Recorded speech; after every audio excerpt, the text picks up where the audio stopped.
Plus proof of work. I'm just doing a little addendum session just to sort of clarify how to build in Windows. I know we tried to do it last time and we failed. So for anybody who was watching the series, you might want to know how to do it.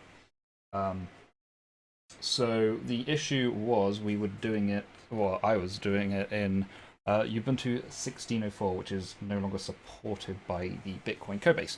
So what you want to do is you want to move to Ubuntu 18.04.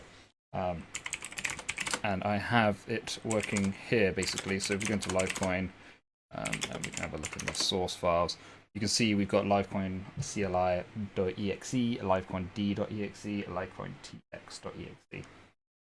So just to show you how this works, I believe in this state I just used. Let's just have a look at my configure history. Annoyingly, it hasn't saved it. Okay, let's have a look. So we'll just rebuild it from scratch. Let's do a make clean, just so I can show you guys that it does work. Okay, so you'll just do standard autogen.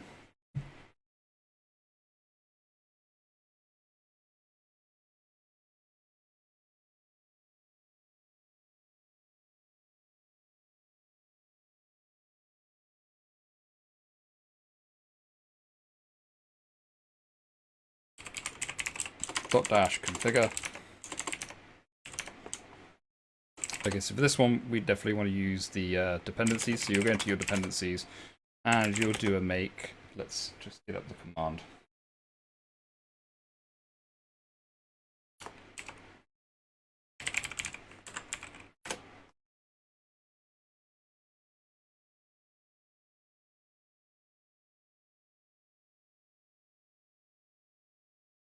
Go into the docs, build Windows. So you want to do a, it's very meta, get rid of this, wrong one.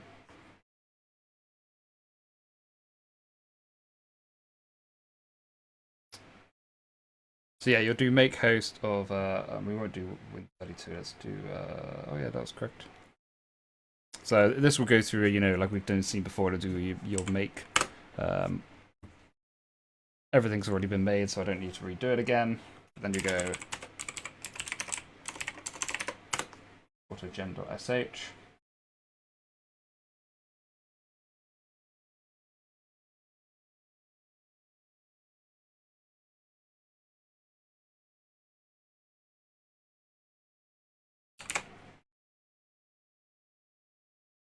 And this scary looking command, remember, it is in the docs though, so make sure you make use of the documentation.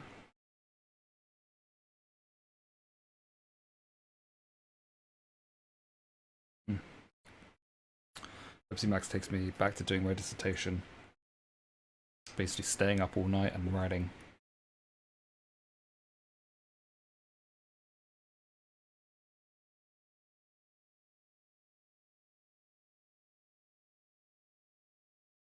Okay, and then la piste de résistance.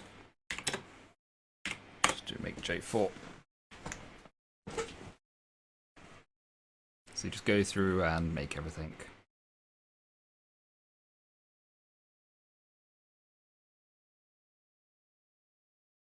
And as an extra treat, we should get the Livecoin qt.exe. Perfect. Now, I don't know if I've got it set up to do a make deploy. That might be... Oh, there it is. No, could not do it. Which is fine. You don't need that for the moment. That's just to create an installer package, but in reality, you can just distribute Qt. And there we have it. That is everything working. So yeah, I thought I'd just give that little video, little update. Thank you for watching the course. It was annoying we couldn't get it done last time. You may have seen as well, I redid another session yesterday because that didn't get uploaded properly. So, you know, it's a bit of a learning curve for some of the problems with live streaming and stuff, so we'll we'll learn from that and move forward. But thank you so much for watching, everybody. I really hope this helped you understand a little bit about how cryptocurrencies work on a technical level and how to create your own. So I look forward to seeing you on my next courses, and yeah, enjoy the rest of your week. Hi everyone, and welcome back to session 5 for how to create your own cryptocurrency in C++ proof of work. So this is the last session. So what are we going to be doing today? So today we're going to run our coin on a VPS. I've got 2 VPSs set up using a service called Aruba. We're going to then update our network seed. So I think we're going to do this beforehand because I do have the IP addresses already. And we're going to build the final wallet. So what we're going to do, well, we're going to launch the network as well. So, okay, so first of all, what we're going to do is we are going to update the network seeds. Now, I've got my 2 VPSs up and running now, and I'm going to leave them running for a little bit of time, I think, just because they're reasonably decent servers, and they're very low cost as well. So, we're going to update our code base with these seeds. So let's get started with that.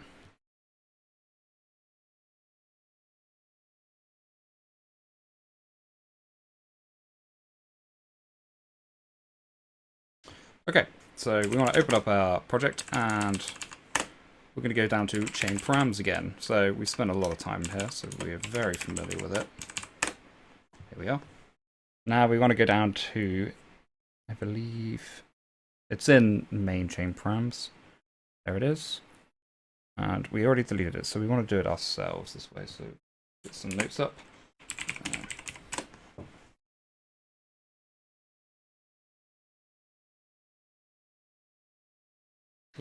Right. Okay. So we want to do it after our assertions. We'll do it here.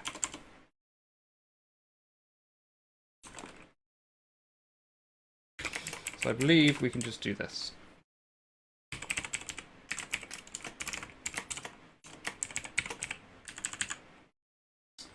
And let me just get my 2.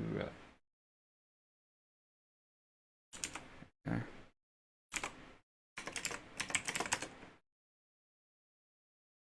Do this. Perfect.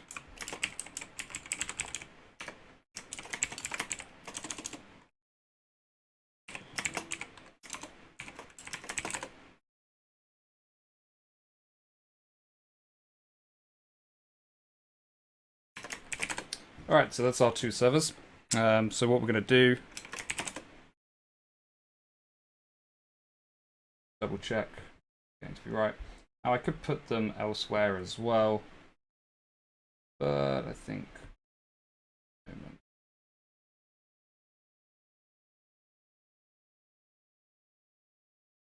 I'm pretty sure this should be okay. If not, then we'll find out. But let's just go ahead and make it. And what we're going to do is we're going to log into our servers. Do the first one. We should probably commit this and post it online, actually. Let's do that.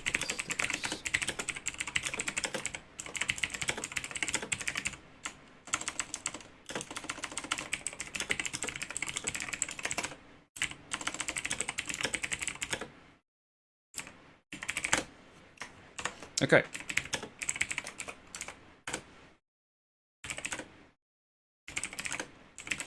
Okay, so we are in here now.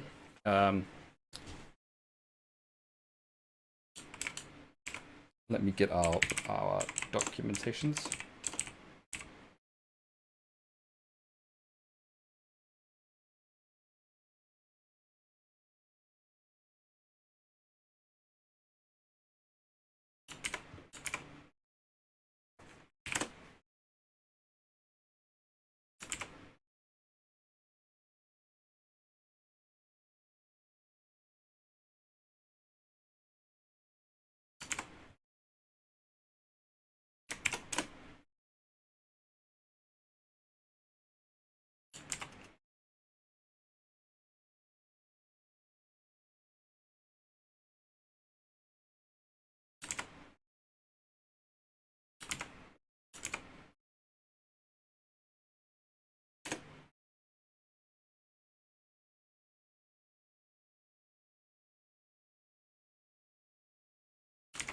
Alright, so just going through the install instructions.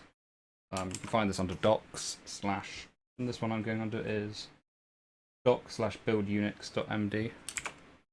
And I'm just going through the operations here, which isn't too big a deal.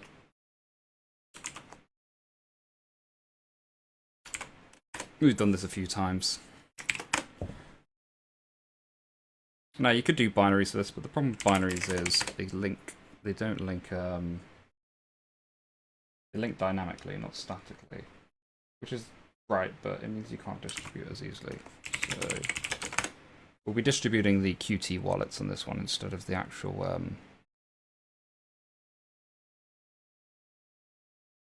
hard wallets.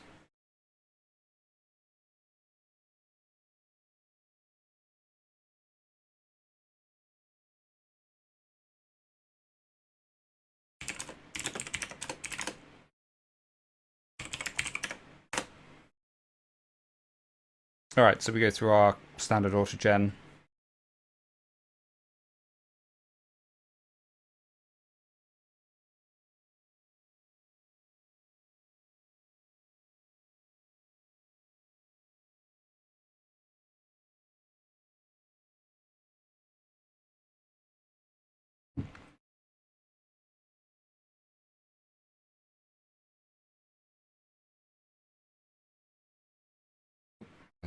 Wrong screen. So we go through autogen.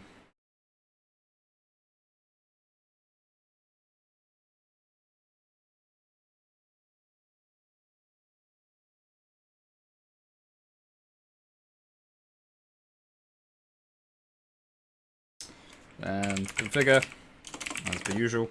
Now this will be a little bit quicker because we don't have Qt installed and we don't need Qt for this.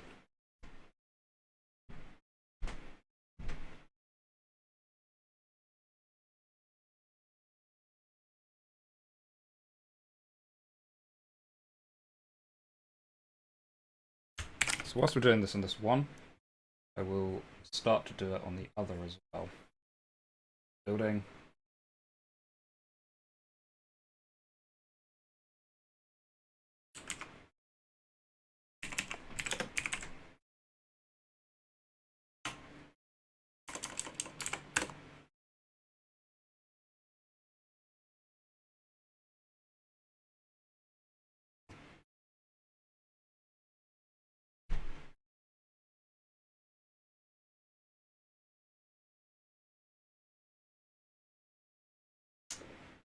It lets us in.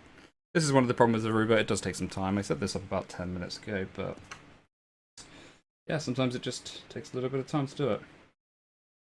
Okay, so we've only got one core on these, so we can only be that fast. We can't be faster than that.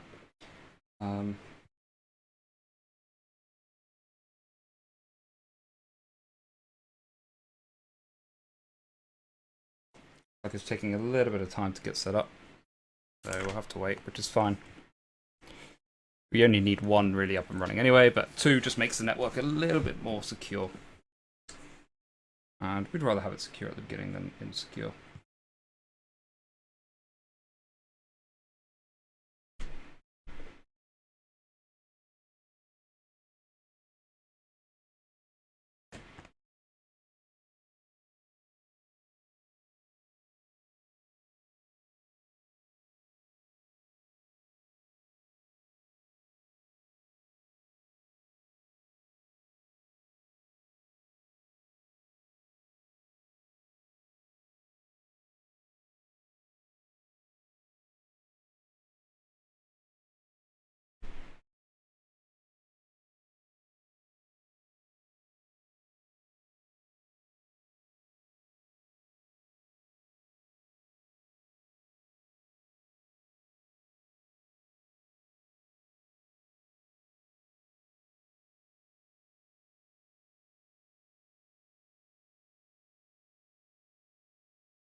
Let's see if we can log in again. Hopefully they've sorted themselves out. No. So if this doesn't work, I can just hijack some other servers I've got. I'd rather not, but we can see.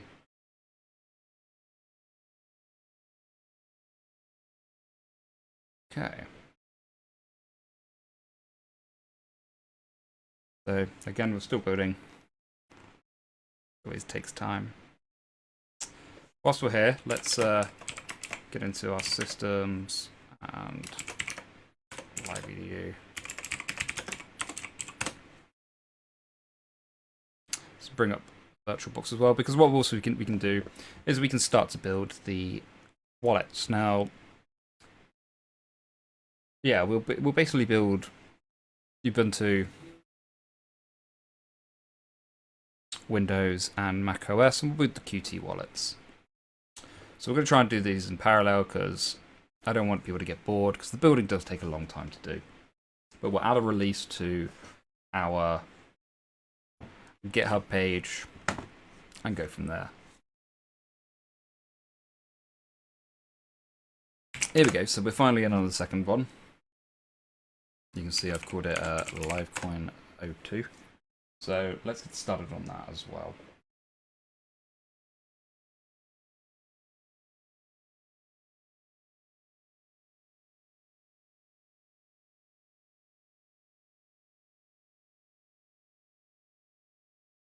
Oh, I have no idea where. Here we go, build notes. So again, let's install this.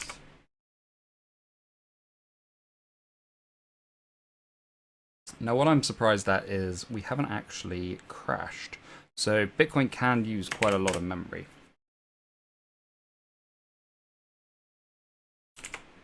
If it does happen, we can build it in a different way. But they recommend you have 1.5 gigs of memory.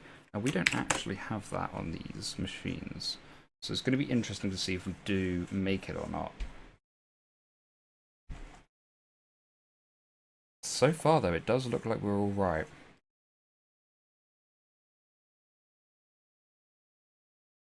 Guess we just gotta see.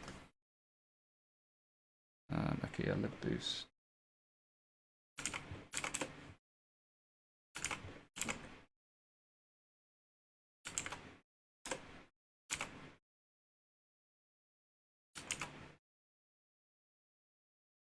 Yeah, it will be interesting.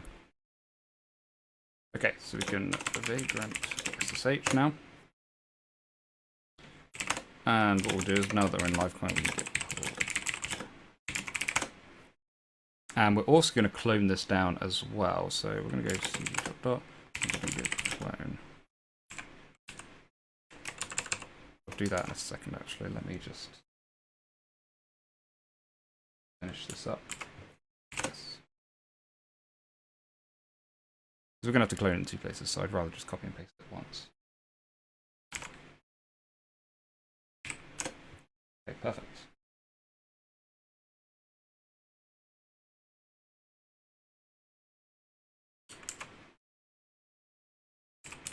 Alright, so we need to clone here. And we need to clone here as well. So what we're doing here is we're making another directory for Windows.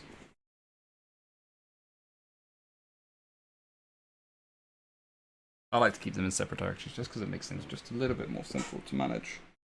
We're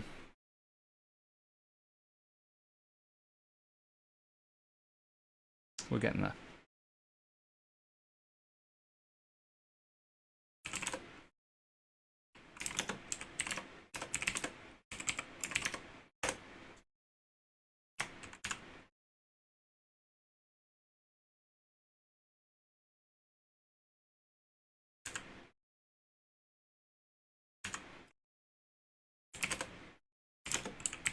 Alright, so we're going to go into Livecoin Windows even.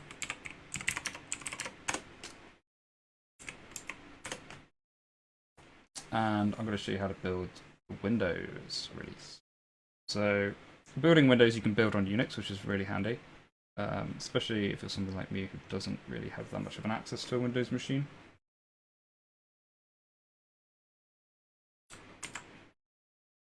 Okay. got all those already.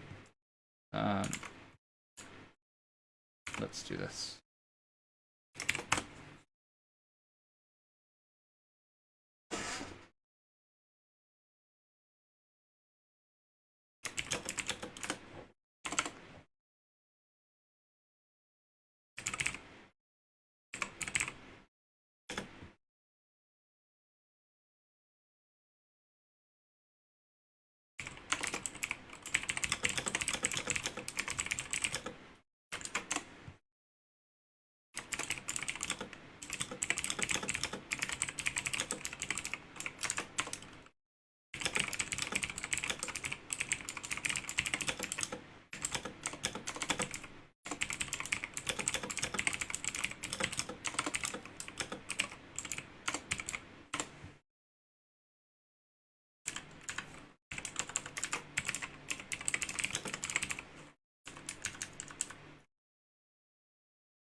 Okay.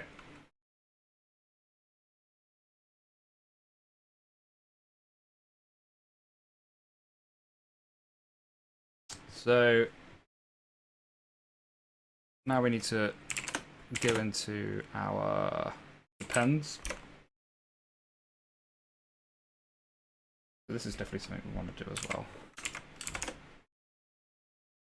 POSIX. We need to go into POSIX mode for this one. So this is on there's under Ubuntu Bionic 18.04, but it's also relevant for Ubuntu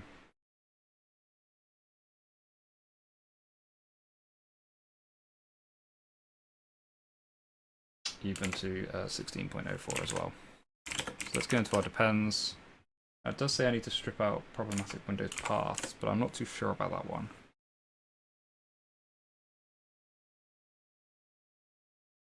So we'll just see how it works without that. If we do need to do it, we need to rebuild it, but it's kind of why I'm doing it at the same time. Okay, let's configure.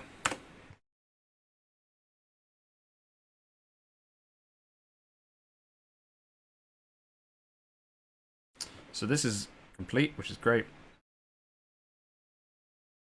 Once this is complete, we can run this there. Once this is complete, we can run this there. And let's rename some of this, shall we? Well, Vagrant is fine.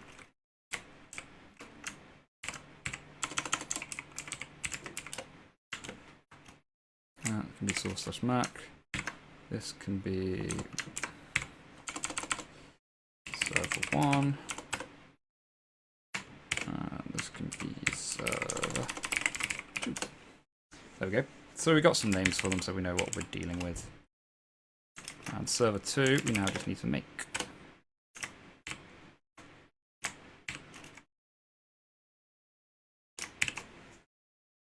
It looks like it should be fine.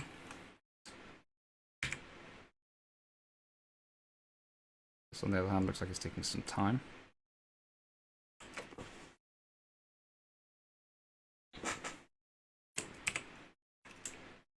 So if you ever want to build any of these stuff, it's all in the documentation folder in the repository.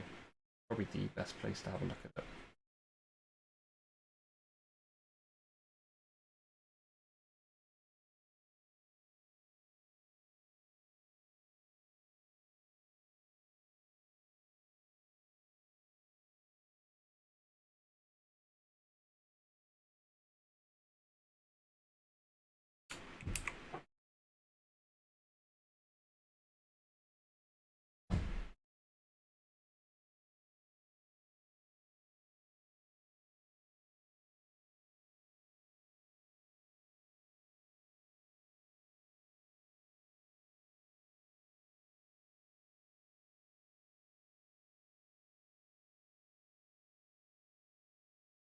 So, as you can see, again, it's just very, very tedious. So everything seems to be working. Okay, so I wouldn't worry too much about this error here.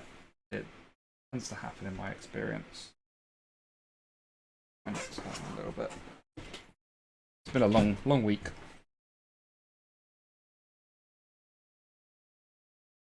So I just want to make sure we got the host file there. We do. Okay. So build this, or auto-generate this at least.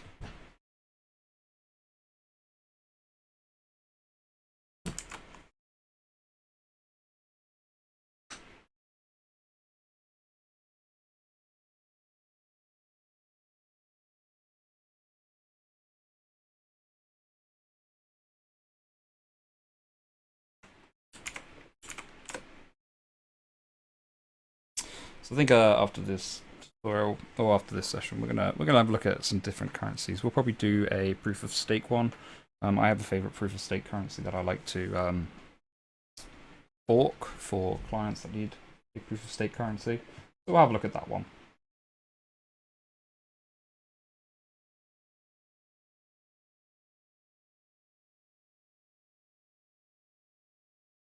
Okay. So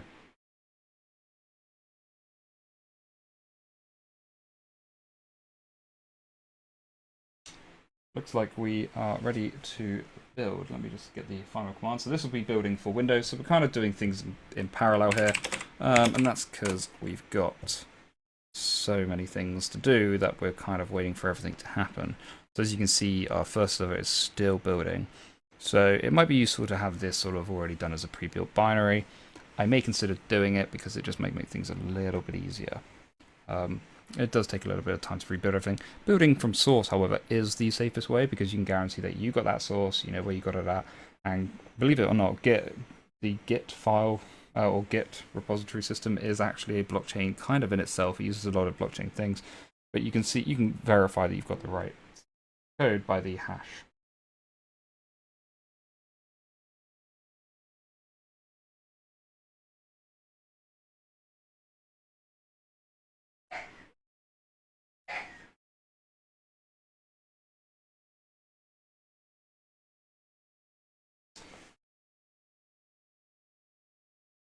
Yeah, it's a very, very slow period of time. It takes a while. A lot of building to do.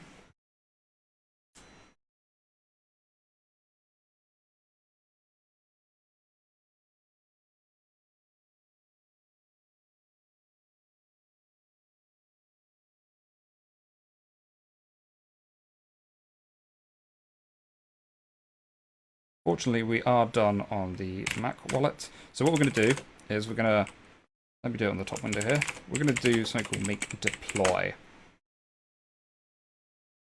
Okay, so no Bitcoin icons. So now what we should be doing here is changing our icons. But for the meantime, we can just keep them as the Bitcoin ones. That should be left down as a task to whoever wants to create their icons and stuff to actually rename this. So I'm just going to do a CP Litecoin. The icons. And we'll just do bitcoin.icns again. The reason why this isn't working is just because we haven't changed it in our code everywhere, because there were some places we missed out. Alright, let's do make deploy again, see if that will work. No rule to make Qt Bitcoin Qt. So let's have a look at our makefile. What we can do is just do Bitcoin or do Livecoin.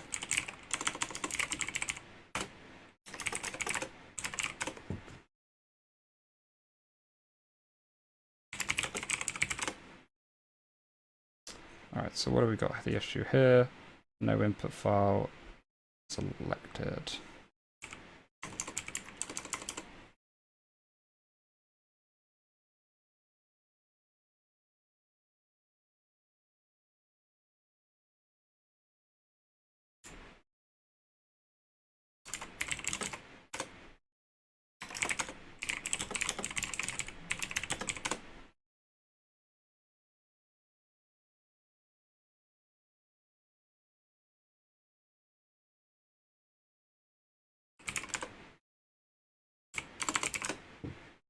So we got that Bitcoin Qt app and we got that Livecoin Qt app. What I really want is the deploy though to be made.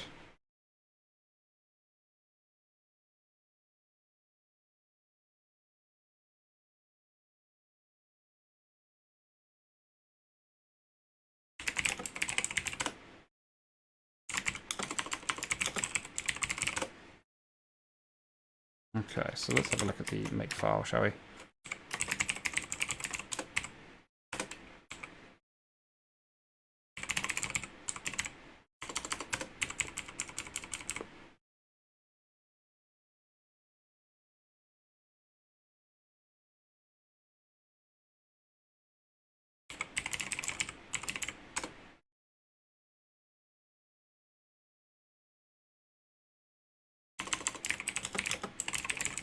Right, so we did search for install sh.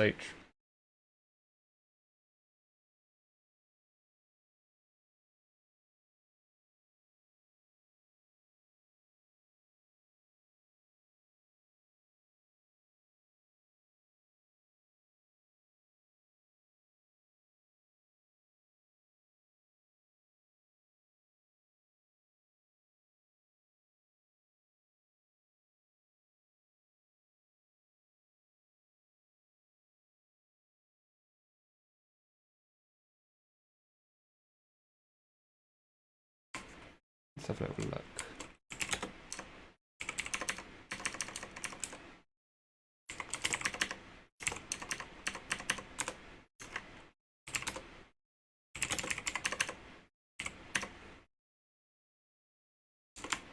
So it looks like we can't find a certain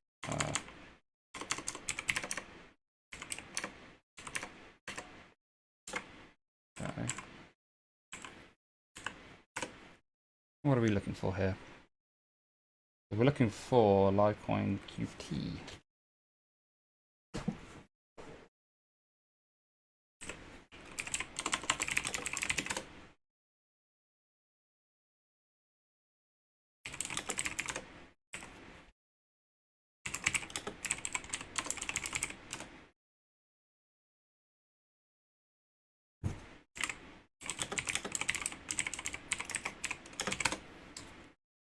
Let's have a look, see what's going on.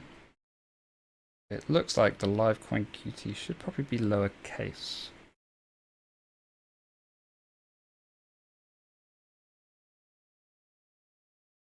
Maybe it's because we've got Bitcoin Qt bin here.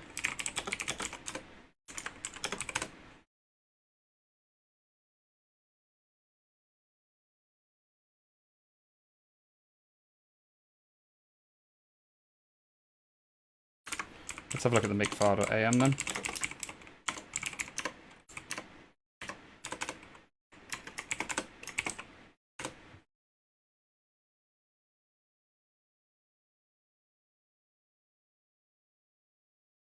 And whilst we're doing that, just check on our servers, still taking a while to build, and so is our Windows wallet, so that's fine. Okay, so we're just going to change this to be Livecoin ICMS. Here we can just change this to be, again, Livecoin.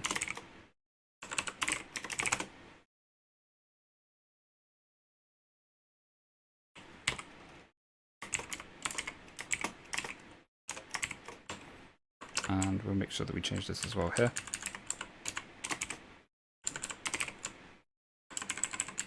Change this as well.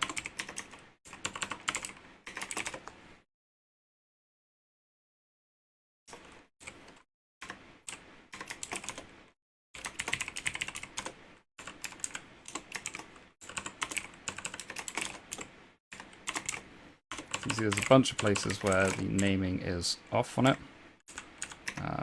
The app. Oh, let's move next to this one.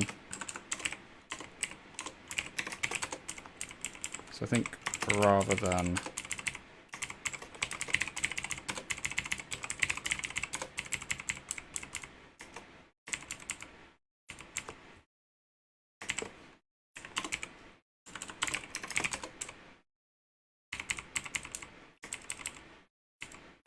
so where was that? Let's just double check that one.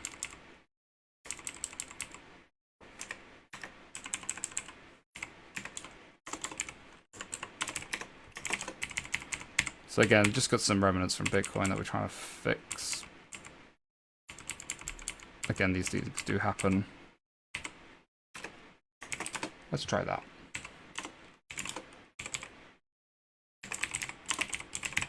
So just autogen again, and we'll do a configure. And checking our servers, still building. So we can see that our Livecoin CLI indeed did get built, so we're just going to wait for this to build the tests, and then we'll run it. And then we'll make sure they're pointing to each other, and then we can sync the chain off of what we've got locally.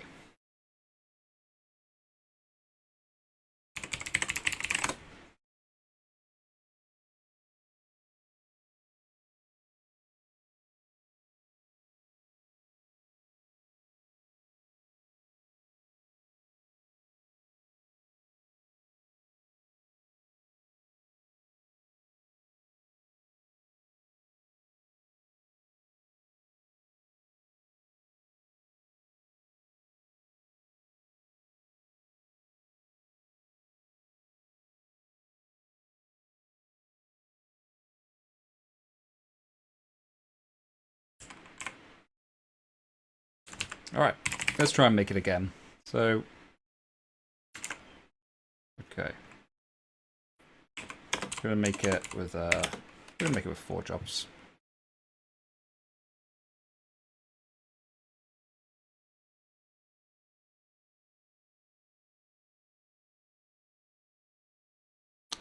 We've got the same issue we had yesterday here. Interestingly, this seems to have built, but it hasn't seemed to have built for Windows, which is quite confusing.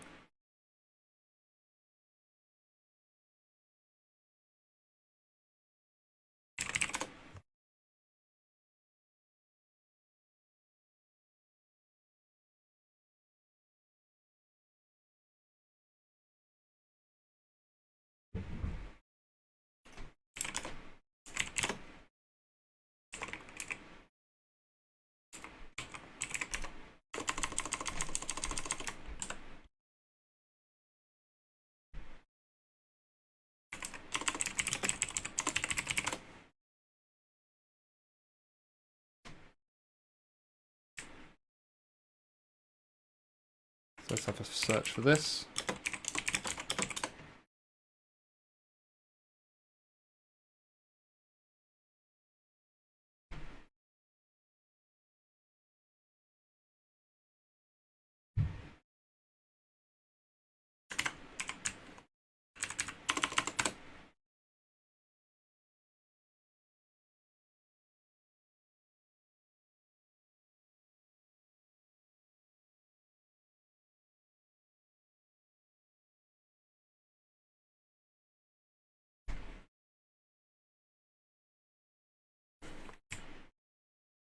So interestingly, we have got this error here, which I was not expecting.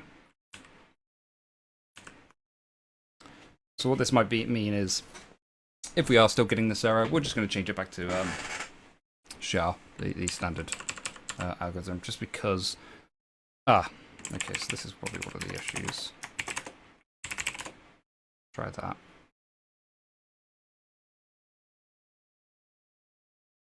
Might work, might not work here.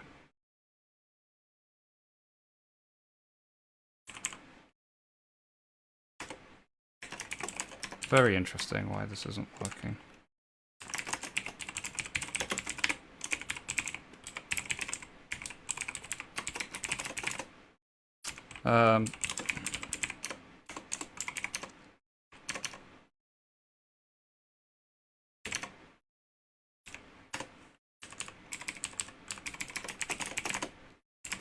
I think this is probably what's going to make it work.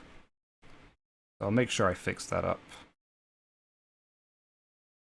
Let's make it with some jumps as well.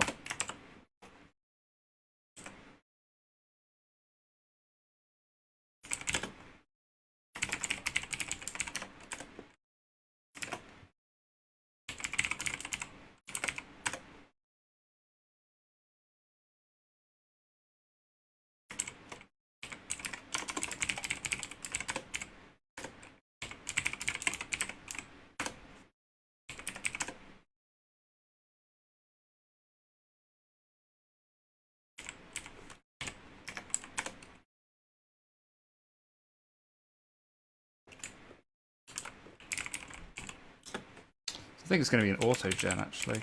Let's have a look. Oh, not an autogen, sorry, configure.ac. Here we go. So let's finish this up.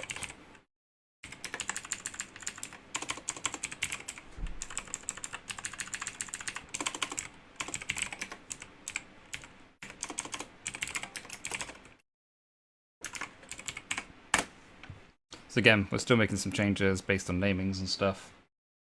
In reality, we should have just renamed everything and not worried too much about the copyright until the very end. But I kind of wanted to do it in a respectful way. So that's probably part of the issue.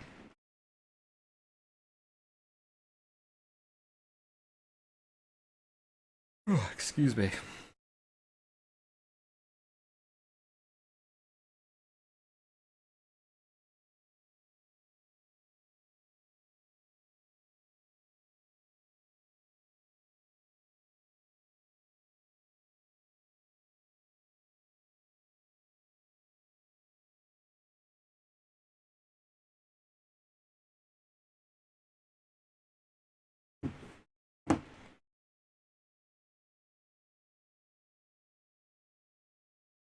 So we've still got the issue here, which is kind of annoying, because that means all that time we were building, it was not working. So what we need to do is we need to just make sure that this works here before we fix that up. It looks like it has worked, though, potentially, but I'm not too sure. Kind of disappointing, actually. I was hoping this would work a bit smoother. But never mind, that is such the nature of things. And when it goes wrong, we've got to fix it.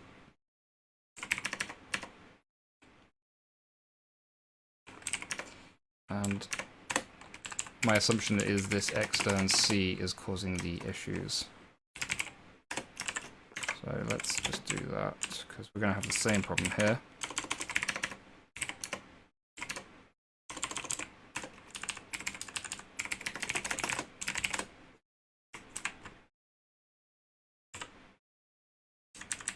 It's either going to work or not. We'll find out. One of those strange things, it works on macOS absolutely fine, but it doesn't work on Linux. That's just part of creating multi-platform systems, though.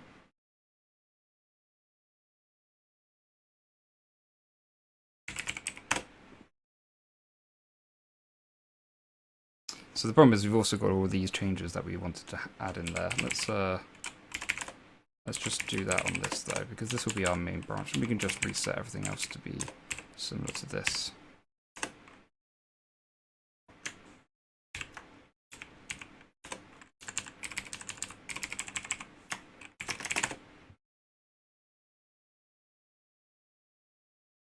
Luckily, this is just configuring, so we can make this. Oh, no, we are making.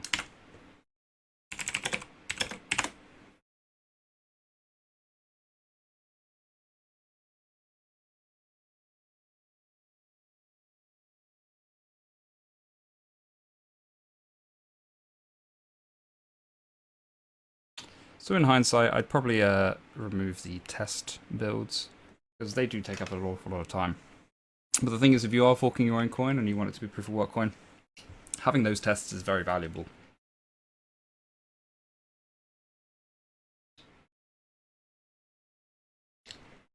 So in hindsight, I probably would have changed some of this just for time, but I really wanted to give you guys a full experience.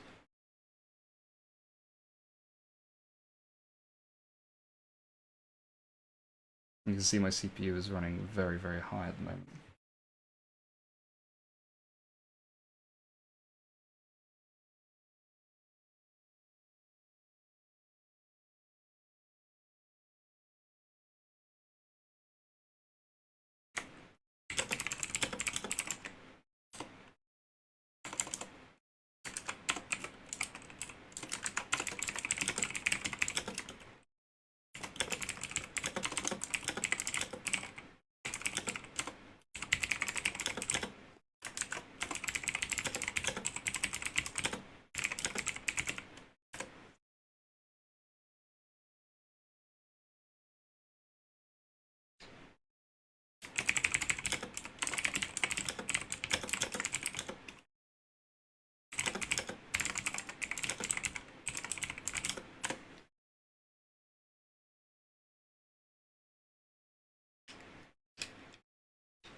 Okay, let's have a look how we're doing. So this looks a lot better. I wouldn't expect to have gotten this far this time. Looks like we did build the consensus library. However, I could be wrong, as usual. These things sometimes do happen. Okay, get the status. We're going to wait for this to go through fine. We'll add the Bitcoin icons and things just for simplicity. So the first thing, if I was actually making this a real project, once I got this live and running, or before I got it even live and running, I would probably take the time to just tidy things up, make sure there's no references to things that you didn't want. That'd be quite important to do at this stage. Especially as we're very close to being completed. I mean, at the moment we're just building the Qt stuff. We're going to run into some issues because we've got naming issues, as you can see. Mac OS, it was an issue at the moment, but it looks like we're kind of doing okay.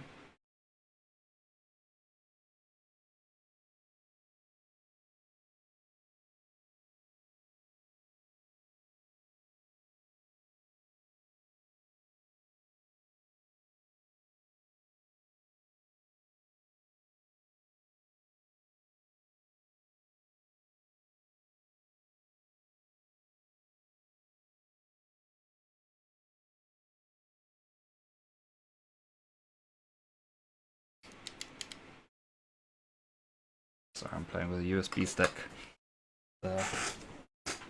It's an interesting stream, this one has been. It's been very much a build and run with a little bit of problem solving in between. Not that I'm complaining, I have enjoyed it. I hope you guys have enjoyed watching it and haven't been too bored with all the building messages. I guess, you know, if LiveEDU gives us a way to annotate, I can sort of tell you when to jump forward in the future, but until that day, I'm afraid you're stuck here with me.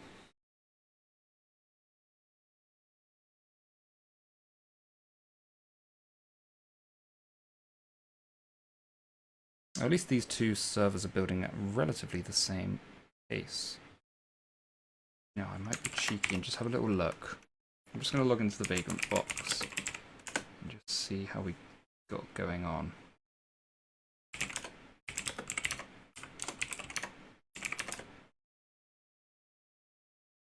See, now I know what I've done here.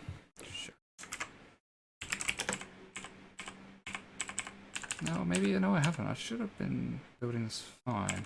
Did I do configure correctly? I did. It'll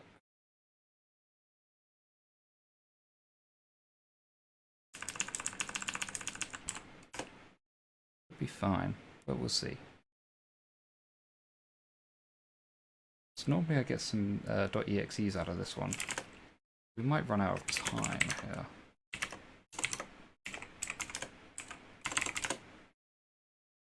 Interestingly, we've got our executables there, but not in the .exe form I normally get them in. So if we run out of time, which is looking reasonably likely, hopefully we can get the servers up and running and sort of get the network running. But I will update the GitHub page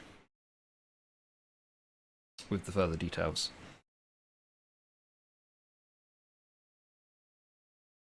And maybe do a brief follow-up video following that.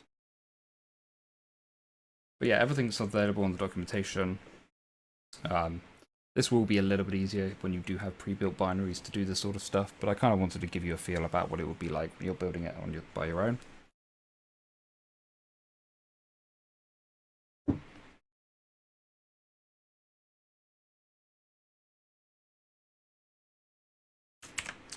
Let's have a little look, shall we? Let's SSH into here and see how this is doing.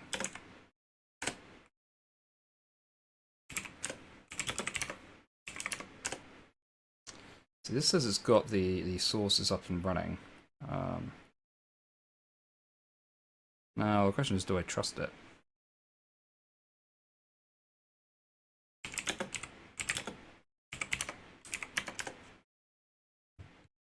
I'm not expecting to see the source files there.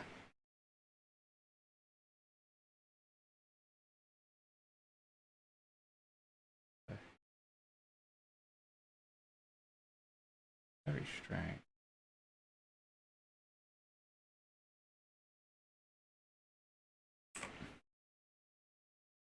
Maybe I trust it, maybe I don't.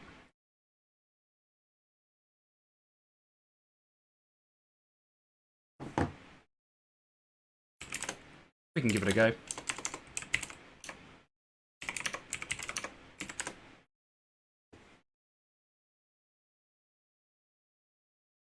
I mean, it looks okay.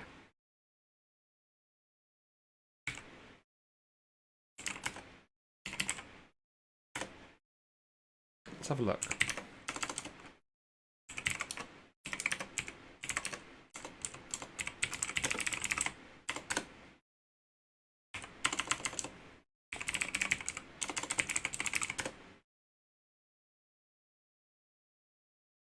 So it's running the daemon. Let's just try it on this one as well then.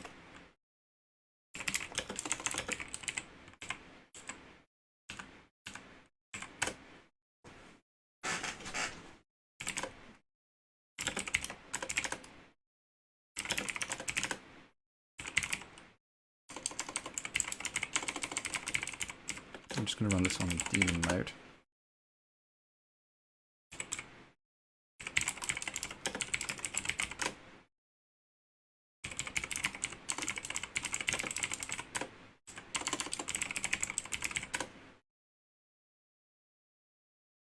Oh, we're connected. So I think we're doing well, so we don't need to wait for these to finish. I'm just going to run this in daemon mode as well, and we'll close that down. So we are connected, which is nice. So we're one step closer to where we want to be. I don't know what happened here, I missed that. Okay, looks like it did everything. Deployment's not going to work. Probably because I've got a few more things I need to do here.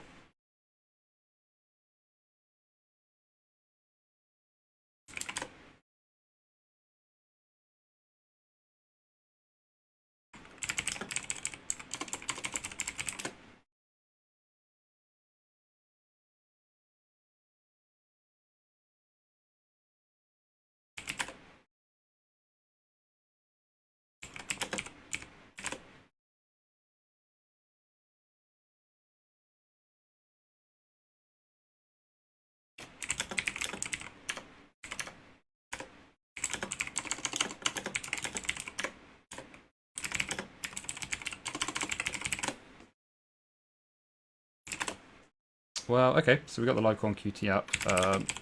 Make deployment. Okay, so RSVG convert doesn't exist, but that's fine. RSVG convert. So, okay, we just need something for files.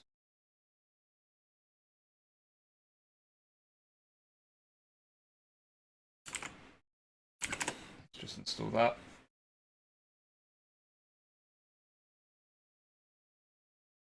Maybe it's package config I need to install. Let me have a little look at the documentations.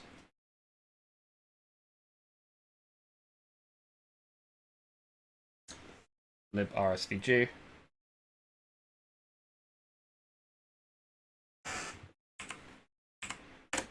Let's see.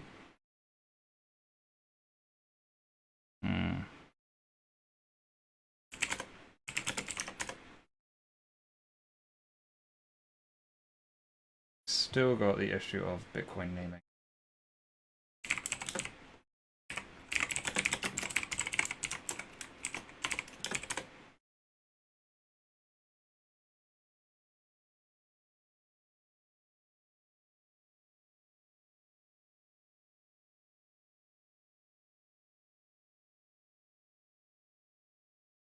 So, I mean, we could just at this stage, let's commit everything first.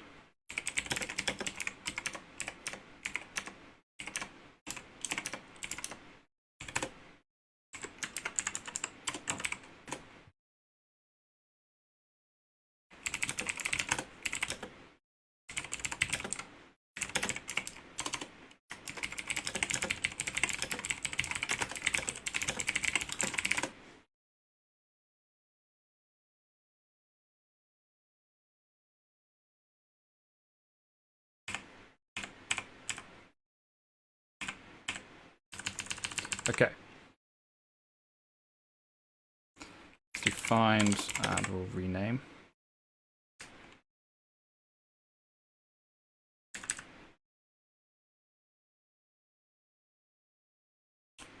Boy, that's awful, isn't it?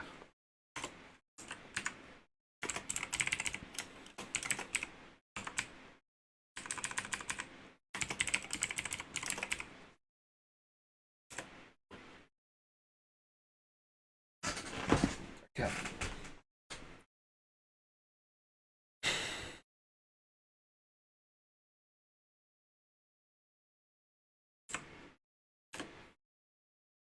So, I mean, we're connected, which is nice. Now, whilst we're waiting for all this to sort of go about its own way, we can just do this as well.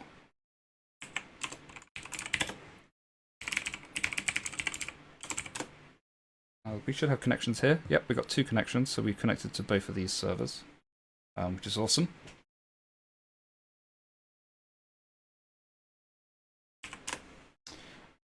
Now,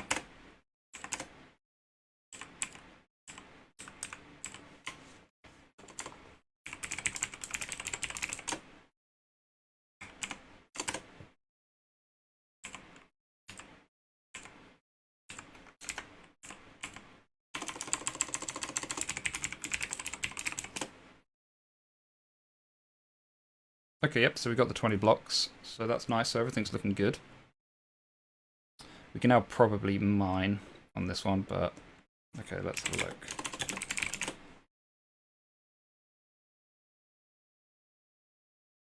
Definitely did a large amount of changes here. Let's give it a go.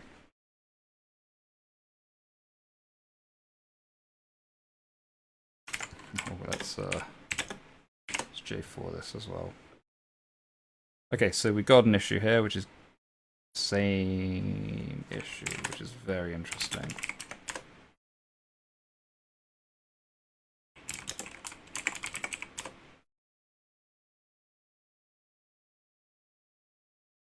I'm not sure what to do about this one. We're going to leave that, I think. Yeah, I think we need to leave this one for the moment, because for some reason it doesn't like what we've done with NeoScript. For some strange reason. I'm not 100% sure why, but that is the way sometimes.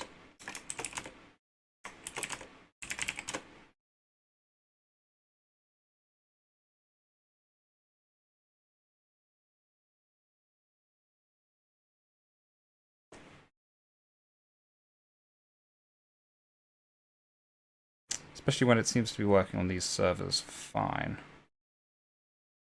One of the weird things about it. Okay.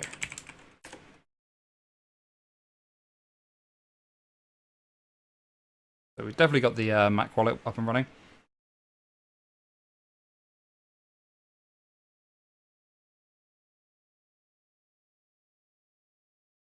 There you go, it's called Bitcoin Core, but that's fine. I think we'll do some last renaming. Just because may as well. We don't want to be distributing it as called Bitcoin Core. Okay.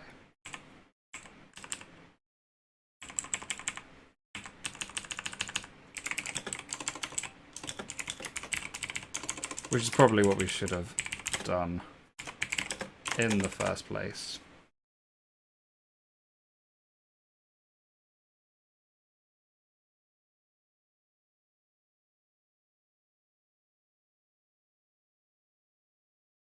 Okay, so I think we can do it in our configure, maybe.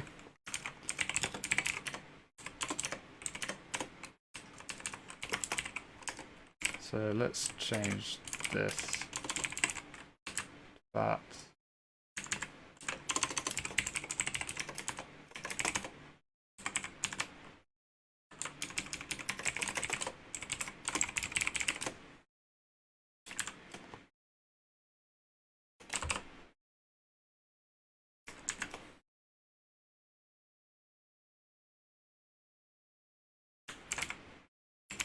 And whilst we're here, we can just mine a little bit as well. Make sure that goes across all of the platforms.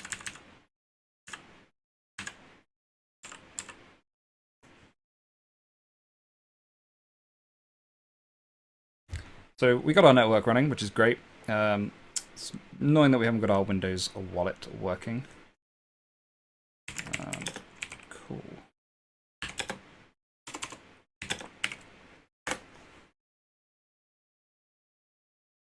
But we will get it working, that's the main thing.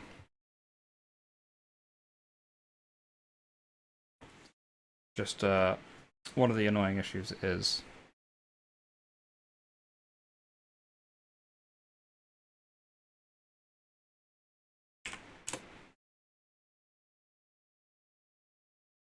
let's keep running this.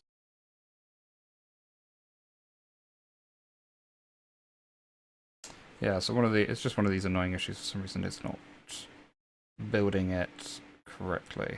What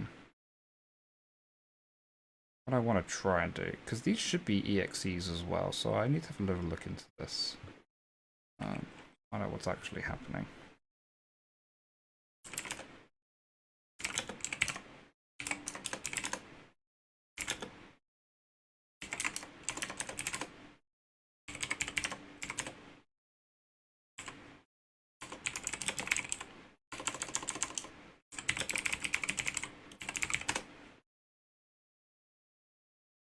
So even here we have connections.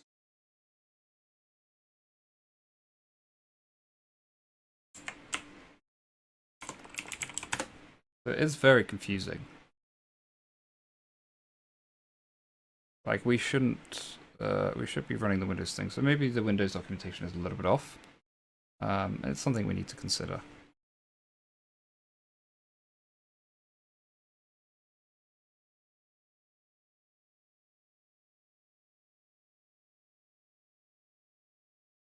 If it is the case, then I shall update the repository respectfully and add the new wallets in there.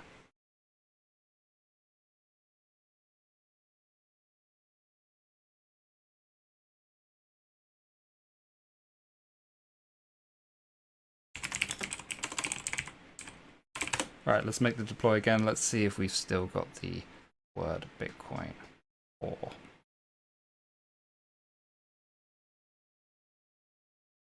Because failing this, we'll just do a scorched earth again. Still says Bitcoin Core. Let's scorched earth it.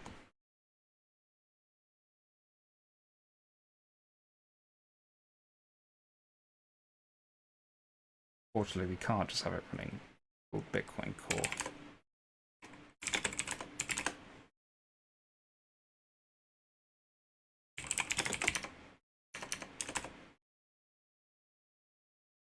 So I'm opening the dismantleable image now. It probably will still say Bitcoin Core in there. And we'll just rename it. Yep. Okay.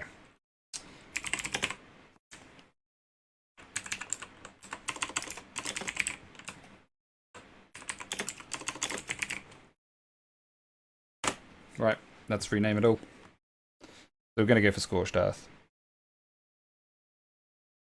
These are still building. Can you believe that? It's tough. It's tough. Takes a long time. And on a laptop, oof, I'd say you want a day to do all this stuff. I'm just going to be right back. I need to pop to the loo quickly.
And we're back, sorry about that.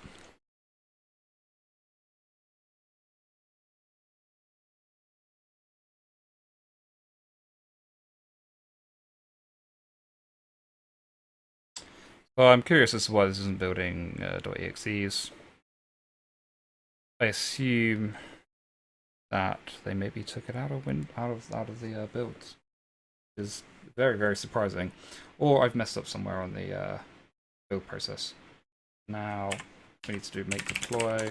Let's do make J4 again. Let's just see. Because it's probably going to have to rebuild everything. Yeah, they will have to re-go through stuff. So we should have done this at the beginning.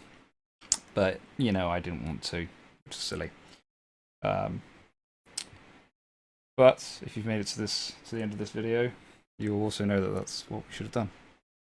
Okay, let's have a look. So we've mined another 3 blocks, which is great. Yep, you can see them there.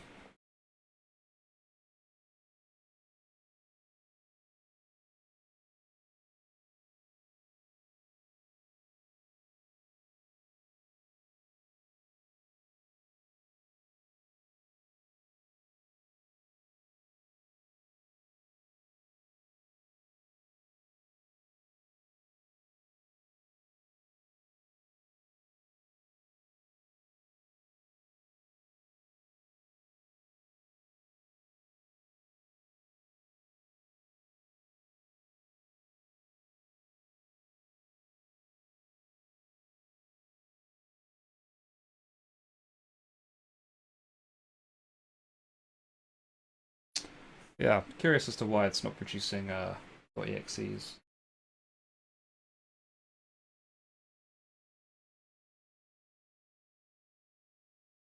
I probably messed something up somewhere.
So did we get an error?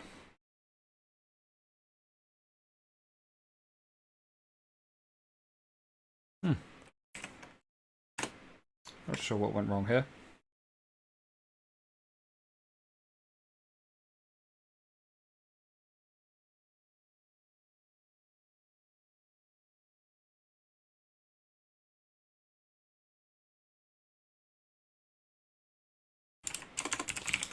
Well, I guess we gotta clean it and figure out what's going on.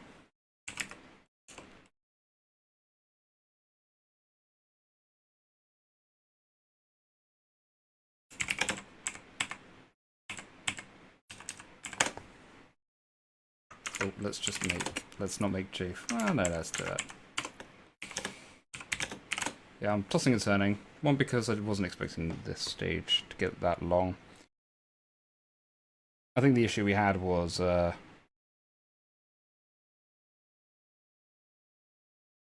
had the issue with the C++ file, C file yesterday when changing the algorithm. And again, for some reason today the algorithm's just not working as intended.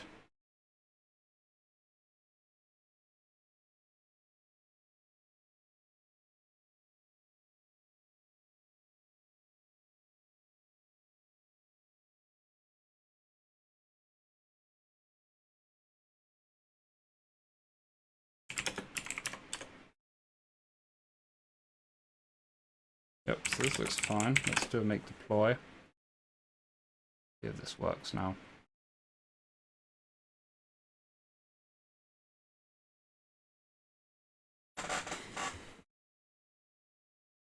And it still says Bitcoin Core. Now that is a mystery.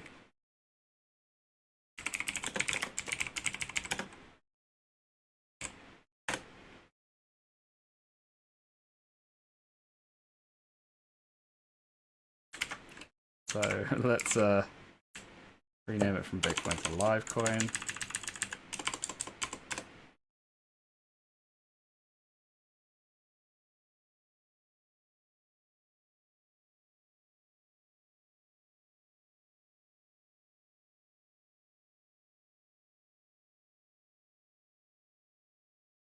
And again, so this for some reason is complaining about NeoScript, but it just looks like it's the tests ones that are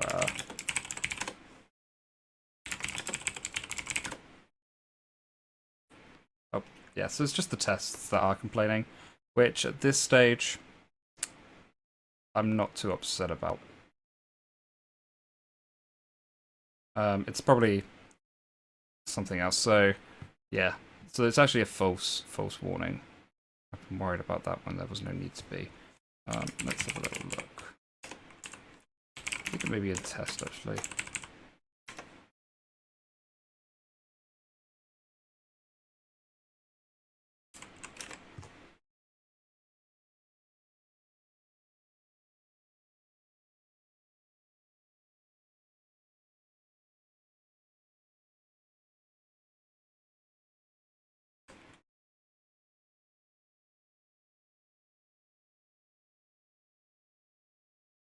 It's basically one of the test files that is complaining. It's definitely worth figuring out.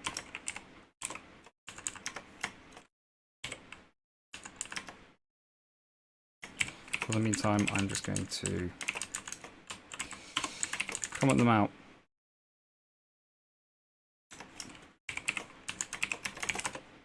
Which isn't entirely something I want to do, but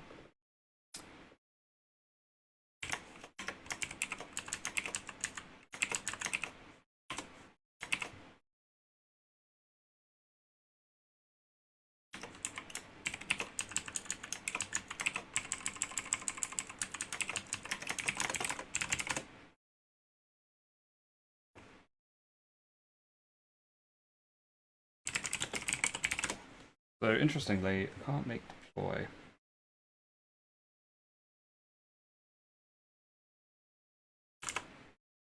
So let's try this.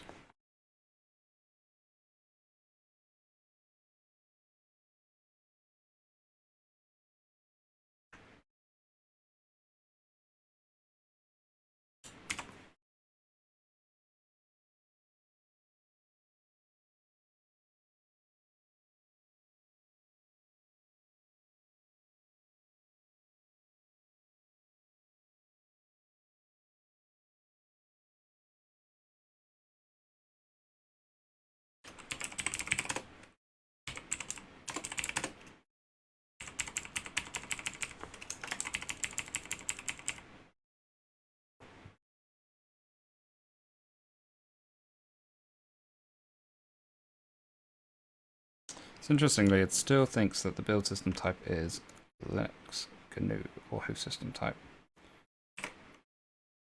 Yeah, so Target OS is still coming across as Linux, which for me is very, very surprising. So what do we do in this situation?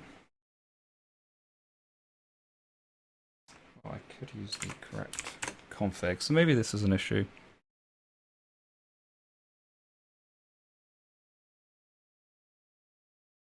Let's see what it says at the end.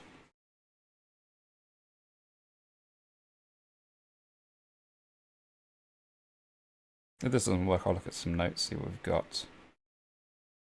Target OS still says Linux. Okay. I'm not too sure why.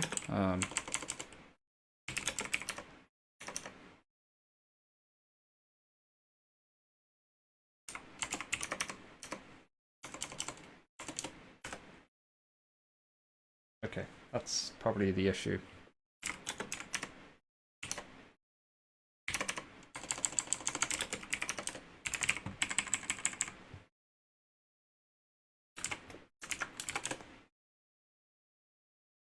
But let's see what happens if we do this. Now, the issue is because it hasn't seemed to have built the dependencies correctly.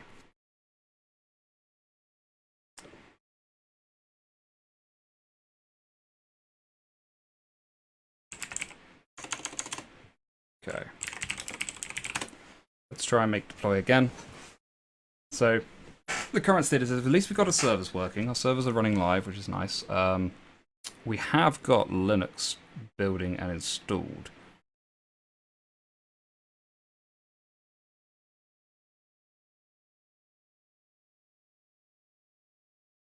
Oh, let's eject some of these, shall we?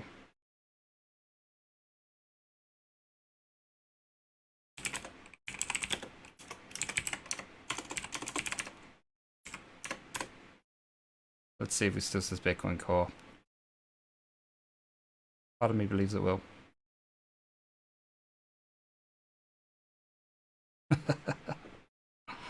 Amazing. Okay.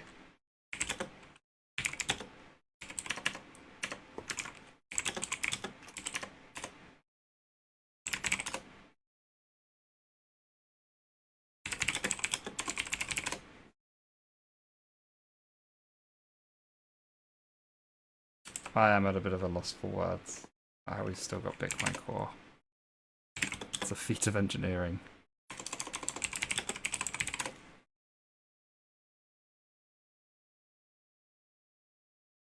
But it could be the case that we just need to clean everything. And because we've built so much stuff so often, there we are. I'm dubious to keep doing it. Okay, so that's good news. We've got Livecoin Core. We don't have an image for it, which is a bit of a shame. Again, this would be something, if we were going to seriously develop this, we would add images and stuff to it to make it look nice. However,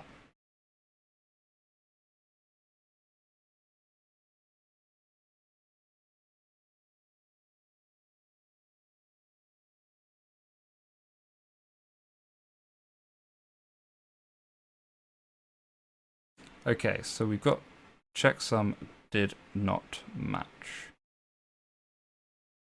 Now, this is very interesting.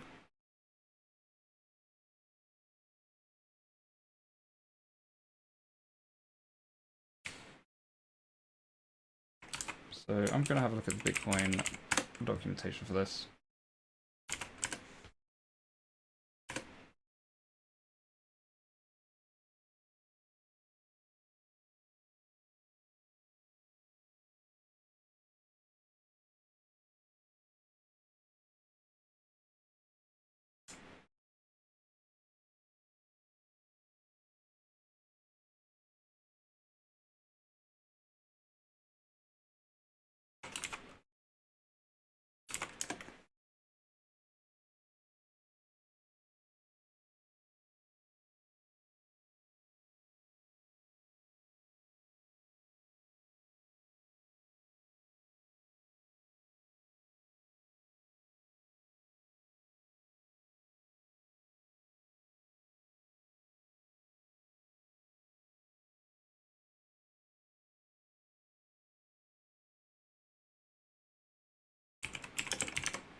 Yeah, so very interesting. I'm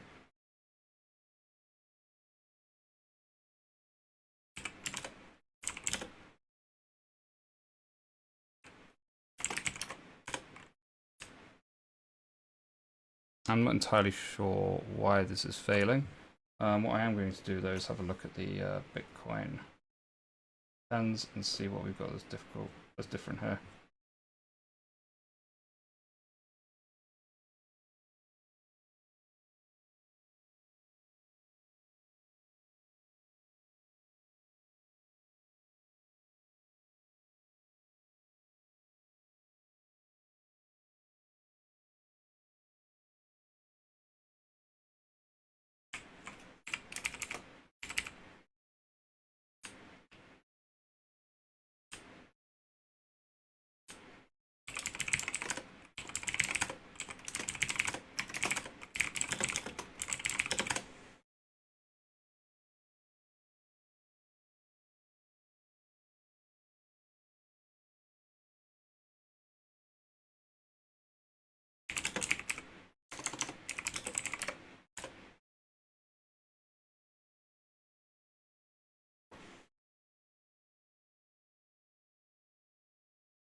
It looks like for some reason I've got the wrong hash.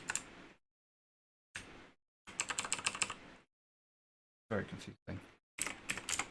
So I think that is the issue. So let's try that again. Oh,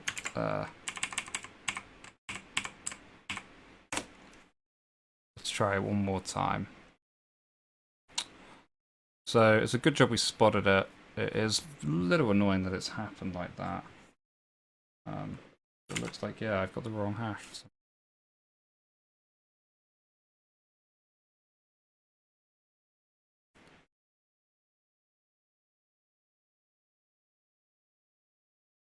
Yeah, this looks a lot better. So, okay, so it's the wrong hash. Okay, we can fix that. We'll just fix that on our source. And this is probably, I don't know actually, because we built from a tag.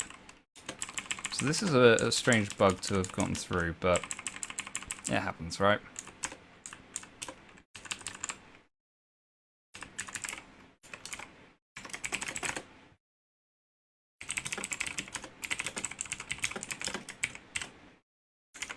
Oh, let's do a find, and we're gonna just rename to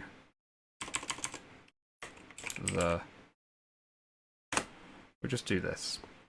So we'll get back to that.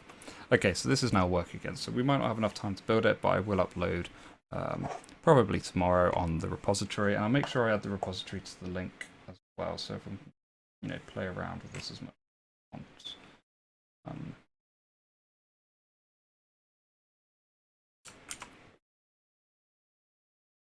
Do that now on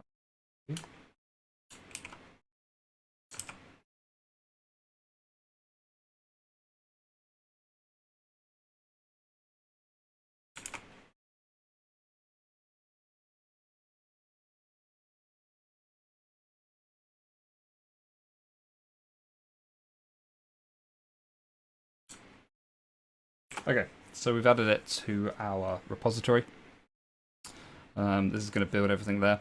So we got our servers working, we got our seed based. You can see that this is actually. Let's get the blockchain info. Must have done on server 2. But you can see we've got 2 of our nodes up and running. We are mining blocks, although slightly slower than what I wanted to be mining them on. Let's close these down then. So these are all working correctly, which is great. We've got our Mac OS image, which is also great.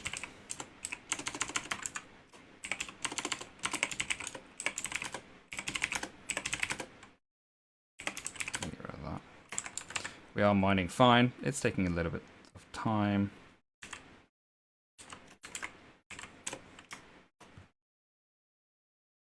Oh, that must have been when I was building. Okay, git status.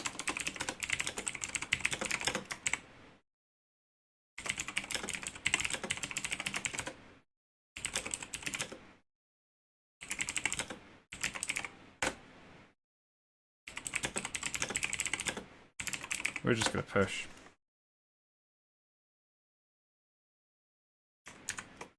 And now this is going to try and build everything.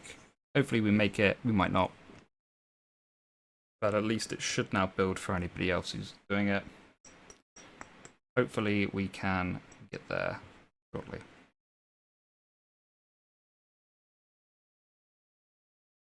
But as I said, I'll probably upload some of the releases, or upload the wallets and the releases, so that everyone can sort of have a go and play around with it.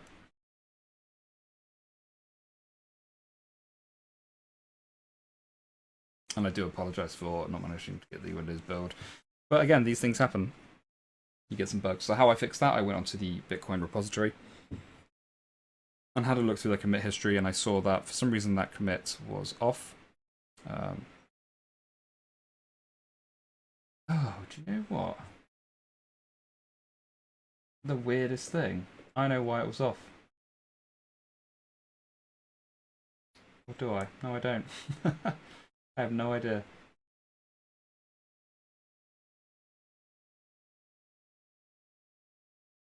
My theory, my leading theory is that, oh, I know exactly why that was off.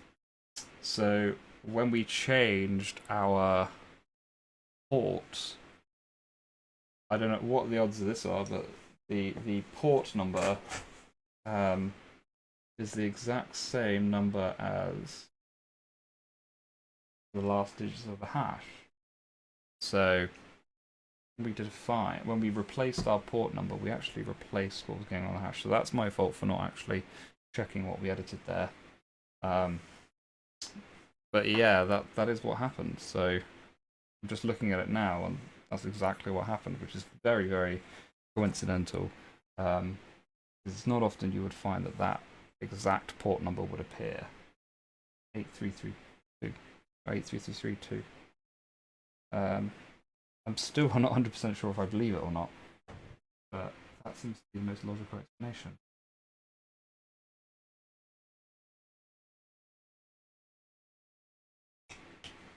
So yeah, this hopefully will finish up soon. And we're slowly mining some blocks, so that's nice.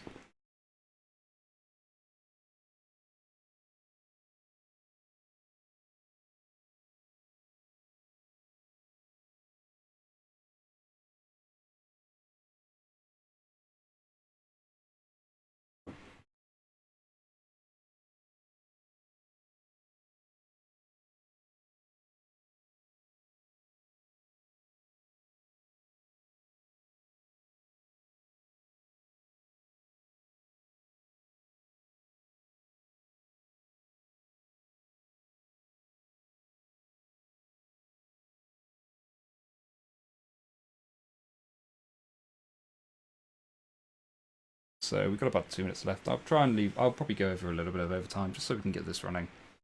Because I really want to finish this properly for you guys. But you may have to not mind if I drink beer whilst also streaming, because it's definitely beer o'clock for me.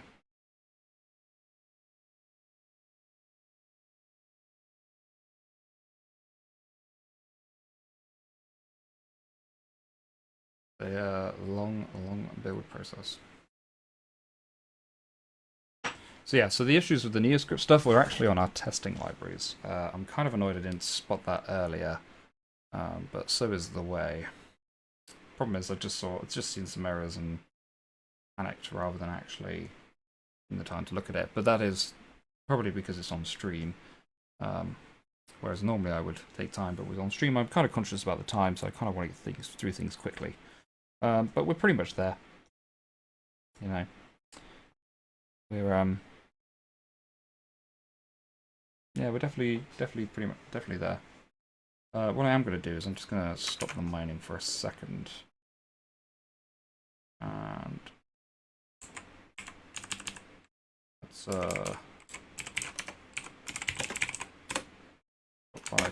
let's open this and let's install it, shall we?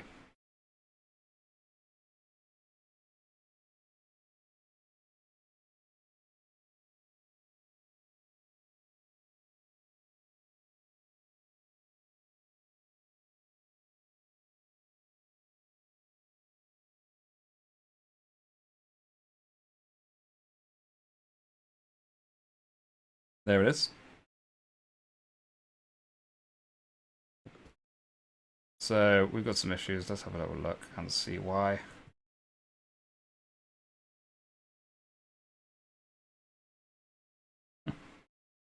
Genesis block failed. C testnet params. If you can believe it, so our C testnet parameters has failed. Which is fine. I knew it would happen.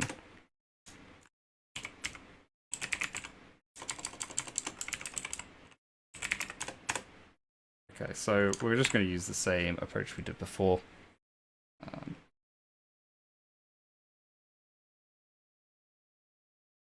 It's classic. Okay.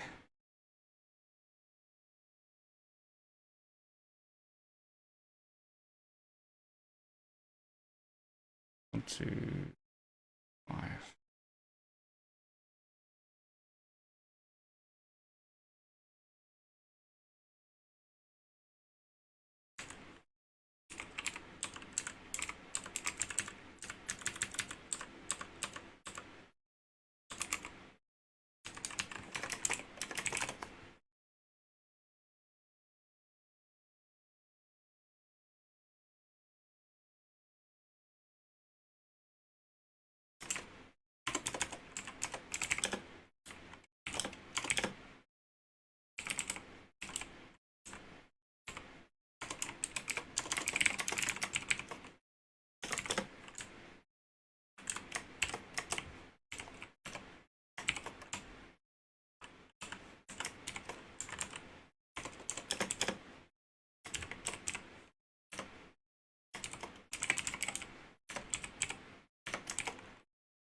So again, we're just doing what we did beforehand to get the Genesis block.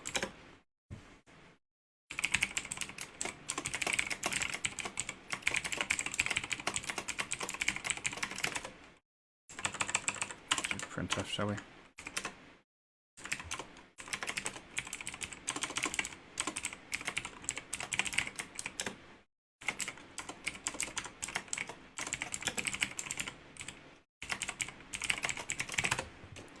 Alright, let's have a look. Get that working. Because we're going through about 100, whatever. That may have been just a tiny bit optimistic.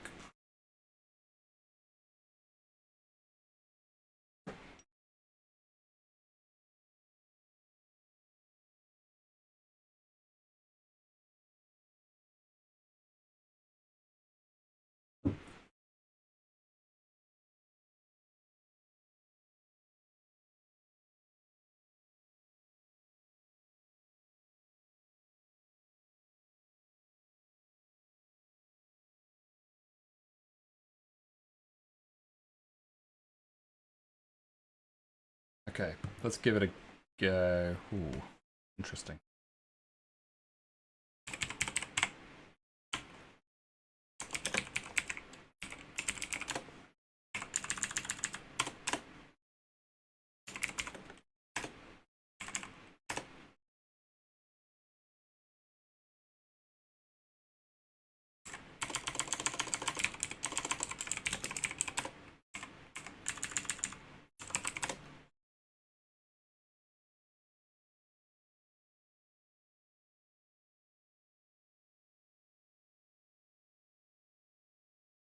Okay, so we got a new Genesis hash. Let's oops.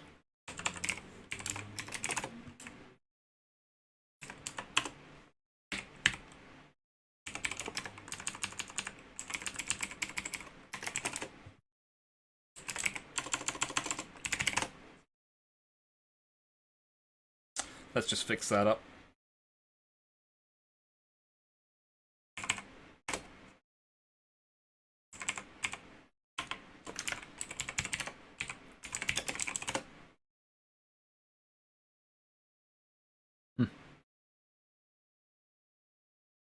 Yeah, so the issue is, okay.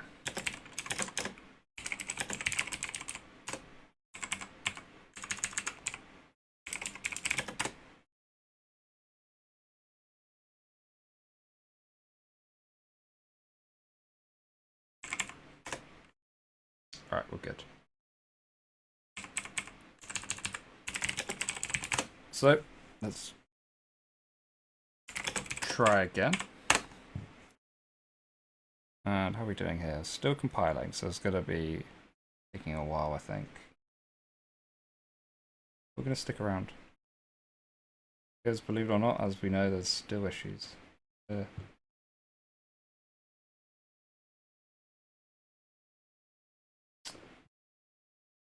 that again.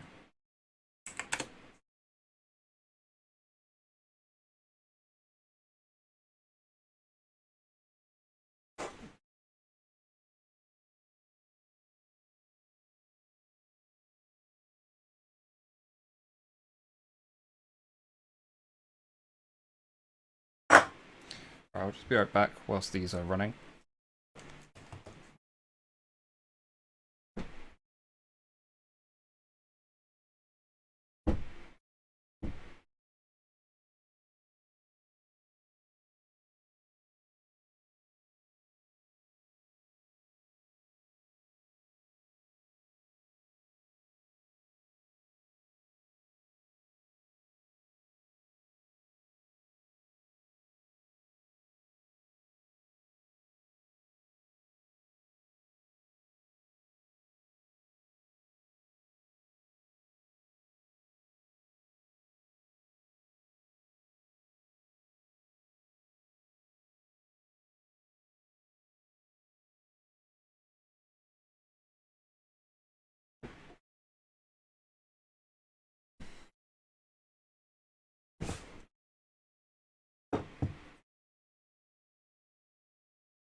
Okay. try that now. And again, this is probably going to take quite a long time.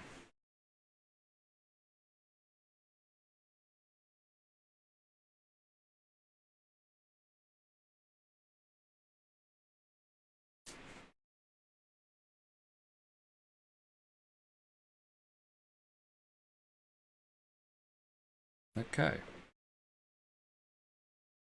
And there we are. You can see we've also got our balance here, so we've got our actual coins. You can see we got it from mining. Perfect. Are we connected to the network though? That is probably a good question. Looks like we are. Got the green tick.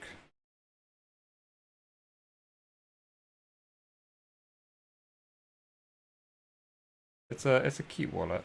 It's not the best wallet in the world. That's one of the problems with Qt. Qt, I mean, I like Qt. I think it serves a very useful purpose.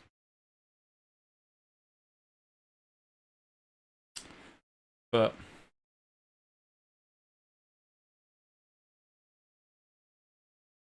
there we go, we've got connection to the Litecoin network. Perfect.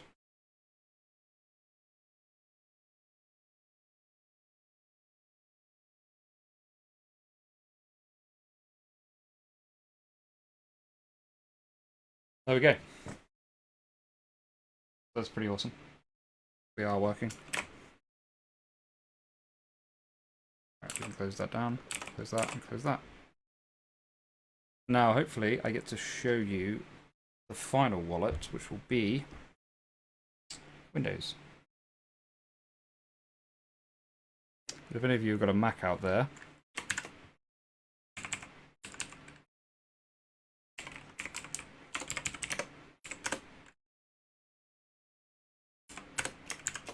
some mining whilst we're waiting.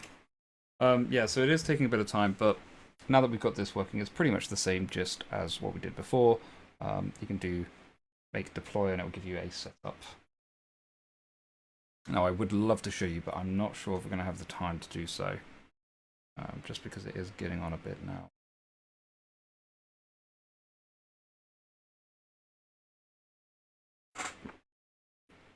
And such is the way. But it's very much the same as creating a deployment for macOS.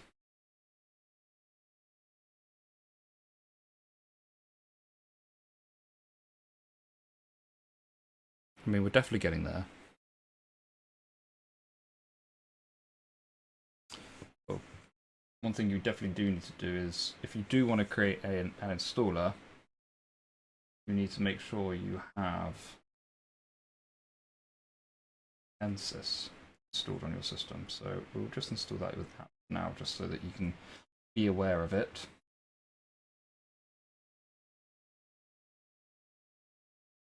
There we go.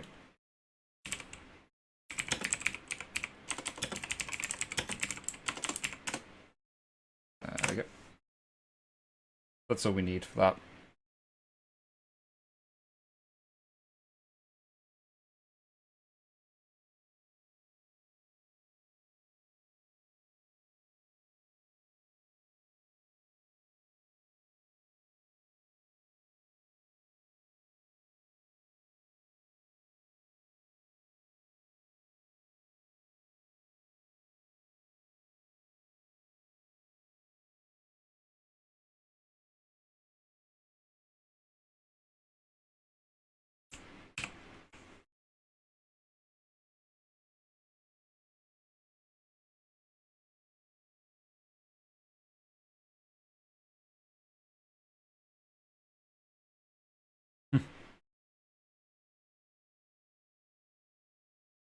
Hopefully we're almost there.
Okay, so it looks like something's happening.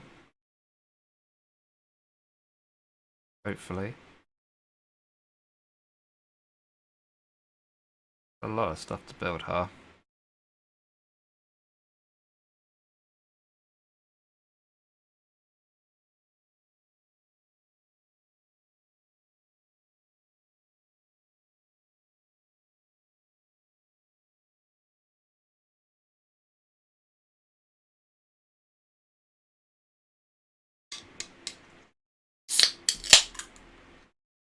Because it's the end of the series as well, it's probably time to have a beer.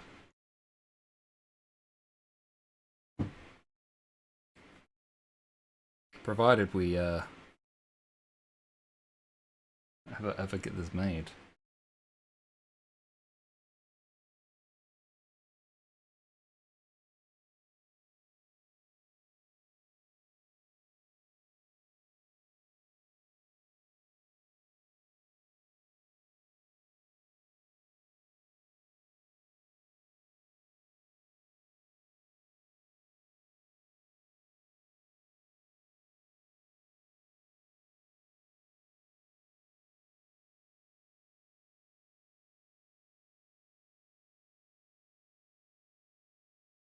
At this point, I'm not even sure what's happening.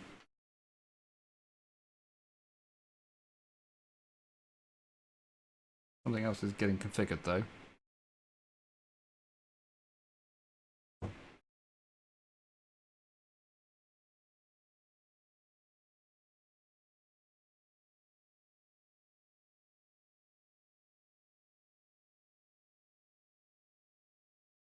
Definitely one of the biggest build scripts I've ever seen, the Windows one.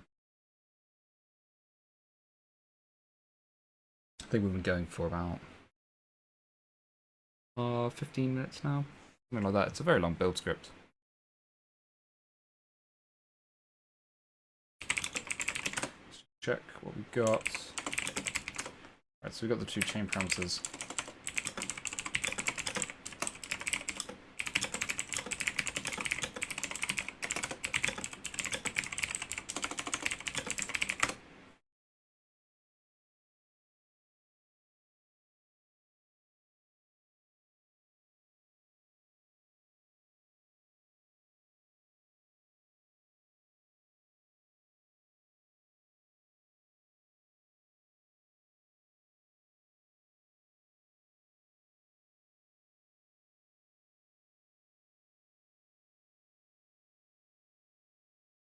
And here we are, finally.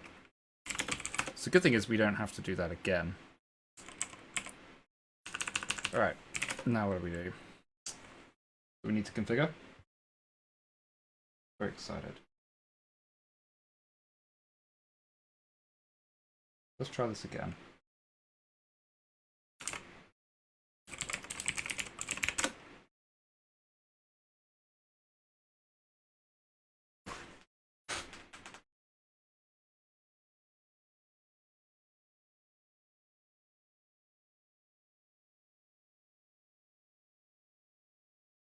Okay.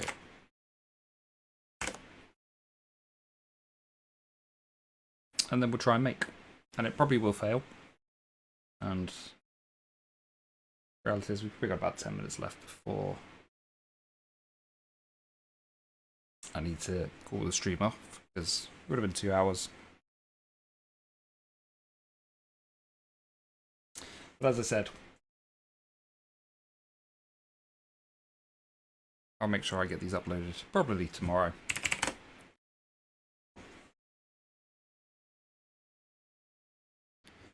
Cool, let's do 2 jobs, let's double that up.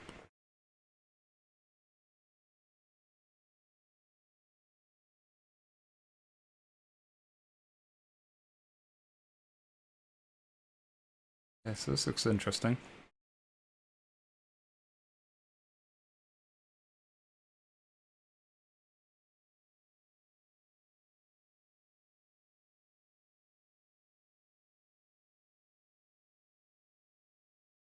As long as we get the EXEs building, that's going to be good enough for me.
Alright, so we're almost there.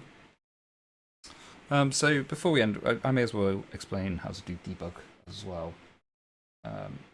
So let's say you want to do some debugging when you're doing this. I like to use LLDB. If you don't understand any of this stuff, then it's probably going to be not what you want to hear. But let's say you do want to do it, you just do --configure enable debug. So that's all you need to do that. You just configure with the enable debug flag, and you've got debugging enabled, which will allow you to build and step in and everything like that. If you're used to debugging, usually I like to use LLDB, but you might be more familiar with GDB.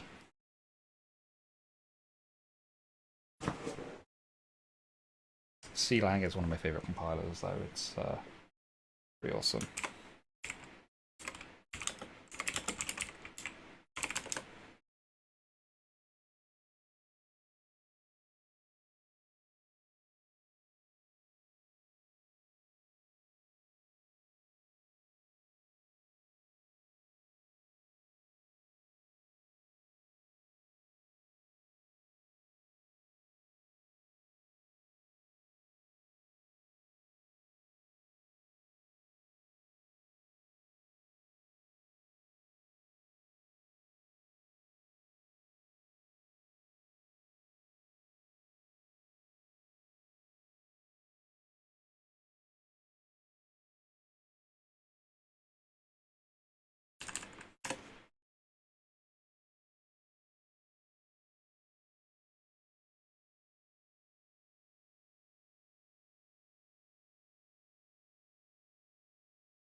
Alright, let's see how we're doing.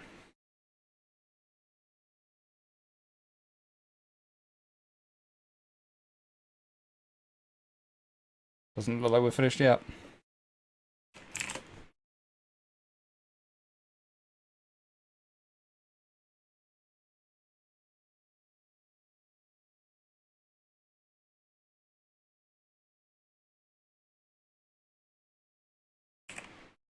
See, the problem is because these test cases, they take quite a long time to build, but they are very useful if you want to build your own coin. You should make sure these test cases still exist and expand upon them if you're adding your own code, because it's very important.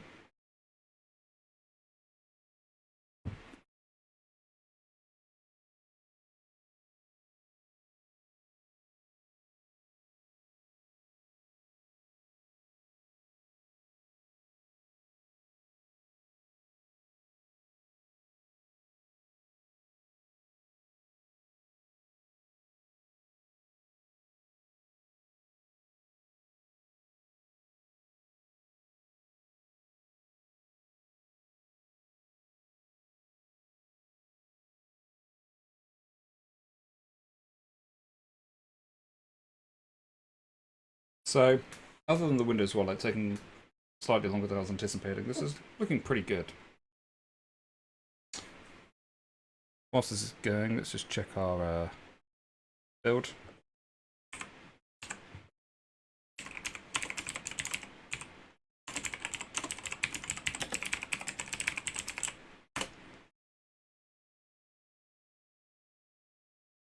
So yeah, we're still mining some blocks.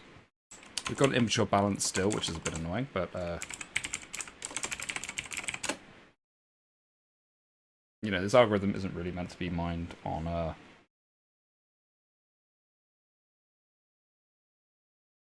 CPUs. It's much more of a GPU mining algorithm. But we're mining on a CPU because there's no need to mine on a GPU at the moment. It's only going to increase our difficulty. And this coin isn't really worth anything, so... How are we doing here? Oof, still building.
Okay, let's have a look. How are we doing?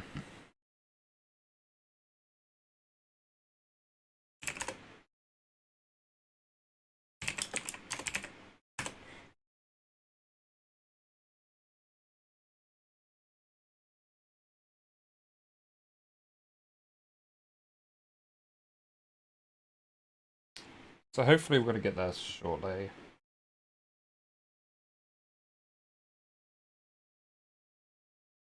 Luckily I don't have too much to do this evening, but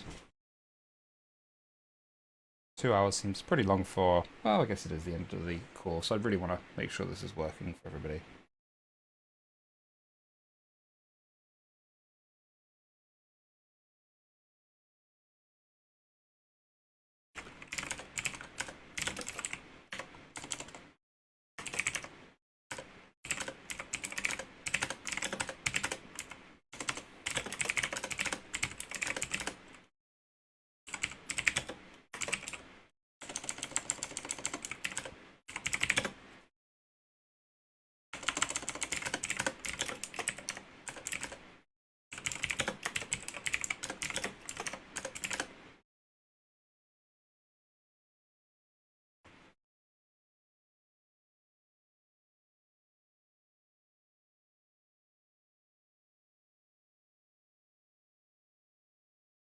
Alright, so looks like we've got some errors.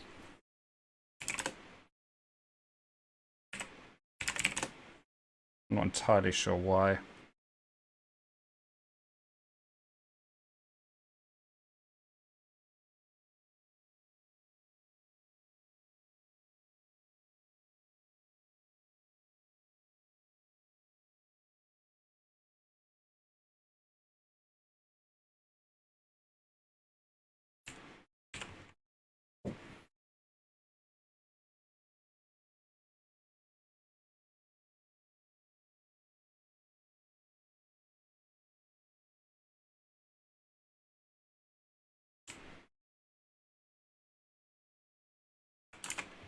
Let me just have a look at the Bitcoin source.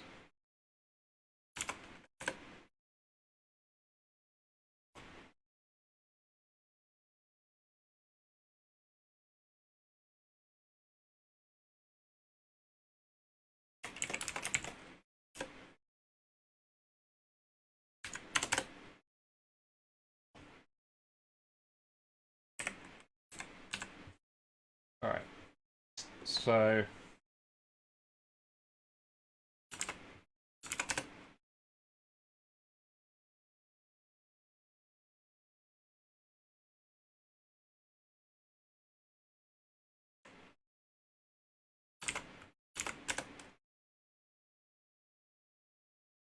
let's try 0.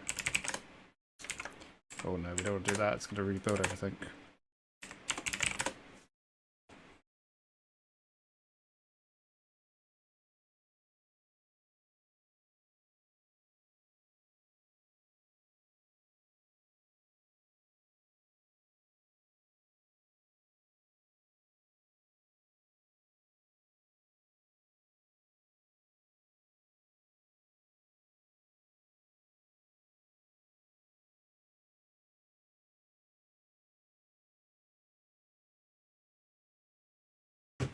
So yeah, unfortunately, we haven't managed to get the Windows wallet working, which is a bit of a shame.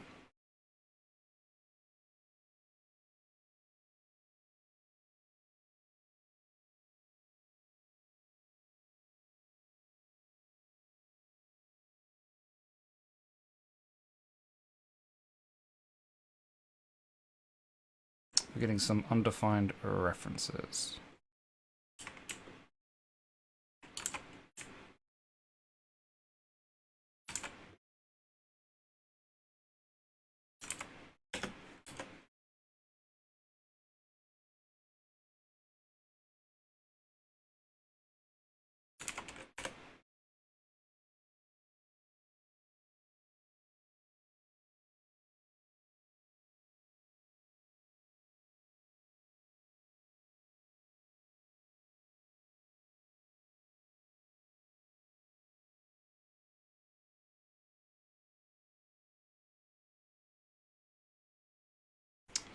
So yes, unfortunately, I've not been able to get the Windows wallet working, and that's just one of the problems. I mean, it's going to take a little bit of time to figure it out, but that is the nature of the beast. So what I'll do is I'll have a look at this off stream because we've now gone past the timing.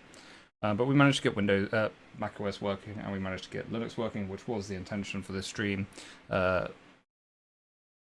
unfortunately, Windows was a bonus that we didn't manage to get. But you know, these things do happen. Now, I'm not sure why, but I mean, if I have a quick look, well, I don't want to spend too much time here. So it says the issue is outer.write. And outer is something. So SHA-256. Now, if we have a look at the crypto, it is interesting because I would have thought SHA-256 must be. So let's just try and include.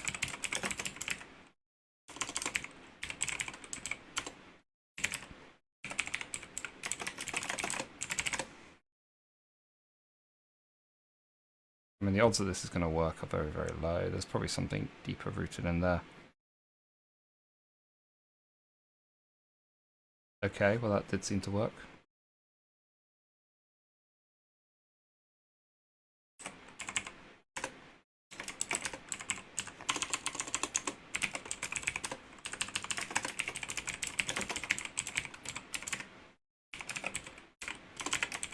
I'm not too sure why.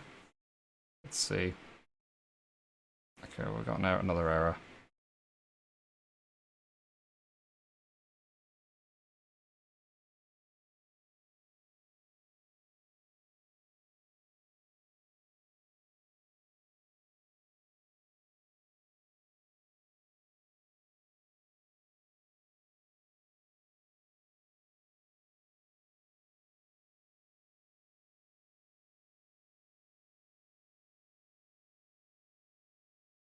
Yeah, so I'm not too sure what the errors are here. I'll probably have to play around with them another time, but we didn't manage to get Windows done, which is a shame. But otherwise, we got everything else set out what we need to do, so I will make sure I upload everything I have got. But anyway, thank you for watching the course. Hopefully we get Windows fixed and I can upload at least do a little update on the GitHub repo so we can see what was the issue. But yeah, I hope you enjoyed that and I hope you learned something about it. And it's a good place to start with, creating your own coin in the future. So thanks for watching, everybody. And I hope to see you on the next series. How to create your own cryptocurrency in C++, proof of work. This is session 4. And today we're going to be changing the hashing algorithm of our coin. And adding in a pre-mine. So just to recap on where we got to so far, we've forked our own coin, renamed everything inside of it. We've built all the various wallets and deals that we need to do. We've customized the chain parameters to fit. We've changed the magic number, changed the block spacing, changed the address prefix, created our own Genesis block, changed the ports and things like that, mined some initial blocks, changed the difficulty yesterday as well, and we managed to run it locally. So what are we going to do today? We're going to change our hashing algorithm. So we're going to change it from SHA-256 to something else. Now, there are various different hashing algorithms out there, but I think the one I'm going to use is called NeoScript. So NeoScript, it's meant to be an ASIC resistant algorithm. I'm believing that it's probably not ASIC resistant anymore, but it's a reasonably nice algorithm. It's very simple to change, so let's just get the source code for that. Okay, so I'll put the link in the description of where I got the NeoScript source code. Now, I want to try and make sure I do link going on.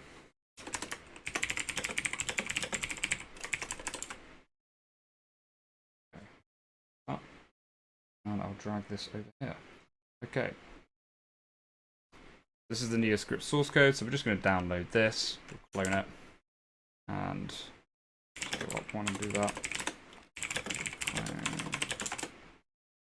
Go, we'll clone that there. This is it. We only care about the neoscript.h and neoscript.c.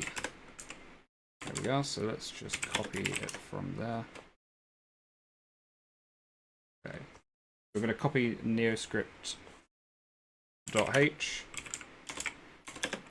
and neoscript.c, but we'll do them one at a time, into Livecoin source. We'll just jump in the source for the moment. You can tidy this up if you want to. It doesn't make too much difference for the moment.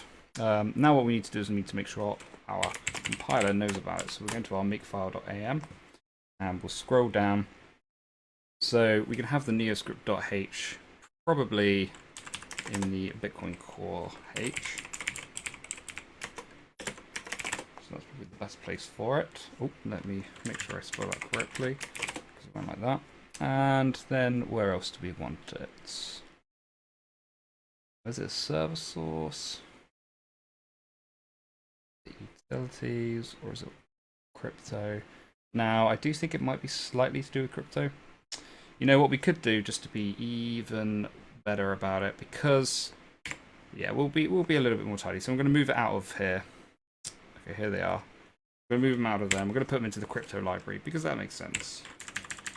Let's do that. So into /crypto.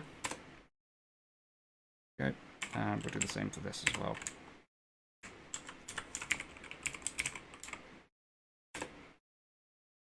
There we go. Now if we go to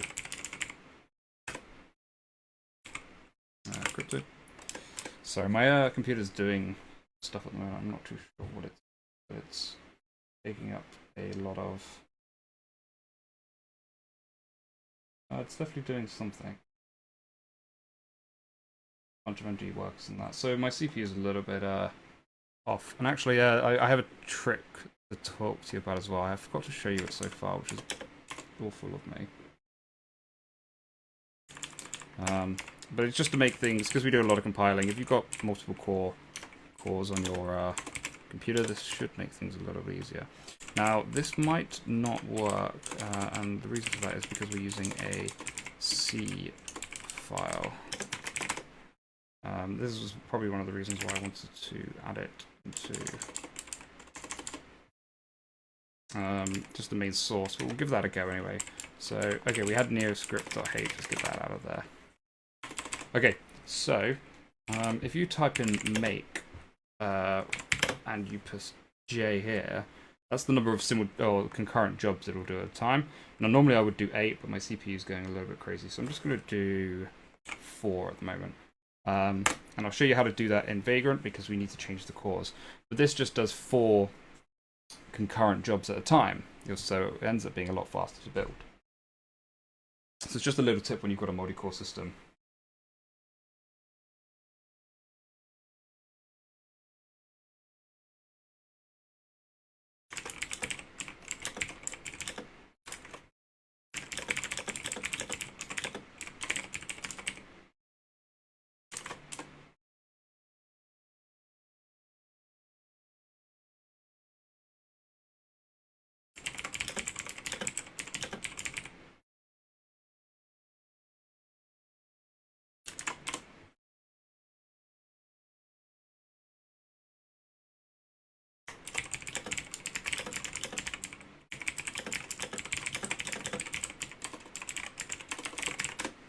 Sorry about that. Okay, so we've built this off, and we've got our new code in there, which is great.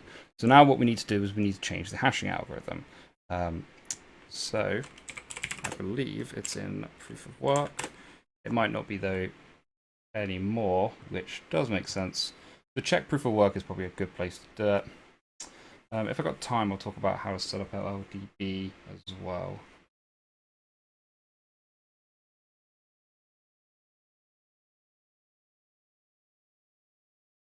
Okay, so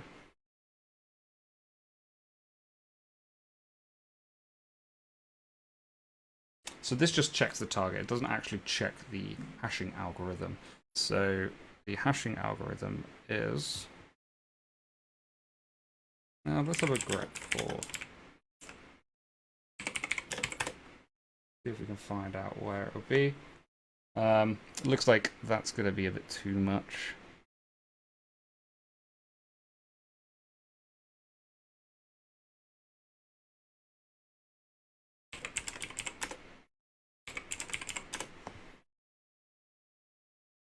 See, I do know where it is in some places. It's probably in validation, actually. So normally it's in main in a lot of older coins, but because Bitcoin's a lot newer, it's most likely going to be in main. Could be in block as well. Block's also a pretty good place it might be in. We can find out though by looking at what ports are. So let's go to primitives and have a look in block. Okay, so serialize hash. That's probably the one we're looking for.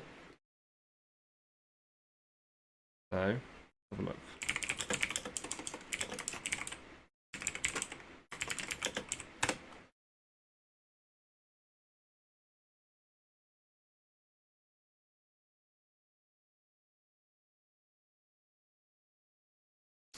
So, we need to find where serialize hashes. And it's probably in hash.h, looking at it. So let's go to hash.h. Okay.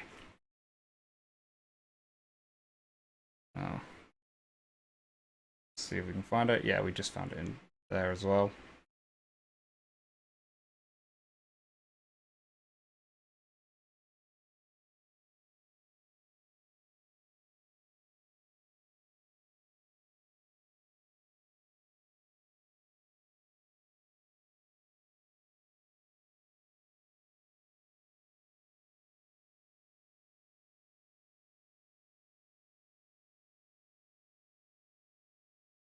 Now, because the transactions are hashed, we technically do not want those transactions to be hashed in a different way. We probably still want them to be SHA-256.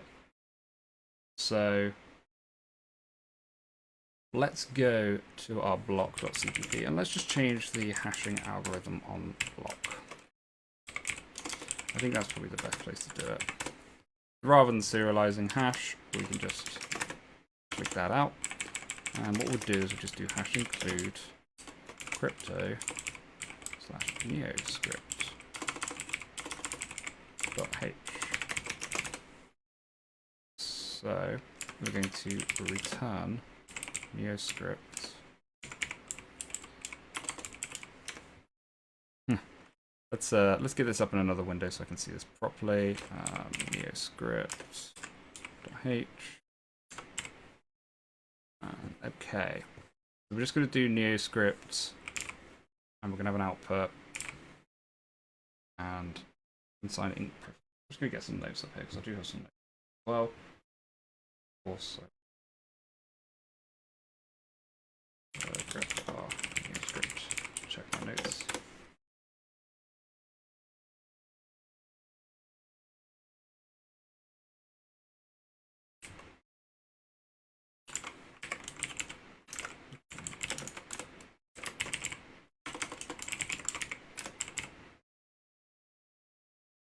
So, okay, get hash. So what we want to do is we want to do, let's do this all above here actually. Int256 hash unsigned. And I wouldn't worry too much about this. This is just what we're going to do in neoscript.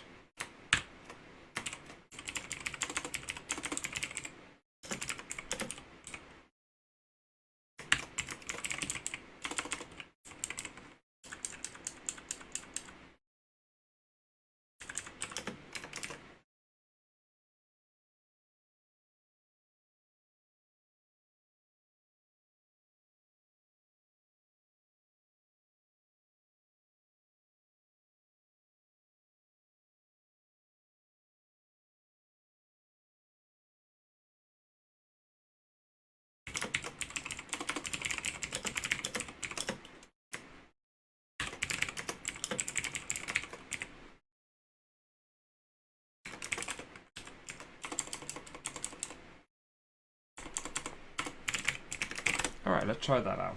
This might work, might not work. I'm not 100% confident that it will work, but we'll see. We'll see. New for me as well. I thought I'd not practiced beforehand. I just want to make sure we've got. Sorry, my bad. Just want to make sure we've got everything here. Get power. Hash.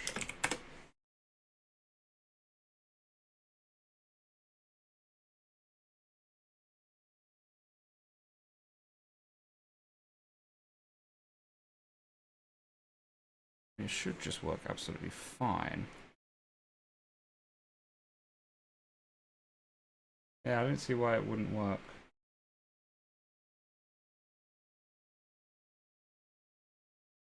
Alright, so we've not got any PAL hash.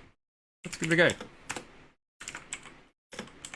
We use our new technique as well to make them run in parallel. So the only issue with this is sometimes if you've got something that's not building and you're okay with it not building, like the Qt wallet sometimes, what's called making jobs. If one job fails, it cancels all the jobs, so sometimes you need to run sequentially.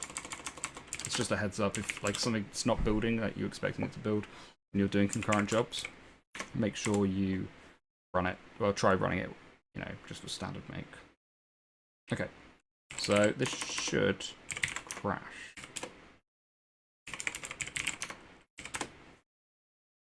It did crash, good. So that means our hashing has definitely changed. So let's see if we can recalculate our Genesis block, shall we?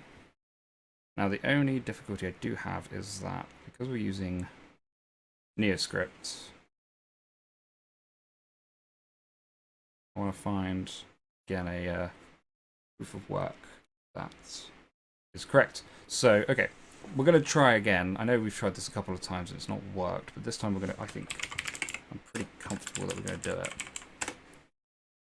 What we're going to do is we're going to try again to generate this internally because it's so useful. Okay, for Genesis, okay, Genesis get hash.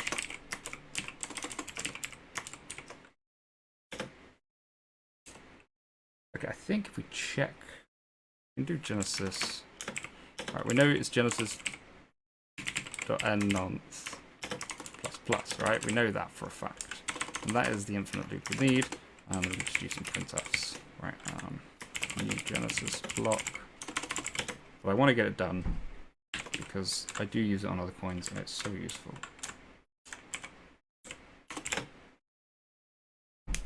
Alright, so the new Genesis block is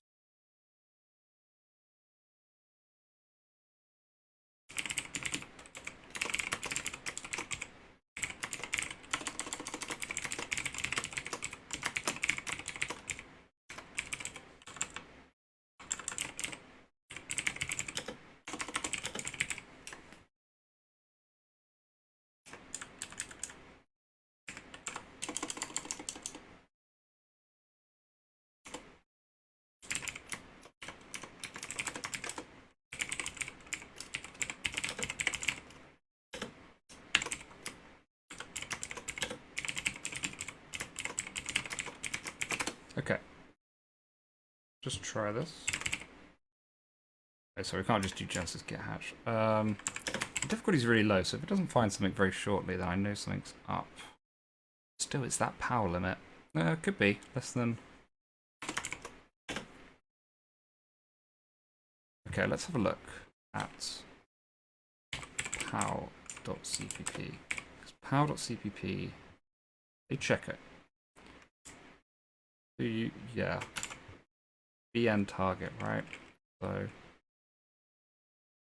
let's try it.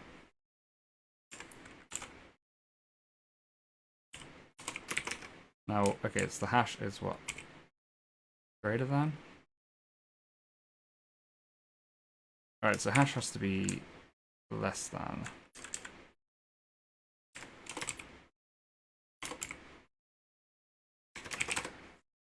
Okay, well, the Genesis hash is less than the power limit, or we can do, well, the power limit is greater than Genesis get hash. Let's try that.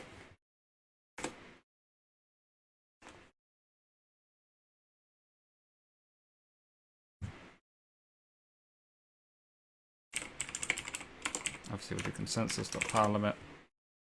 And let's just set this to be 0.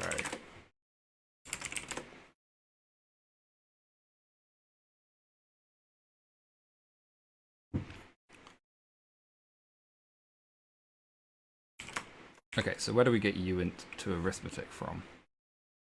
I think that's where we get it from.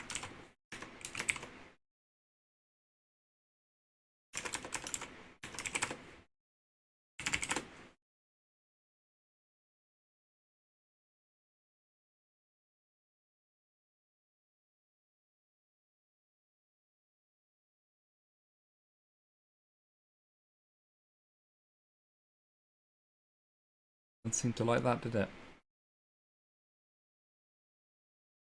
I guess we can do uint to arithmetic for the hash as well.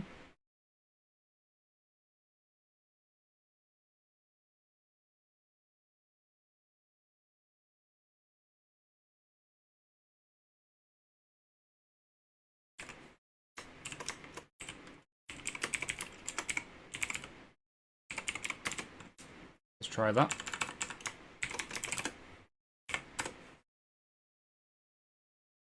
If this doesn't work with this, we'll find another way. There is definitely a way to do this, and I want to get it done because it's a cool way of doing it. It's just I haven't done it with this version of Bitcoin. But we're going to figure it out together. Okay, let's have a look. Alright, so I don't think that's right. I don't think that's right at all.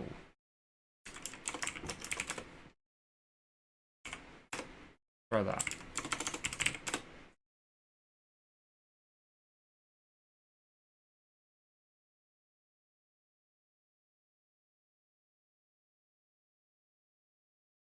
Yeah, so it's when the okay, oops. Yeah, the proof of work limit when it's less than that. So yeah, that definitely makes sense.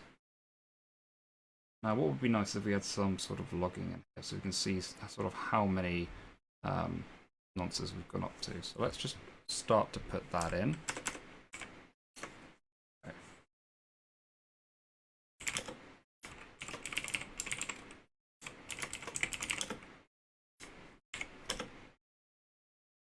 We'll just do modulus 1000.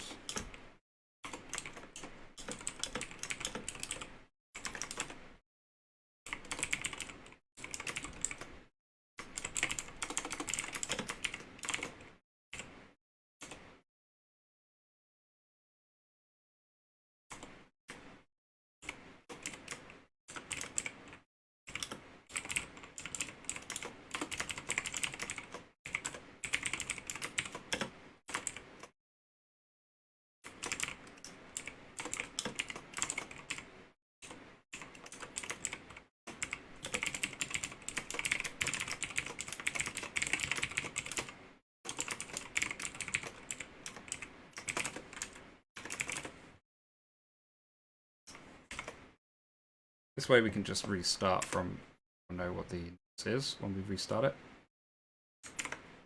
Okay, make again. Now I'm just gonna, whilst we're leaving this running, I'm gonna just check some of the stuff. Because I believe, maybe I've got it wrong again, who knows.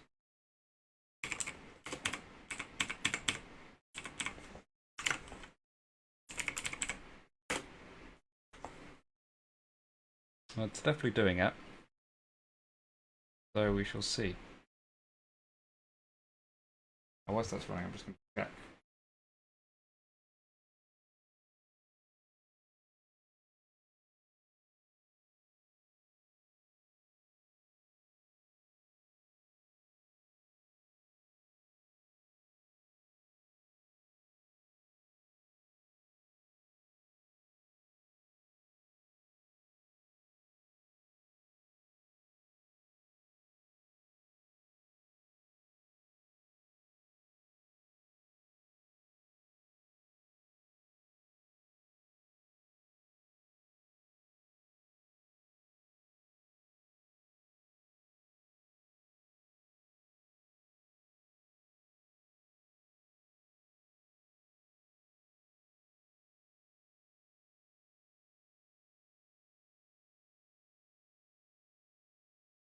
So I think we'll leave this running like this for a while. I have a feeling it should be fine.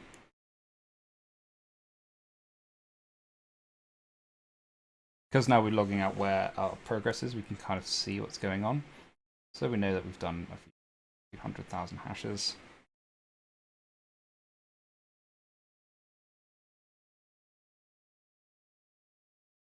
Or what we can do is we can just really lower that difficulty and test it again, see if that's easy.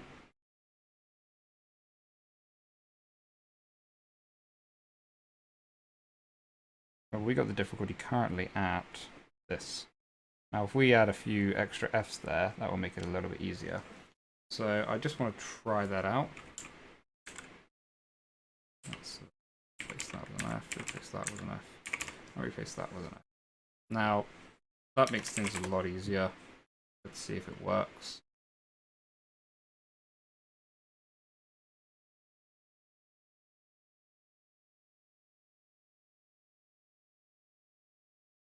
Oh, we found it already, so we don't need to do that. Okay, so what did we get to? This is the new Genesis block, same Merkle root.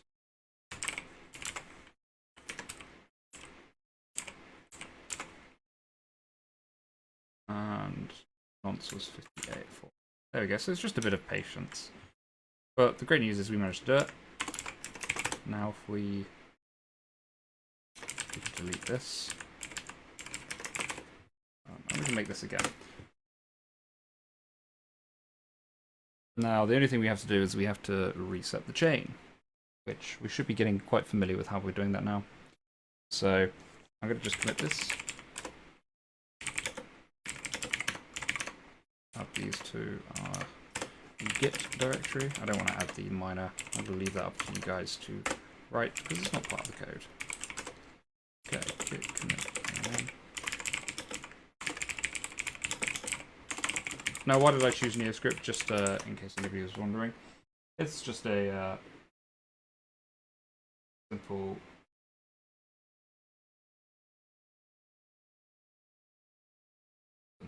It's just an algorithm that's a quite commonly used one, and it's reasonably simple to use compared to other algorithms. It's very easy to set up, as you saw.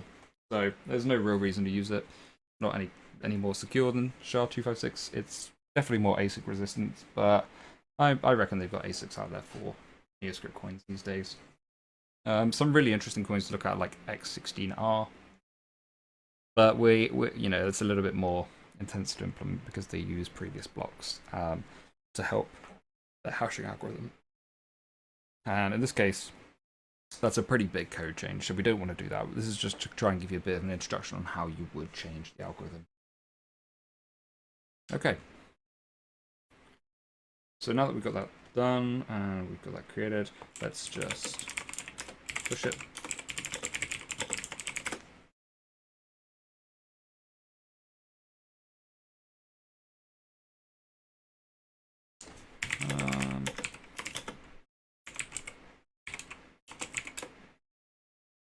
How do I delete a tag?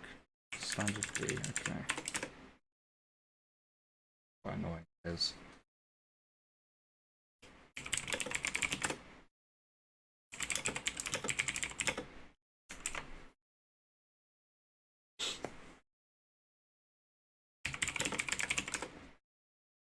Okay, so I was going to show you how to add different cores to your Vagrant machine.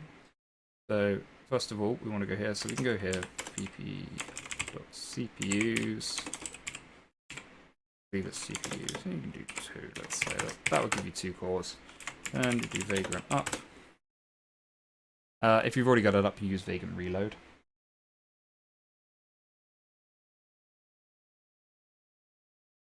And we need to reset the chain whilst that is loading up. So let's go to where we would reset the chain, which is again on macOS library, application support, and Livecoin. Okay, so here we are. We just want to remove basically everything here: blocks, chain state, debug.log, fee estimates.dat. We don't want to remove livecoin.conf because that's got our configuration that we've set up, and we just want to keep that using. Otherwise, we just blitz this whole file. Perfect. And once this is done, we can log in and do the same for here. So vagrant SSH. Here we go.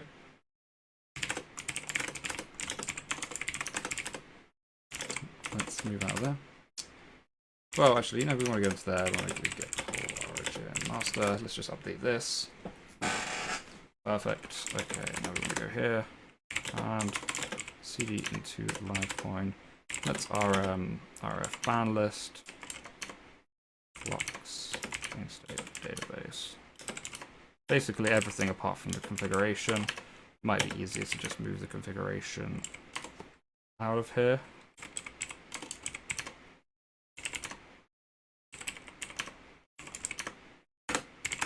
Alright, good stuff. Okay, so let's start them up. Now, I remember there was some sort of issue with that.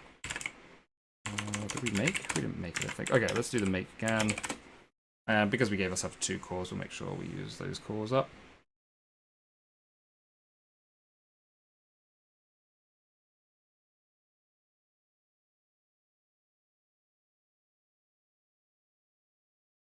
Yeah, so this is where it becomes a bit of an issue.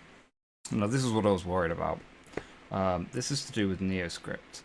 So for some reason, it's basically because you're recompiling with fpic and stuff like that. Now, I get over this quite simply by just changing NeoScript to be a C++ file. It's the easiest way. Otherwise, I mean, there is probably a better way to do that. If you're good with compilers, you can fix it out. This is the easiest way I know of doing it.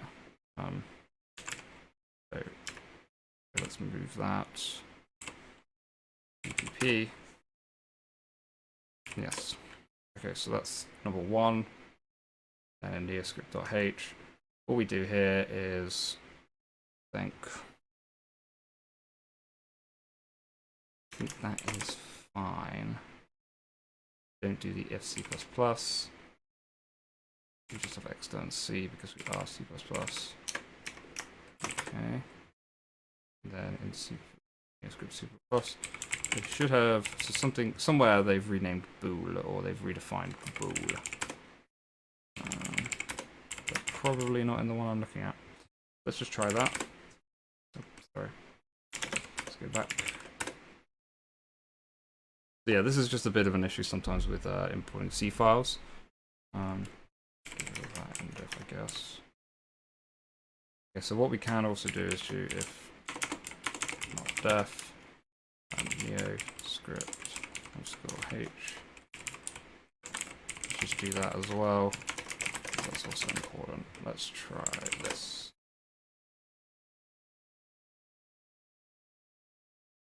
Yep, and we need to change our makefile again. So I'm glad this did kind of happen. It just shows you sometimes things like this don't go very smoothly, and if you get it, sometimes the best thing is just to make sure everything is uniform. And because this isn't a C++ file, it causes just a little bit of an issue, and it would take... Alright, so what we're going to do here, we're going to do a make clean. A bit annoying.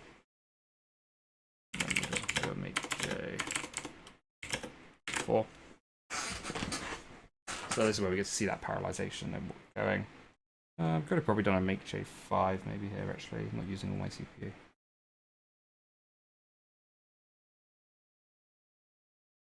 But it definitely speeds up building, which is nice.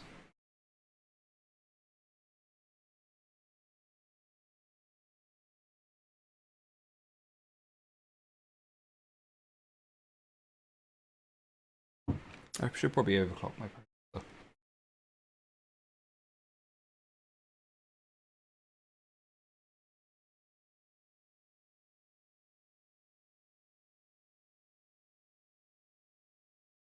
Okay, so we do have a issue here.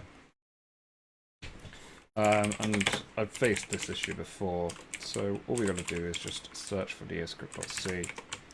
And there's basically some artifacts that are being hesitant to change. So here we go, we can see them here. So lib, live, crypto, they're just the PA files and PLO files. So let's get rid of that. And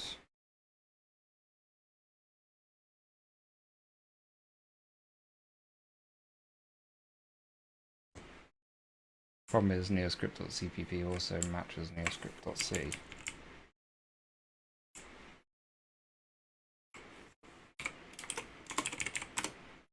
There we go.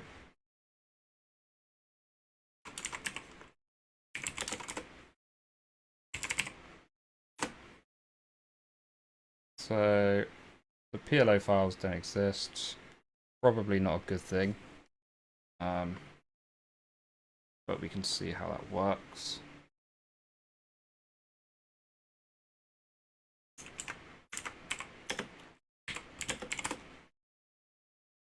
If it doesn't work, it doesn't work.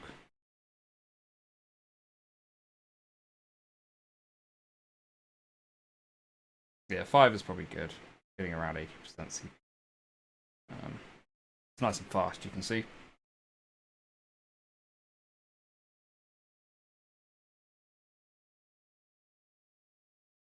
So it looks like we might be okay.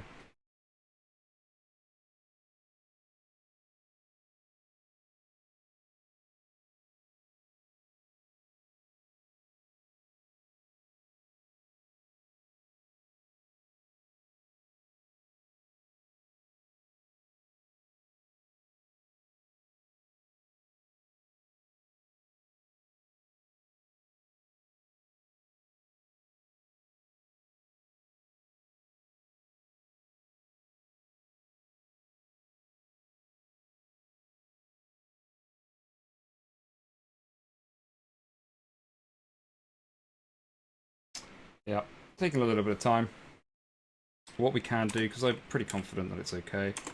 Let's have a go.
Okay, let's have a look at Vagrant and pull that down.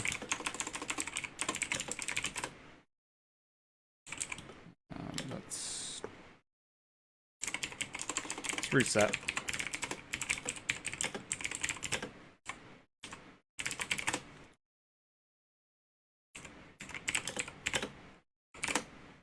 And we'll make as well with 2 jobs. We only have 2 jobs here. So hopefully, okay. So we got some other issues here, which is fine. Have a look what these are.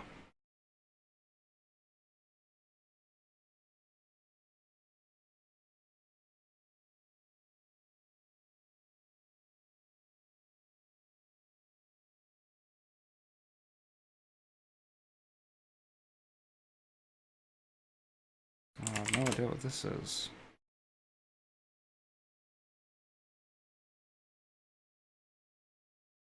Something different. Alright, so I do have notes on this one. I thought I could get it going without them. So let's have a look.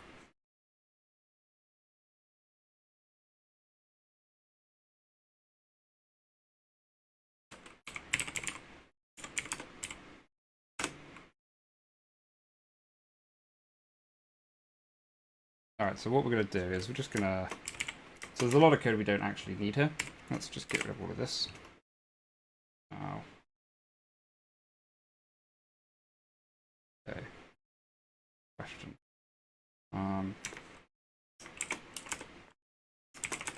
Let's go.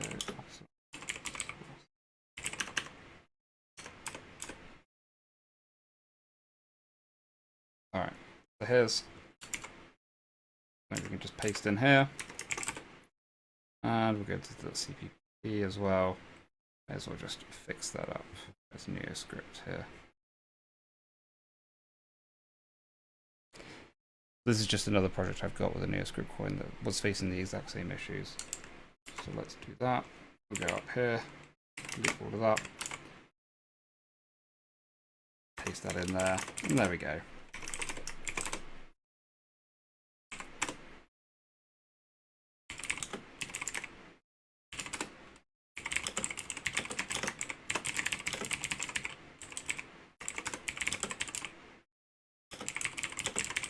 Try this. Hopefully we don't get some more issues.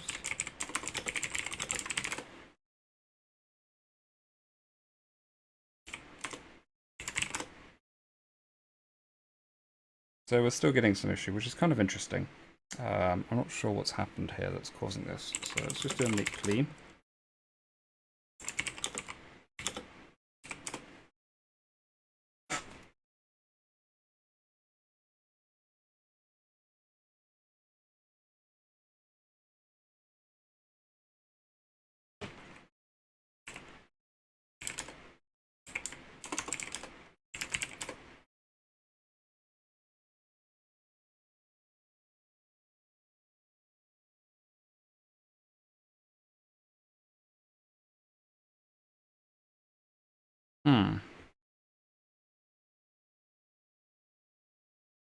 I wonder what happens if I move it out of crypto.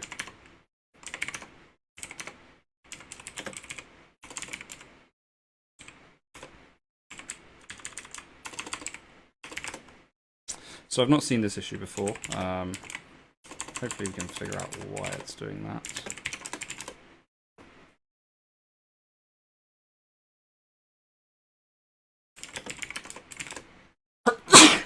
Excuse me. Alright, so let's change the makefile.am.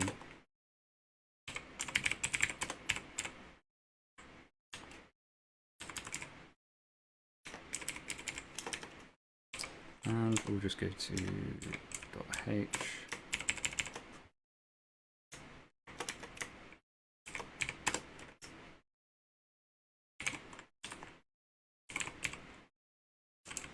And we'll just have it in here. Because I'm conscious of time and I want to get this working.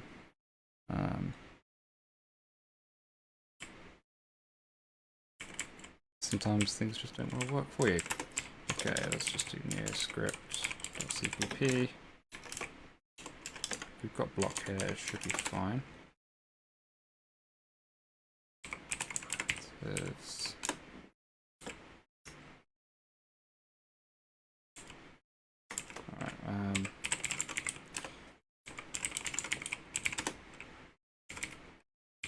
fine. We're going to add it to the primitives library. That's probably where it belongs. Block.h. Where's that?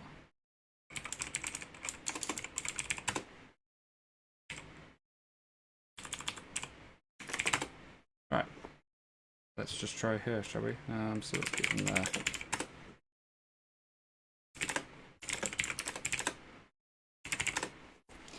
Try it again. We're still getting errors.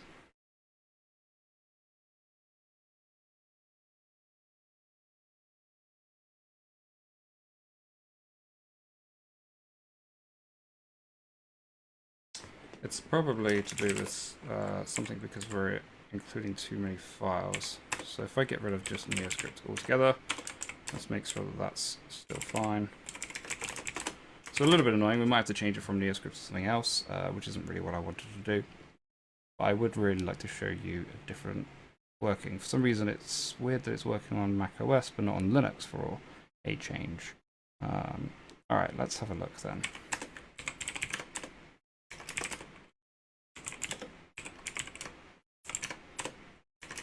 I'm sure we can get it working. It's just one of those things that is a bit of a pain. Now, it could be that we just remove this. Let's try that. I have a feeling that might help. It's a shame we got rid of NeoScript there. Let's get reset or git checkout file. .am. Let's try that. Still not happy there.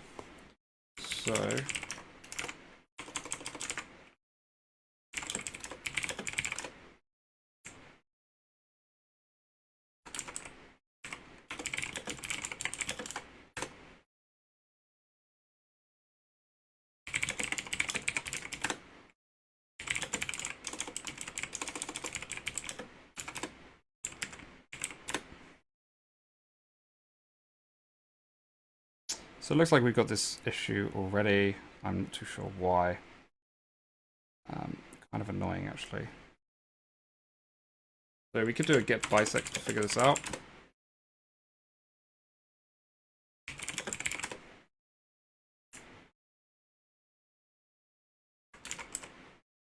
Let's do this.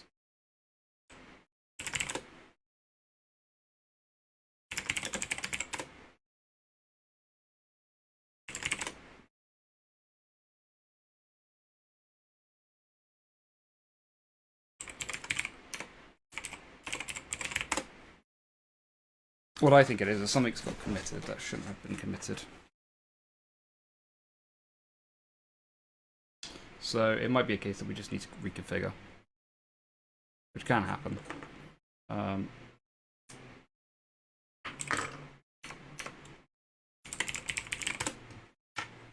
Because this should be working at this stage. We've seen it work at this stage, so it's just probably an issue where I committed something that I shouldn't have committed, which does happen. It's kind of annoying, but we'll figure it out.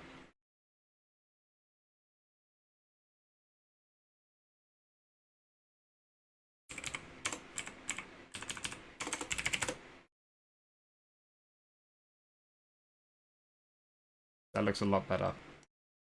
And it is a lot better. So yeah, so something's been committed. We can figure that out and try to resolve it. Luckily, there's not anything done at this stage. Did I make any changes here?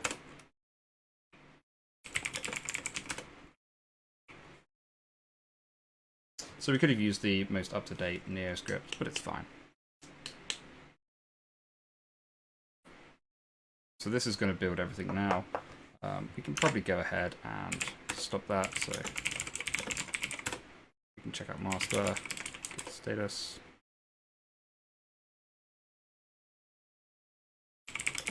Let's just reset this.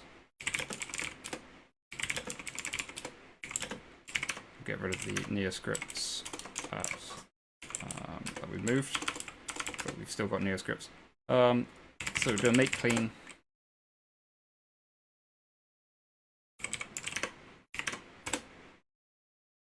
And it's basically something that's been committed. But what I'll do is I'll double check has been committed in this, and then I'll update it and fix it so we can run it a little easier. This is why Docker also helps as well. If we run out of time, I mean, I can quickly explain the pre-mine in a bit. Okay, let's do configure again. There we go.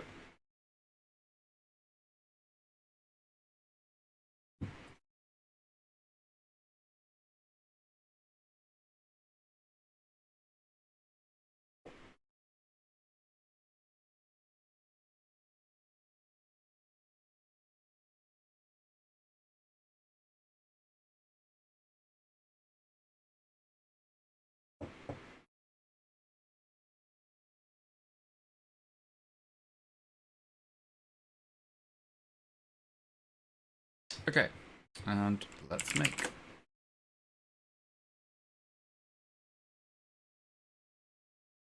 Okay, so we got the same issue as we had before, which is great, in my opinion.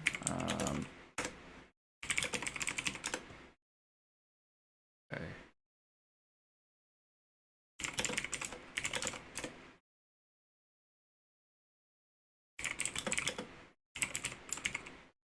You know what, I don't want to do all this, I just... Okay.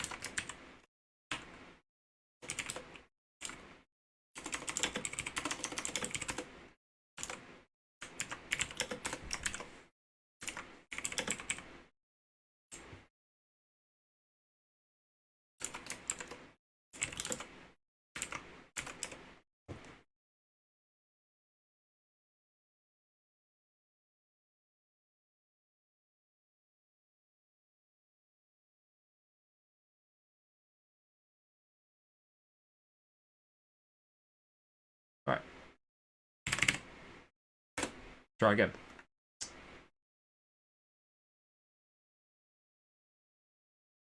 Let's try to configure again.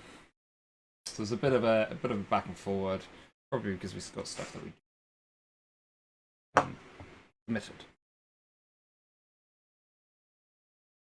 So it is a little bit annoying, but hopefully we'll get through it. And, you know, if you're going around changing stuff like this, you'll definitely encounter these problems as well. Okay, that looks a lot better. So let's just do this with a make j of 2. And we can have a look here. Alright. So the next thing is if we want to change a pre-mine. Ideally, I like to get some of this mining. Good.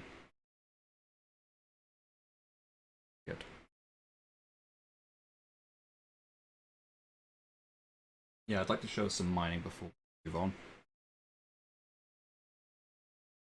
Now, you can mine solo. I wouldn't recommend it, but you definitely can do it.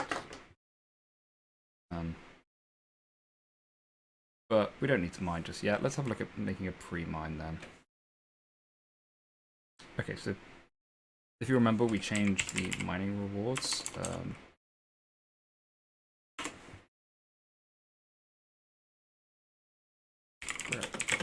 Subsidy. This is in validation.c++. So we changed the mining rewards. Oh, well, we didn't even change it. And that makes sense. But what if we want to add, say, a pre-mine? So what we can do here is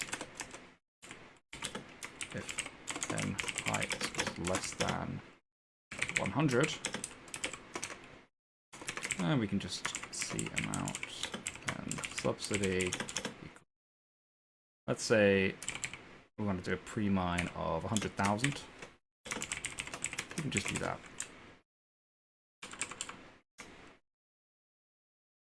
Let's do 10,000. We don't want to be too cheeky. 100,000 much.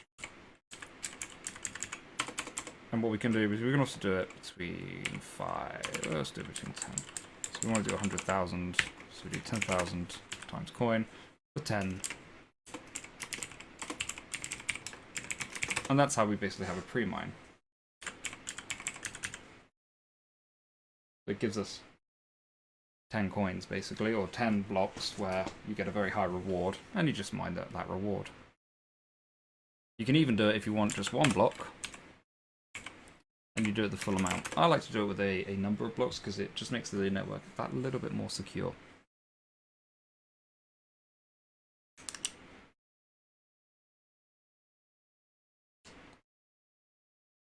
So once this is up and running, again, we have to make this on our side, so let's do that.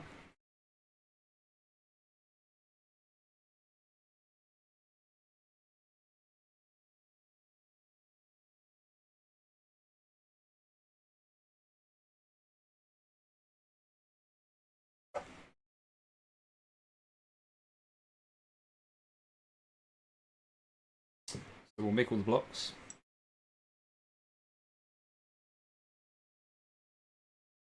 Okay, let's commit this as well.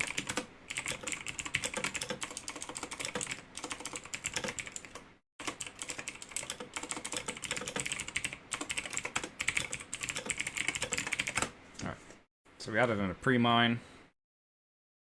It's still taking some time to build, which is annoying. I'm just going to have a look on GitHub quickly. No, yep. I will look on GitHub in a bit.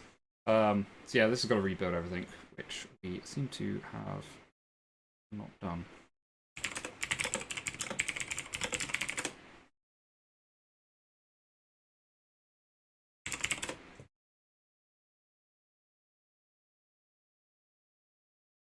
So it looks like things have been stored somewhere slightly different on this one, which is kind of annoying.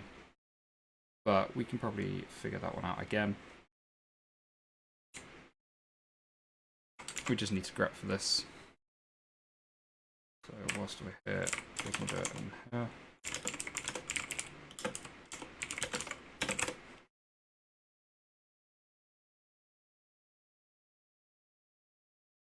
Right, so it's this thing.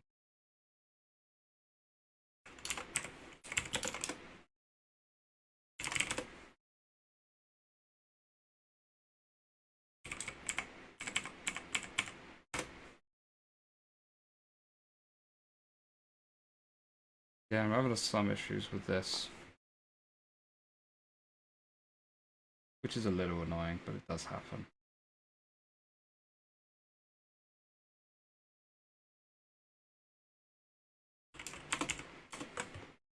Let's see, we've still got this issue, which we might still do. I just want to prep it again. But again, it's still a bit of a back and forth, but it does add up to the time. So yes, if you do intend to fork a coin for somebody and they want some custom parameters like this, do give yourself a bit of time to make sure you do it. Alright, so this looks a lot better this time.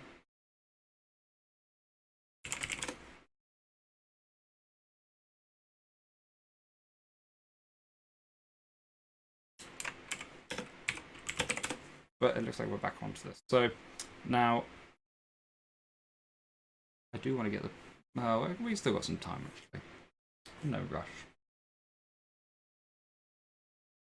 Just wondering what else there is I can show you during this time, because it's slightly boring watching it go. We could talk a little bit about opcodes if you want.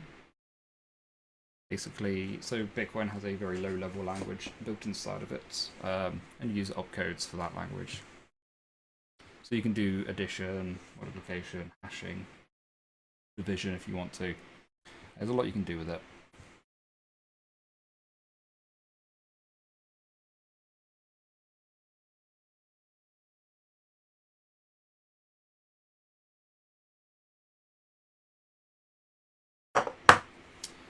Minor class, where we're creating new blocks and things like that.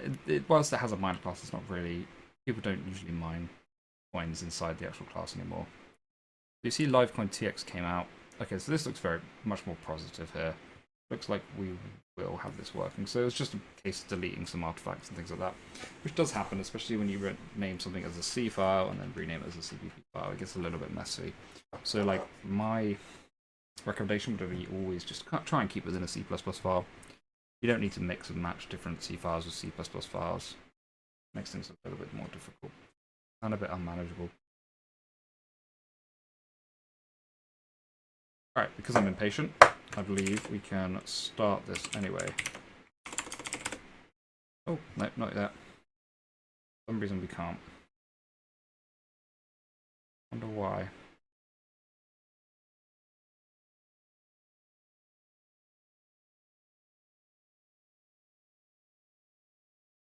Very strange.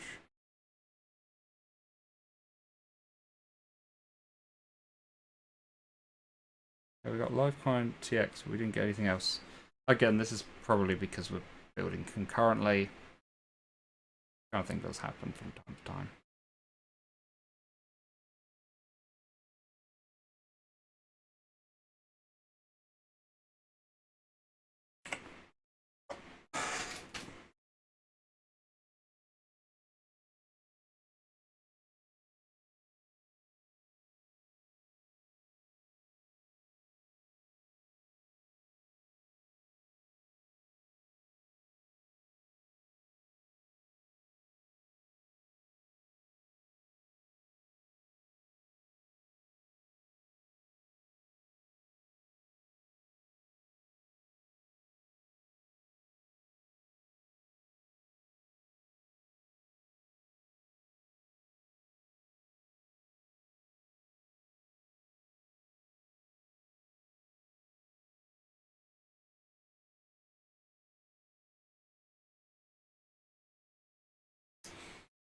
So we're almost there.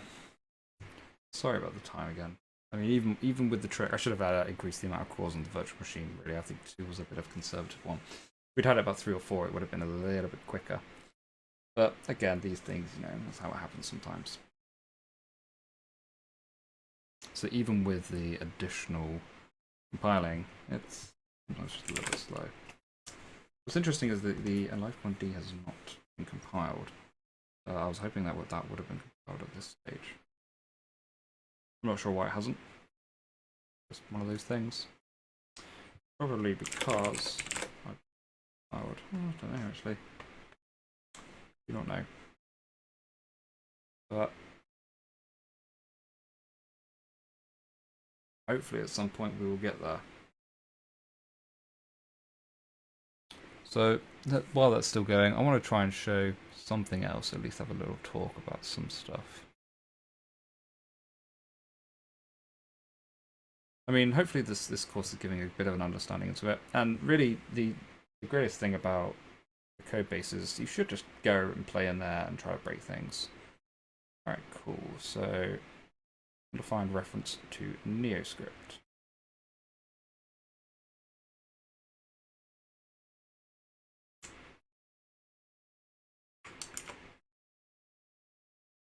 I wonder why that is. Let's have a little look, shall we?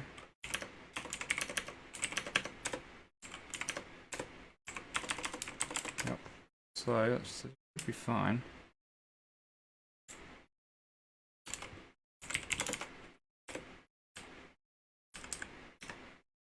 So /common is there, so I don't see why NeoScript is not happy.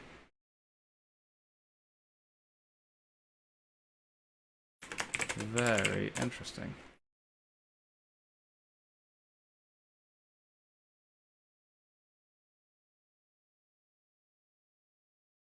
So let's have a look at the make file, shall we?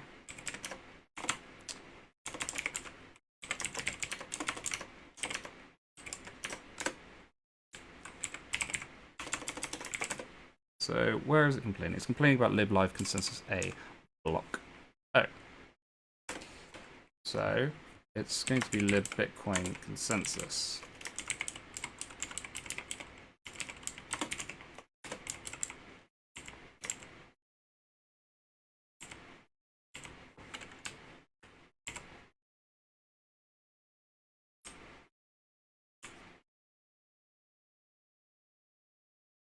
So let's have a look and see what consensus is actually building out. So consensus, they do the primitives. Are they linking with crypto though? That's the real question.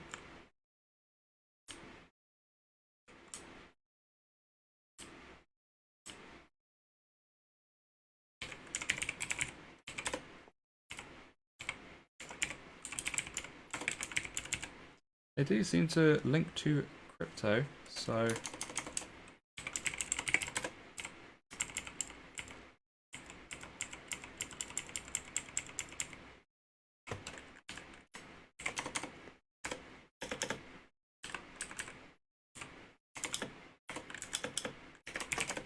It's very strange.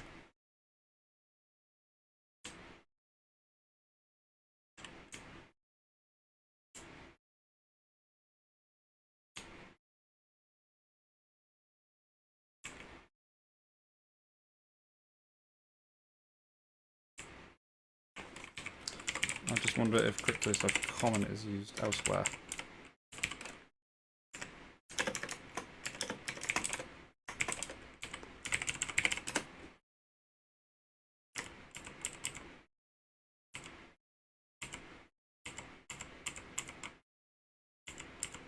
That isn't, interestingly. So, yeah, I'm not too sure why that is also complaining, but let's have a little look and see if we can do something else about this. Undefined reference to.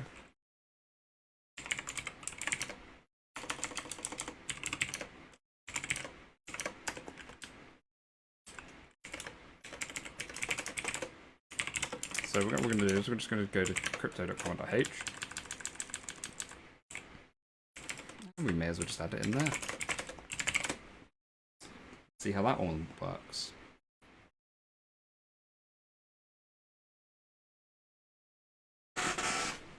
Now, okay.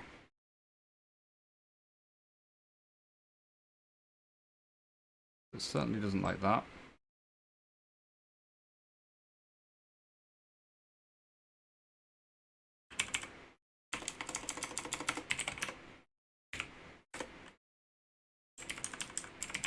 Let's try.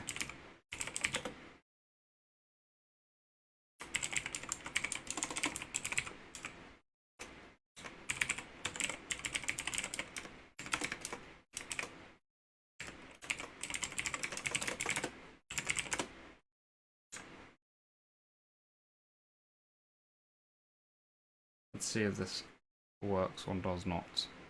Interesting. So these inline functions aren't very happy.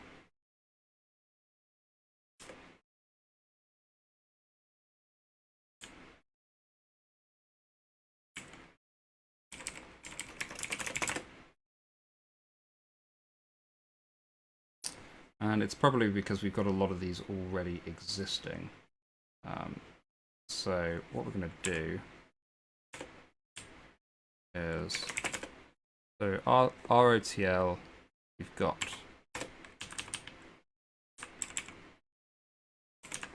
Let's get rid of it.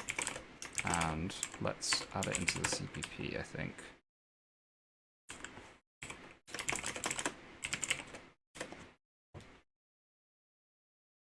This is just where we've got two things defined, which can happen.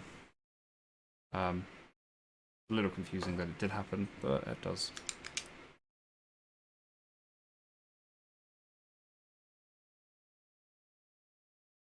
Hopefully this will fix it. Yeah, a bit of a long one. I wasn't expecting it to take as long, but I'm kind of glad it did, because it really gives a sort of clear indication of what can, again, go wrong. And a lot of things do go wrong. And you just, you got to take a deep breath and kind of work through and figure out. It's like any sort of software. C++ can be very, very unforgiving. So it's good that this stuff is sort of happening, even though, it can be kind of annoying, especially when you want to have a really nice, clean live stream go through. But that is the nature of live streaming. Sometimes it needs to be difficult.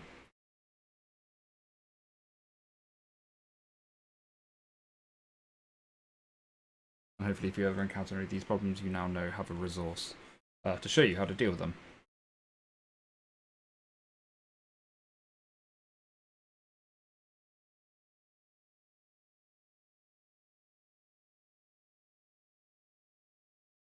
Because I did my university course in C++, a lot of this, especially when you're first starting out, is sort of gives you some of the worst effects, and you would spend 2, 3, 4 hours trying to figure out what error messages mean and how to work around them and things like that. So I'm kind of glad that I'm no longer in that phase with C++, and it's more of a state of trying to figure out what's wrong. And after a while, you've seen these things happen so many times that you know why this is going to happen, and you know that the best fix for this sometimes is to do that. And again, the internet is a great resource, so it's always worth looking at.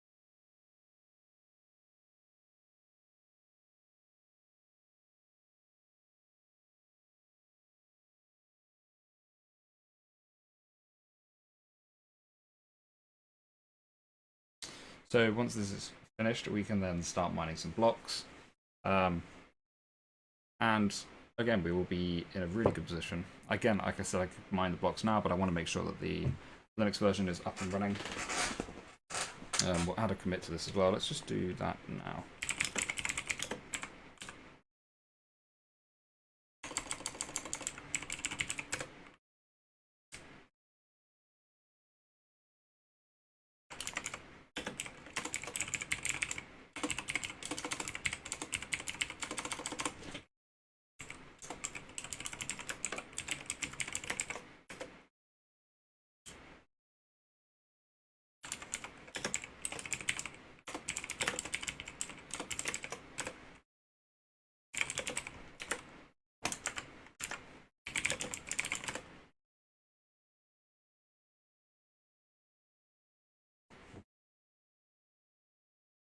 This looks more promising this time, definitely, despite everything that's going on.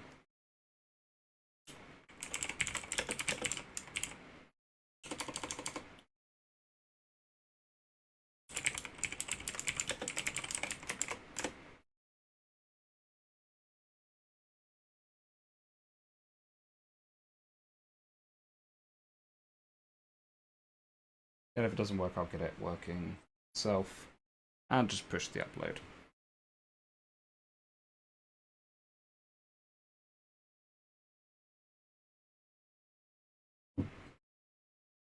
Looks like a lot of things being rebuilt, which is kind of worrying. That wasn't my intention last time. If we have a check, we can see that. Well, maybe we missed out on a lot of that stuff. Looks like it did because of this issue. So libraries are getting built, which is great. I'm confident. Confident it's going to work.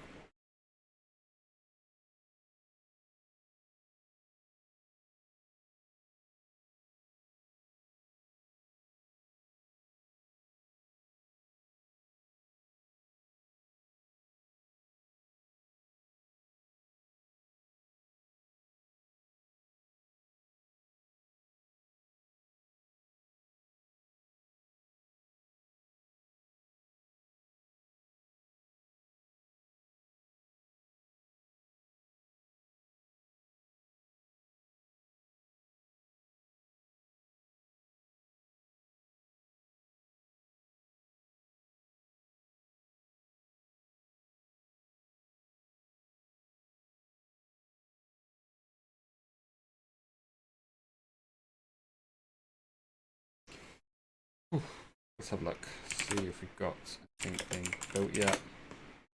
So, okay, looks like Livecoin D and Livecoin CLI are working. So let's just give them a go now.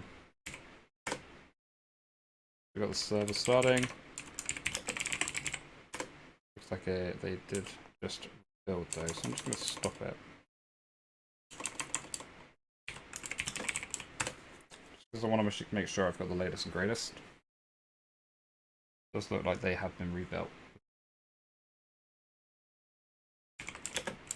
We can just double check that.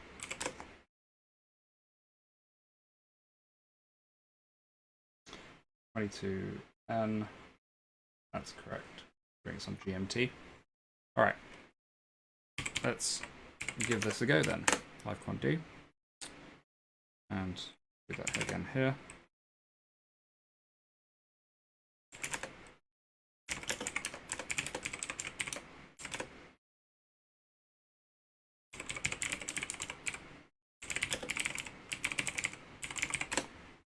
Alright, just check the network info. Yes, we got a connection. Great. So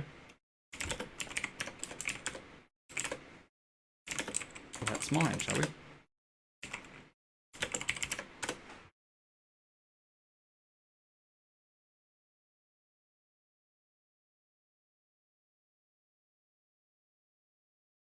Now, interestingly, I'm wondering if mining is working.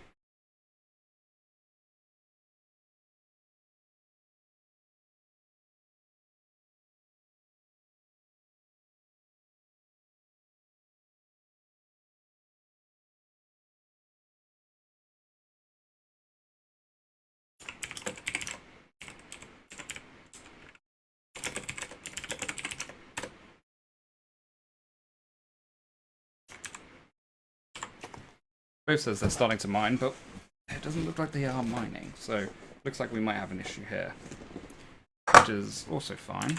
It's just we've got to find out what that issue is. Now, it might be a case that we have to rebuild everything and try to figure that one out.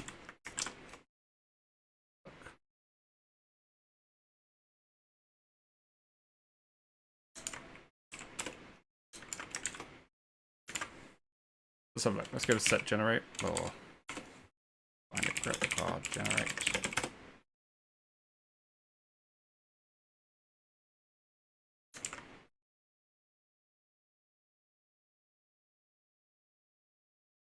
Okay, let's do that on source.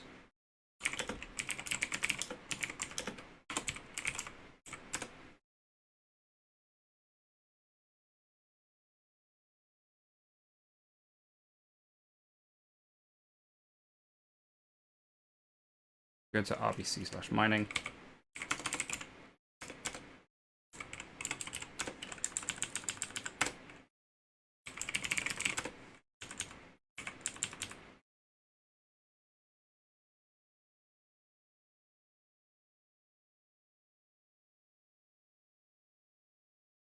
Let's get a POW. We're just going to check the proof of work here.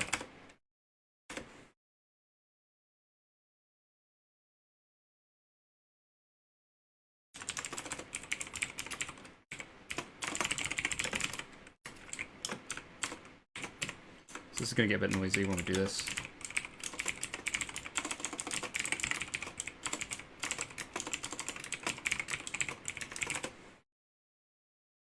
Let's give that a go.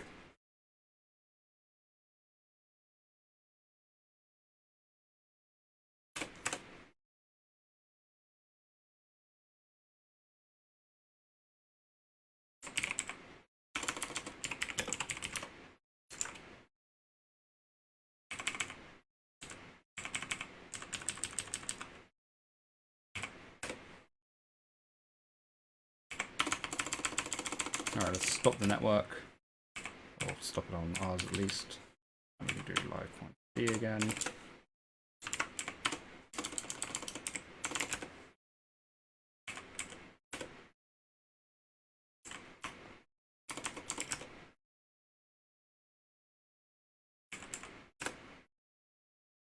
It looks like we've got stuck in an infinite loop or something similar, which is worrying.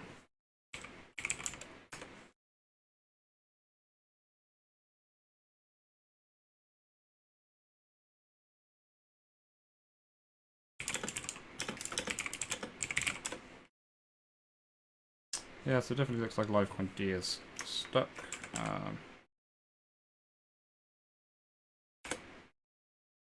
Let's just kill that.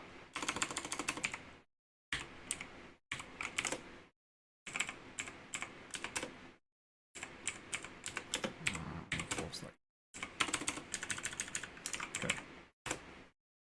Right, so for some reason our mining was a little bit caused a little bit of an issue, which is a little bit strange. But it looks like while n height is not equals to n height end.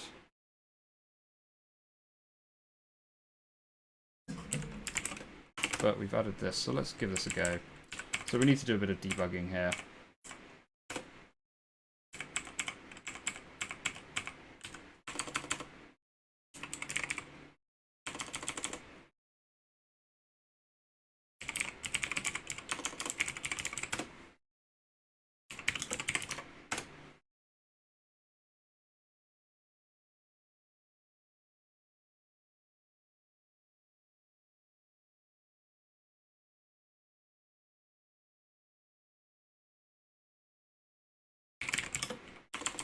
What we can do is we can have a little look at the debug log.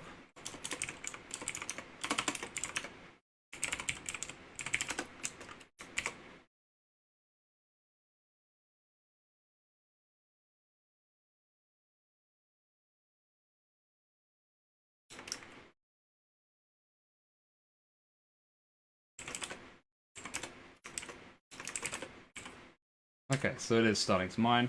It's just a little bit slow, which is fine. Yep, fine.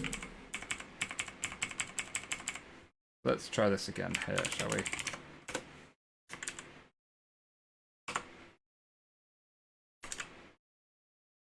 So you can see, because we changed the difficulty, it's probably not the correct difficulty for the algorithm, which is fine. But actually what's quite nice about this is we're going at a much more reasonable pace than we were doing with SHA, or SHA 256. So there wasn't really much need for me to worry too much then. Just, I wanted to make sure everything was working fine.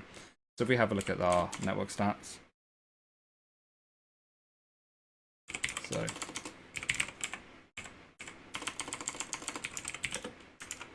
let's have a look here. You can see that we have got an immature balance 1000, so we did find the first block, which is great. If we do get network info, see that we do have at least connection. We have a look at get blockchain info. You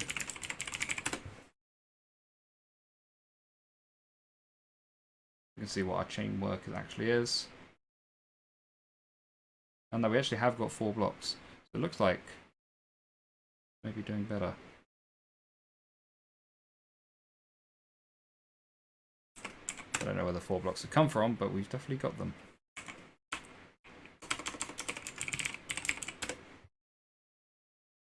This one seems to have only found 1 block.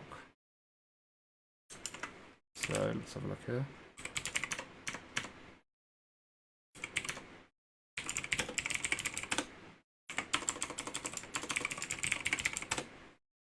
This one has found 3 blocks. So we found 3 blocks on this one, 1 block on that one, which is confusing because usually macOS tends to be better. But yeah.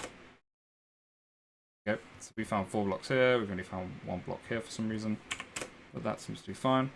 So that's it, we've started mining. The algorithm's a lot slower, as you can tell, but at the same time, it's not as silly as it was with SHA when we were just getting coins coming all over the place. So this is actually a pretty decent place to wrap this up. What I'll do is I will make sure, let's have a look, see what we got here.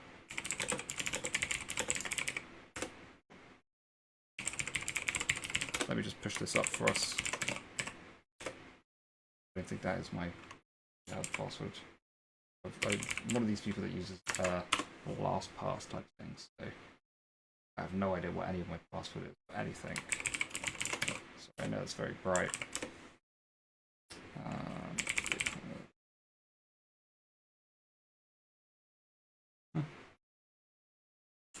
Okay, let's try that.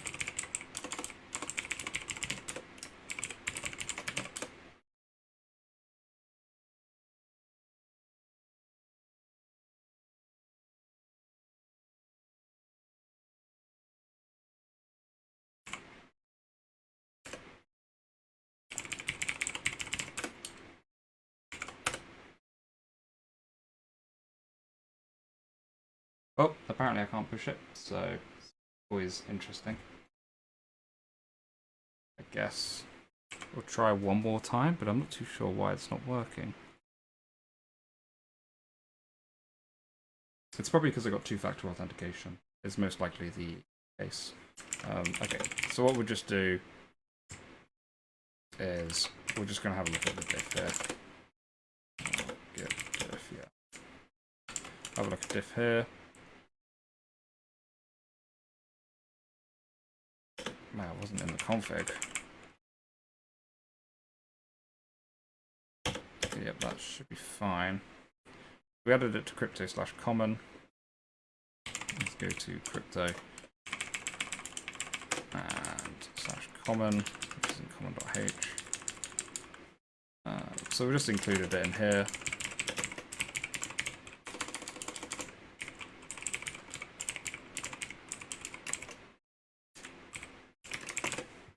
And then in neoscript.h,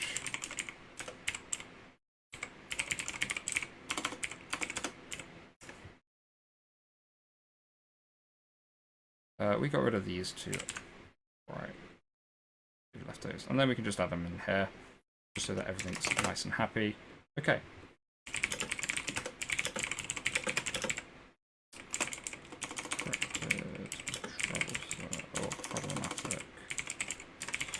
finds.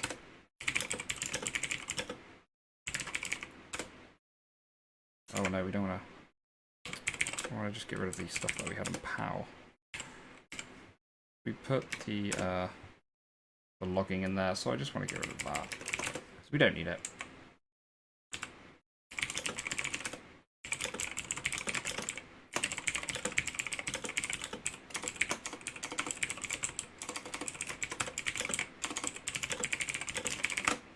Alright, so we'll push that up.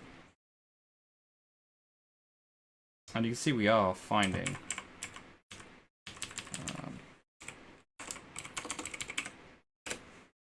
we found 2 blocks here. This one I believe has found quite a few actually. Oh, let's make sure we got everything there. Oh yes, we need an if to find what to find as well. Very important. C++. Include guards. You remember them. Alright.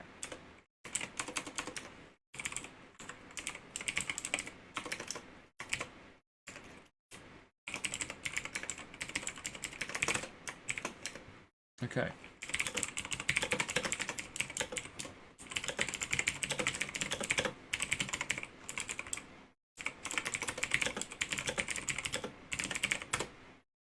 So that's good up there. What we're going to do here is we're just going to pull this down as well. Annoyingly, we're probably going to have to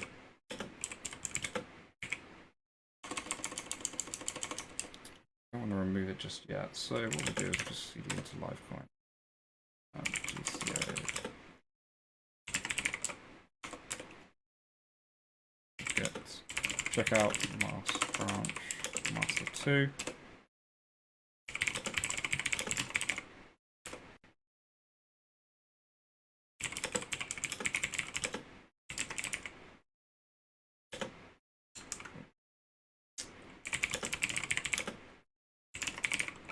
And we're just going to delete master.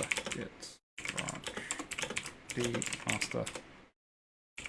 Git check out master.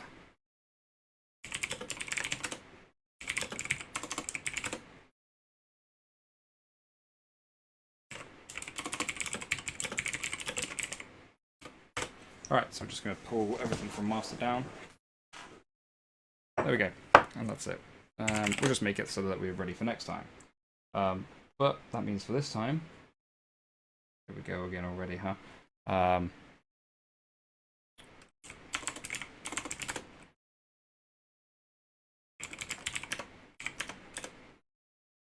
We'll just fix that up. So what we'll do is I'll just have this continue making. We're mining quite nicely now, and I'll get this ready and built so that we're good to go on the next round. So what are we going to do in the next session? The next session is we're going to actually start releasing, and we're going to have it running live basically. So how are we going to do that? Well, first of all, we're going to have a node running with our coin. Okay. So we're going to run the coin on a VPS, so we'll have an actual dedicated server to run this. We'll update the network seed so that anybody who's connecting will be able to connect to that node. And, you know, we can have it with some other nodes too. Maybe run 2 VPSs, that's probably going to be the right thing. Then we're going to update the network seeds and, yeah, launch the network. And then we'll just build some release wallets. And I'll do a release on GitHub so anybody can join and download if they want to. And they can start mining coins, which is great. Yeah, so in the meantime, I'll get this all working. So that we're good to go and everything, and then, you know, next thing we'll do is getting the network launched live. So if you guys want to participate in the network, that's going to be great. And then in the future, we can do some additional things like building blockchain explorers and stuff over the top of it, which will be really cool. So thanks for watching. Sorry, it was a lot of building again in this tutorial. I understand it's really quite annoying at times, but thank you for bearing with me. I hope you enjoyed the session, and I'll see you next time.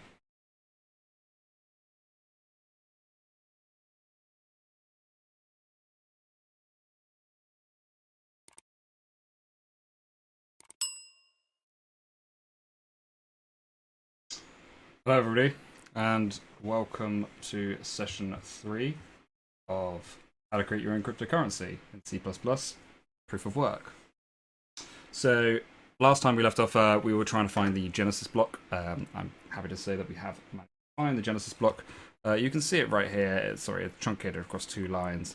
Very long hash. It took about 5 hours to do in the end, so the algorithm was correct. So I recommend if you want to do this yourself, give yourself a bit of time, but we're going to talk about changing the algorithm anyway, and we're currently using SHA-256 as the hashing algorithm, so we will change this in the next session to something a little bit easier for things like that. So, in the meantime, what are we doing today? So in today's session, what we're going to do is we're going to run the network. We're going to test the network, and we're going to mine some initial blocks. And once we've managed to do that, and I'll show you how to do all these things, then we're going to change the reward structure and restart the chain. So what do we need to do to run the network locally? We need to do a couple of things. First of all, we need to have 2 nodes running. So as you've noticed, I've been running with Vagrant recently, and I have the Vagrant machine up and running here. Now what we want to do is we want to be able to access this from our host machine and have them talk to each other. So we need to forward some ports. So first of all, you want to edit your Vagrant file. So I'll just load it up. And you can just search here for a forwarded port, and it does have the network. So here we go, we can do this here. And let me just remember that we set our ports as 9191. So our guest is 9191, and we can just do the host as 9292. There you go. So we know if we connect to that on our host machine, we should be fine. So that's allowing us to forward the ports there. Now, second of all, we need to, let me just do a, I think it's Vagrant reload. There we go, reload Vagrant. We've got these new configuration settings.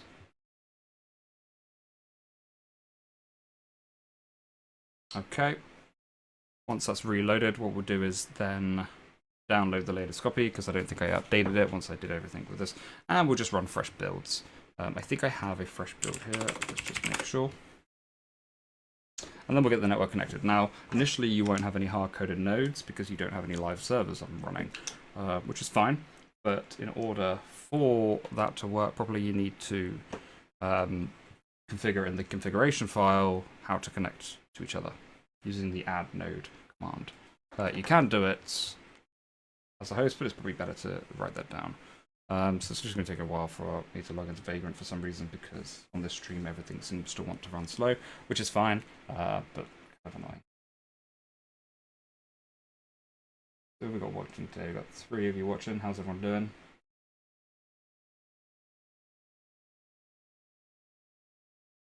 Hopefully you're doing well.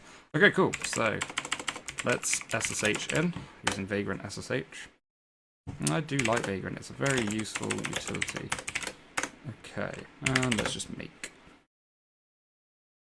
No, we want to pull actually. Good pull origin master. Alright, so we've got to download everything. Yep, so we're all good here. So, yep, fine. Make. Let's do that. Okay. So, what we got to do is.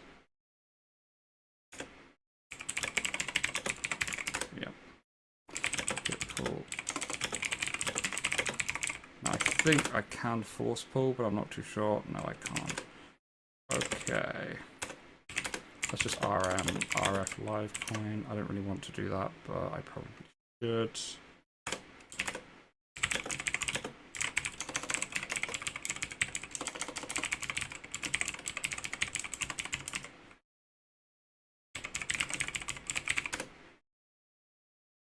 Sorry guys, I should have done this a little bit earlier, but it was Father's Day today and ended up getting quite busy with doing stuff for my dad, which is what the day is about.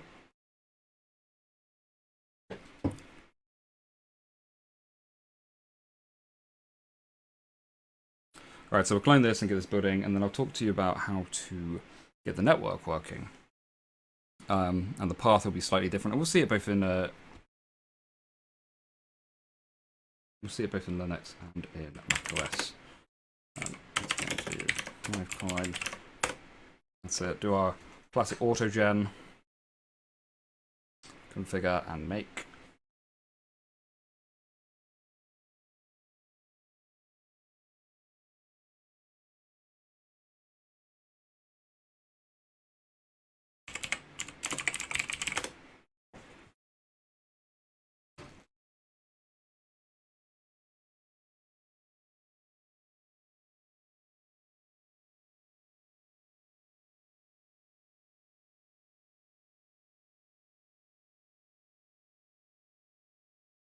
Okay, and we'll make it as well.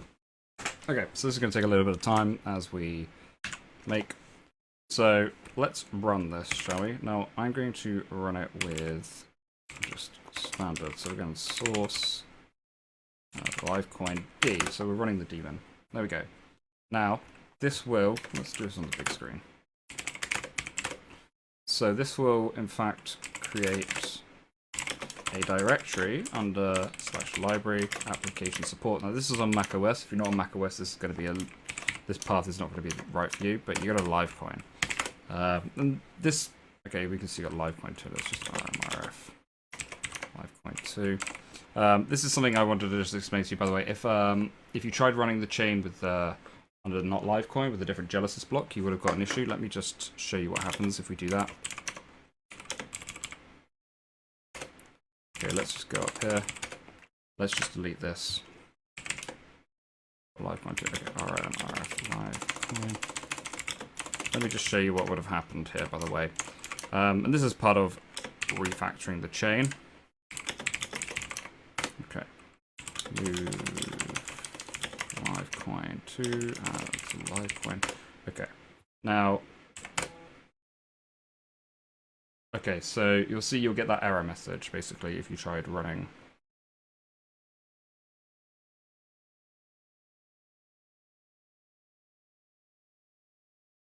Sorry. You'll get this error message, which is error incorrect on the Genesis block found, wrong data directory for network. And that basically means because it's written the Genesis block down, which you've had hard coded in, which was the original Bitcoin Genesis block, it's then tried to verify that and it's been incorrect. So if you get that, all you want to do is just do rm, or you just want to remove that data file and start again. So we do that, and this time Livecoin is created and it's all good. Now we want to create a file under here called livecoin.conf. So it's just our coin name.conf. So we go into livecoin.conf, and here we want to add a node.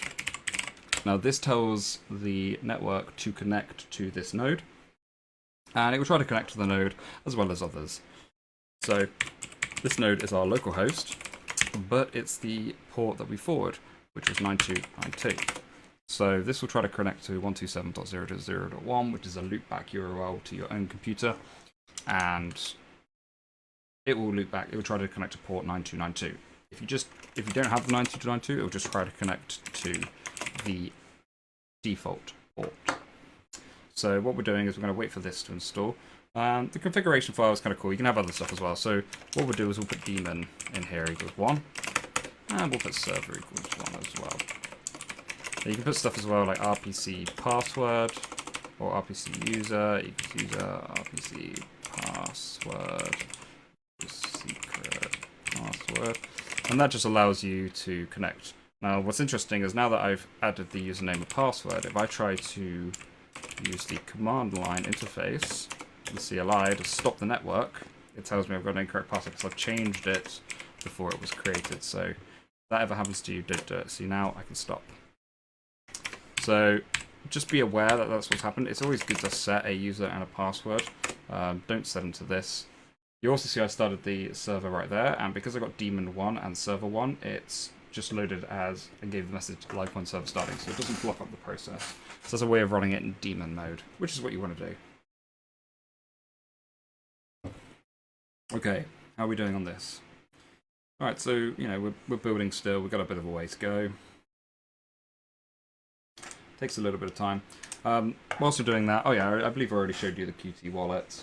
I wonder if there's anything we can change in the Qt wallet, so let's just have a little look. There's a bunch of stuff. as in Bitcoin. Let's go into Qt. Because there was definitely some stuff I wanted to change here. Let's also stop the server, so we stopped it. Okay, let's do Livecoin Qt. Interesting. For some reason, the Genesis hash is not happy. I don't know why that is. It's in the testnet params. Okay, so testnet, our Genesis hash is incorrect, which is fine. It just means we need to fix our Genesis hash as well. So let's have a look at that whilst we're here. So you can save this file once you've added this in there, and that's fine. Let's go back. Oops, cd project/edu Livecoin. All right, let's have a look. So we've got the issue with. So this is the test parameters. So for some reason it doesn't seem to like that, which is fine. Let's go to C testnet params.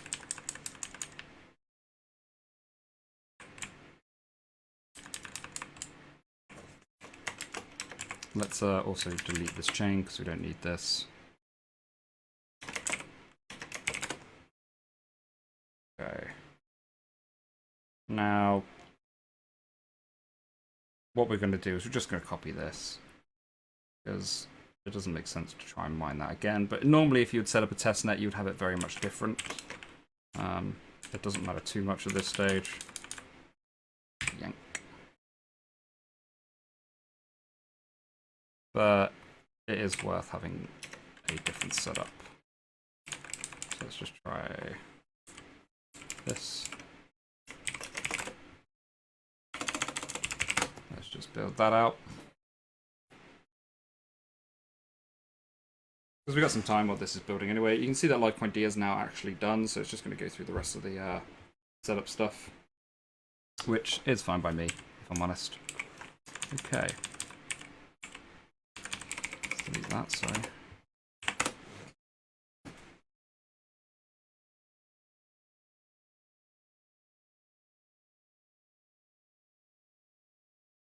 Alright, and let's go up here and just build this out as well.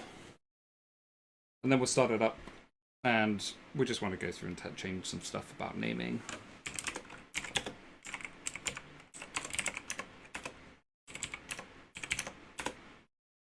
There we go. So you can see it still says Bitcoin Core in here. So we're going to grep that. We'll just find out why it's saying that stuff.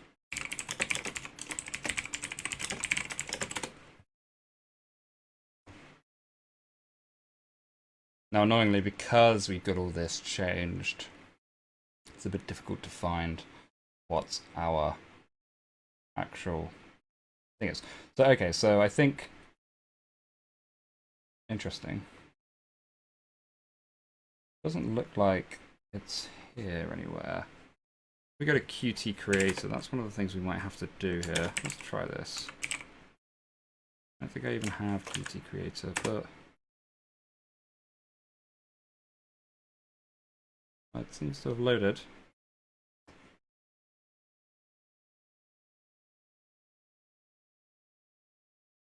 Let's load it up, shall we?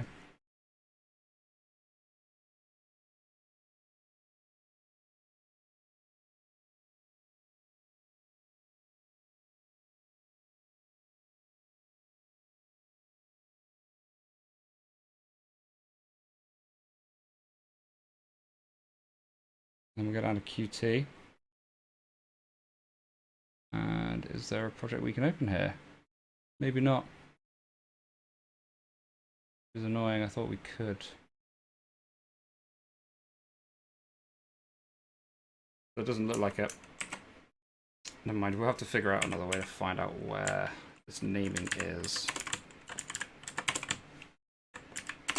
I thought it would be here. But if not, it's fine. We can always rename it another day. Today's one's not about renaming. Today's one's about getting everything working in regards to crypto space.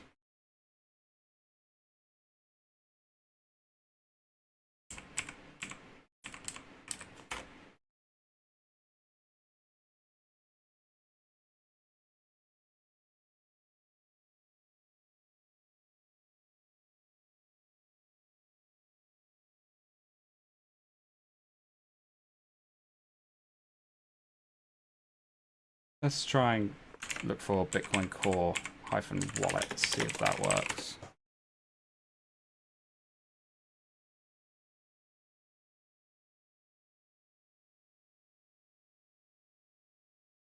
So that didn't work either. Let's see if we can go up here.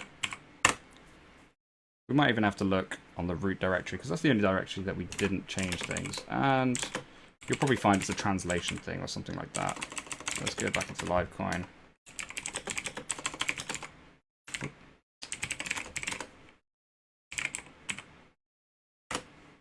Let's see.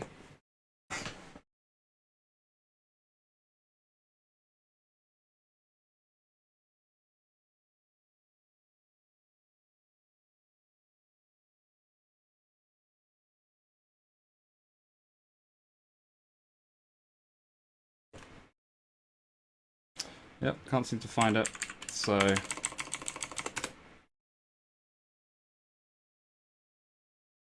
could be within NSI here. Going to be in a language pack, basically, I think. Like a project name, you've got it.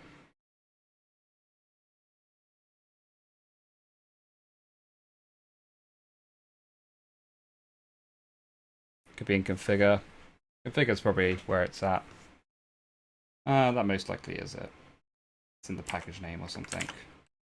So if we go into like the configure.ac, it's probably in here.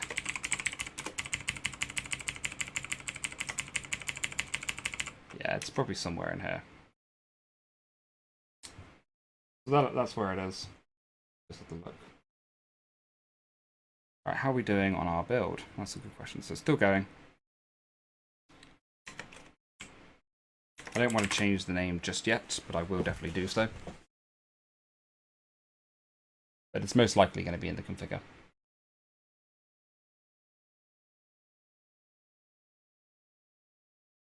Also, if you look in the NSI, which is the setup for changing the name in Windows and things like that.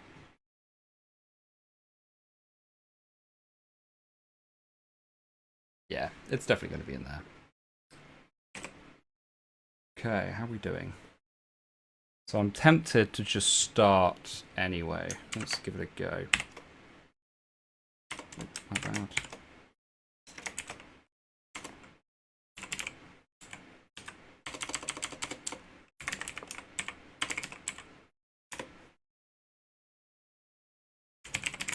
Alright, so we're going to SSH in here.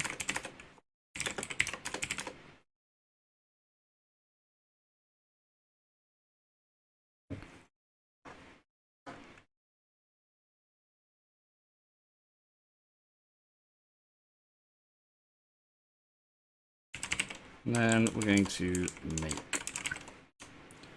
We don't need to make, sorry. We're going to. There you go, you see Livecoin D. So let's just fire up Livecoin D. And that should be all we need to do. Okay, so what we can do here. I know it's at the bottom, sorry guys, it's kind of annoying. So go to your root directory, and then you want to go to vim.livecoin. And you'll see this stuff in there. And we just want to create a new folder called livecoin.conf. Similar to how we did before. And here we're going to add a node of, and we need to get our host URL. Now, host URL is slightly different. I'm just going to look at my notes for this one.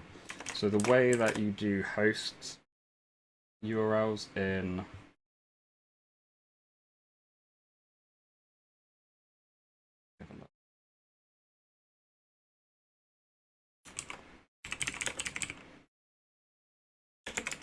host URLs in Vagrant, there is a way to get it. I just find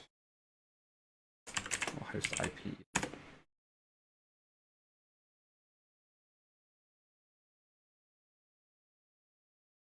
I think you do root net. Okay, So let's just save that for the moment. So it's 10.0.2.2. So the command, the command to do that is root flag capital A inet, and that will give you the gateway, which is what you want. So 10.0.2.0, and again the port is 9191. We don't need to add the port for this one, but we can do. So we're going to do daemon equals 1 because that's what we're doing, and we can do server equals 1 as well. We don't care about RPC password on this one. Okay, so let's just go back to Livecoin source, and we'll do Livecoin D. Now if we do Livecoin CLI, get info. So get info was wrong, sorry, let's do get network info. We can see how many connections we have. We currently have 0. So let's start this one off. And we'll see how many connections we have here.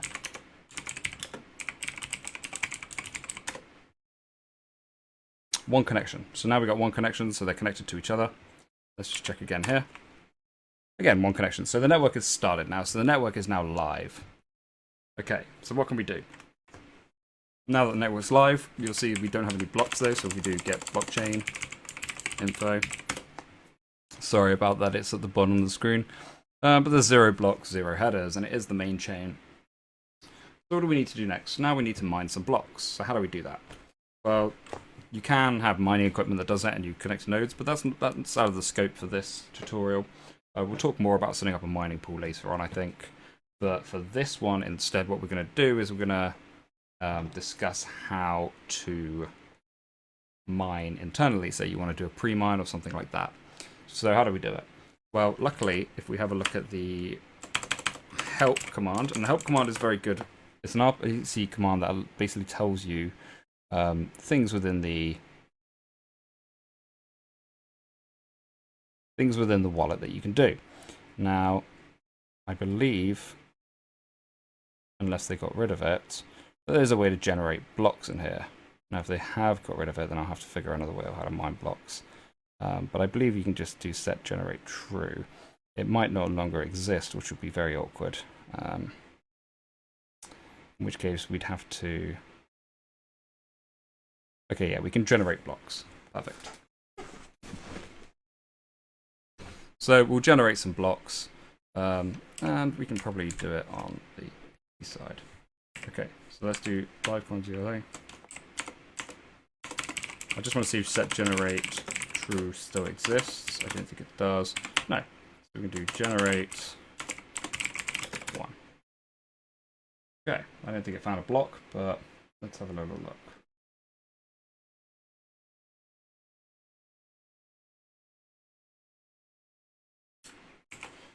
Sorry, just getting my notes up again.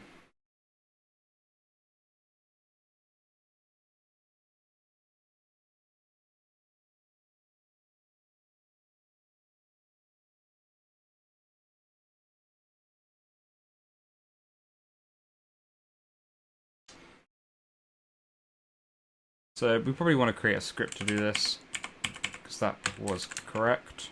Let's do source. So we want to keep doing this until we find some blocks. So I'm just going to get rid of this screen here. Okay, so let's create a script. So we're going to call it mine.sh. And we just want to do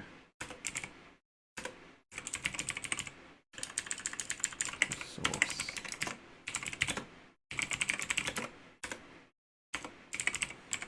I'm just going to echo here.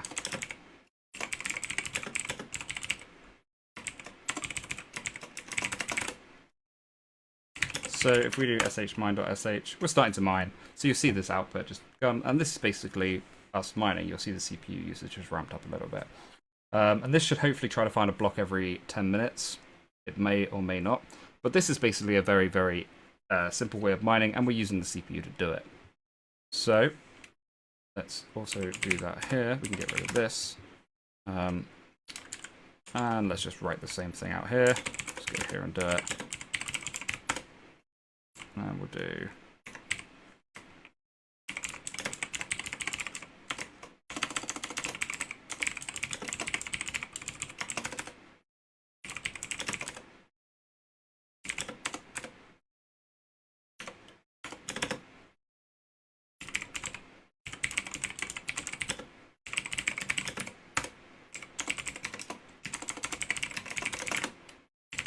Alright, and we'll try it here as well, and you should see my CPU increase some more. Yeah, so it's up to 40%. So this is basically us mining. Now it will take about 10 minutes to find a block and we'll get our first rewards, so we will keep an eye out on that. Whilst we're doing that, I'm just going to put another window down here. But if we have a look at source, that's Livecoin, CLI, get mining info. Current block weight, difficulty is 1.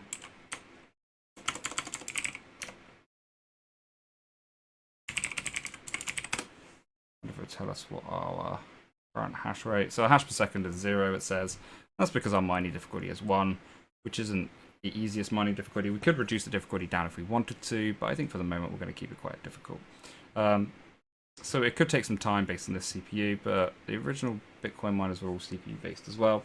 So it should rate roughly around 10 minutes. If we're lucky, it could take longer than that though. We might need a better miner.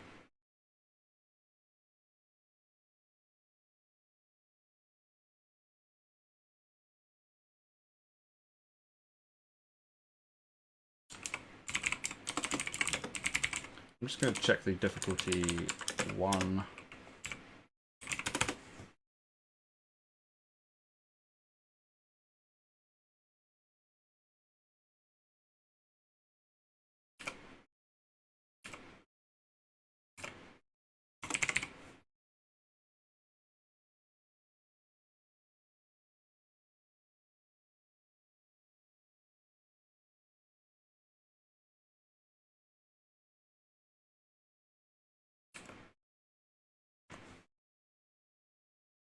So I have no idea what our mega hash is. Let's have a look. Sorry, star 256.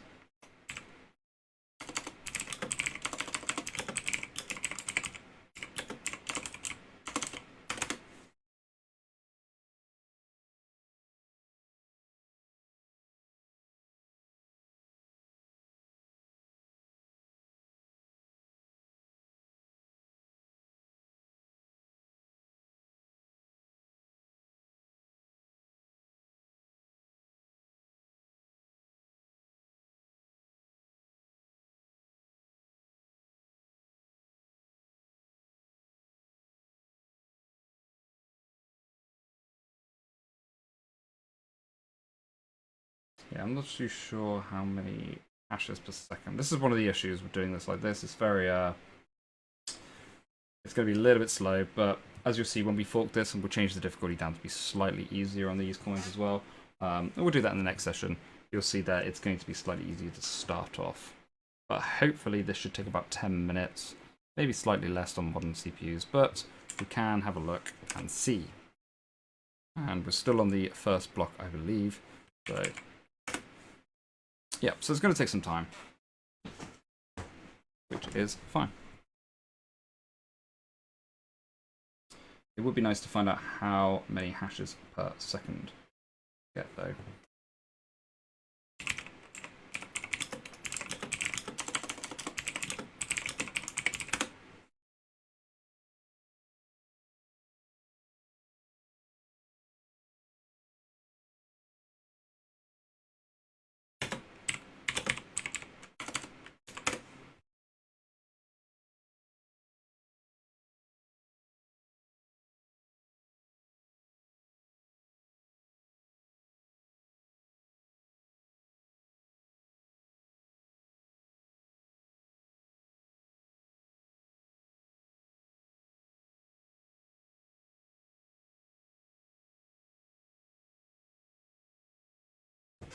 So let's just have a look.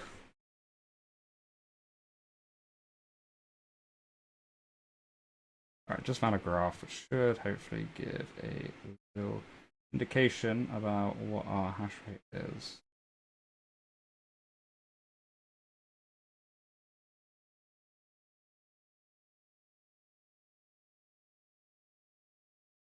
So it should be around 10 mega hashes a second, if I'm reading this correctly.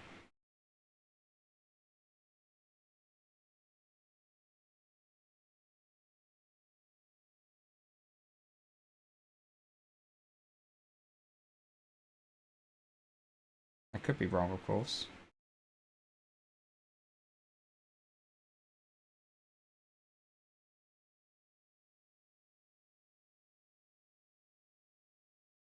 And it did take us a long time to find the Genesis hash, so I would expect similar performance to that.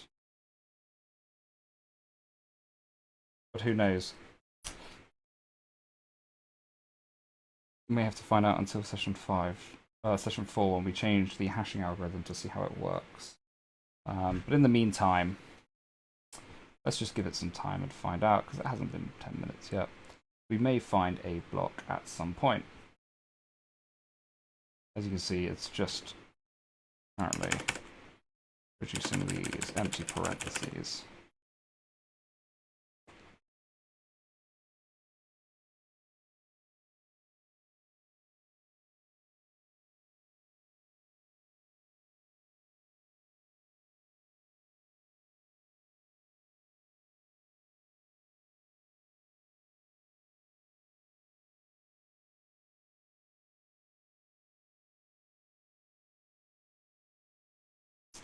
So, changing the reward structure and restarting the chain is what I want to talk to you a little bit about after this.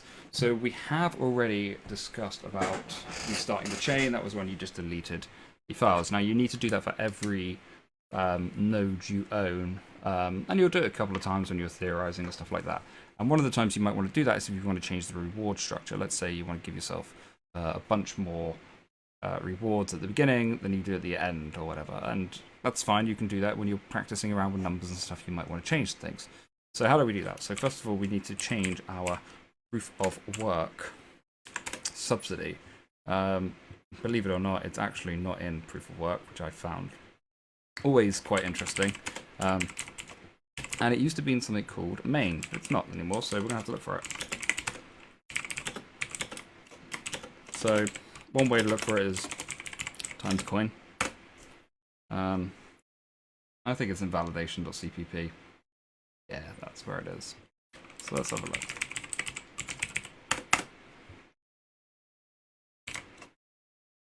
So let's just search again for coin. Okay, so this is it. So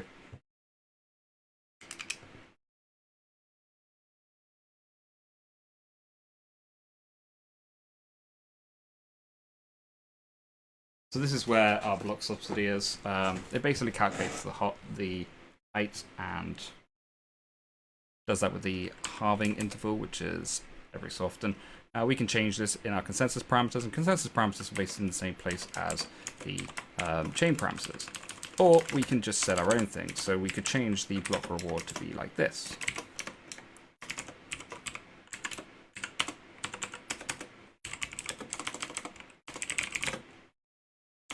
So we can do if n height is greater than 0.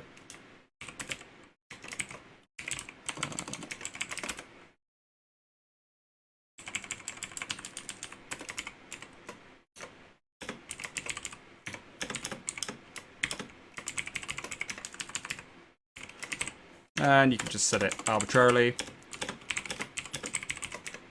Or we can do if n height is greater than 100. So you can just say the first 100. Because this is a C++, let's make sure we've got the correct parentheses. Sorry about that.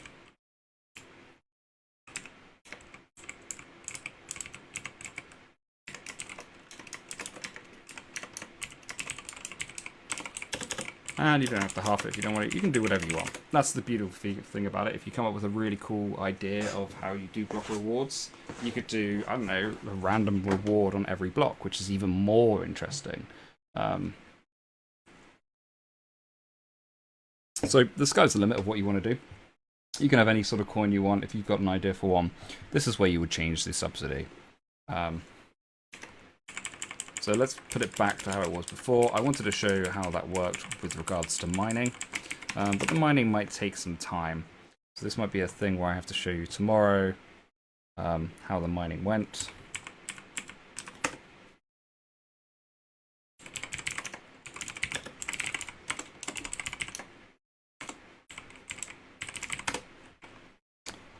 Because the difficulty is 1, usually you should start with a difficulty that's kind of lower than 1. It kind of helps sometimes. but we shall see. Again, it's not yet been 10 minutes. Problem is that the CPU is not the greatest. So I'm just going to try it, just because I want you guys to see some results. Of course, it could go very wrong. But who knows? Let's find out.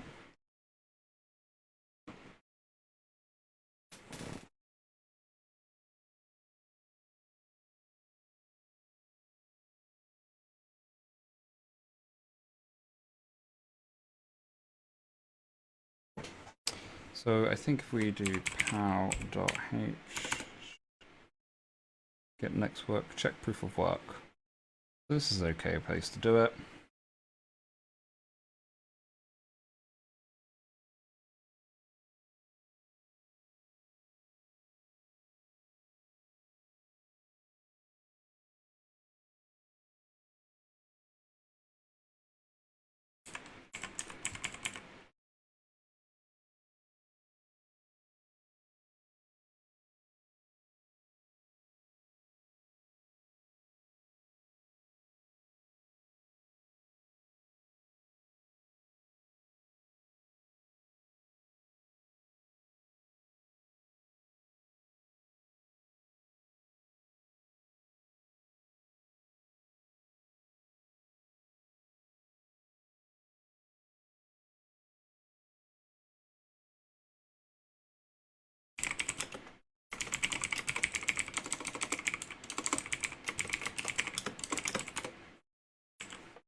Now what I can do is I can just return true, which will work on this, but it's not really the right idea.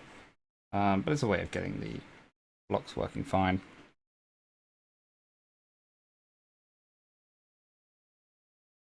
What I'd like to do is change the difficulty to make it just a little bit easier.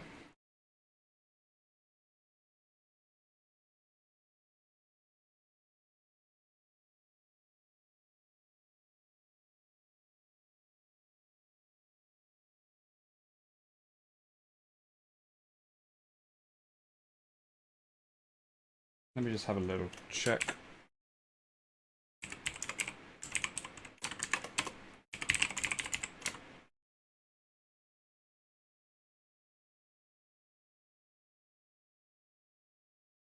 Again, this is where forking Litecoin may be slightly easier. Alright, we'll go to power work.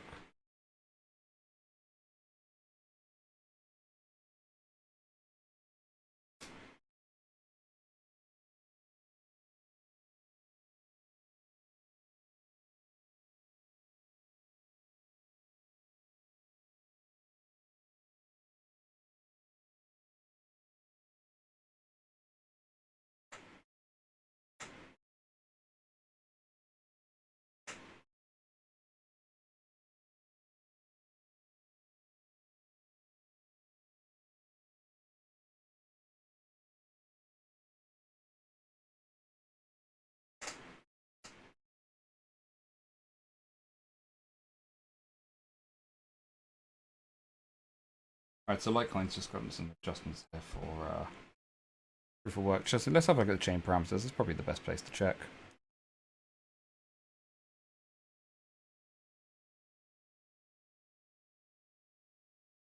And we'll check here. Litecoin might even be bits. But again, this is kind of about the scope for this tutorial. I didn't really want to get into this one too much.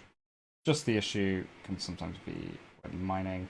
But we will change that out to be something a little bit easier. Alright, let me just check the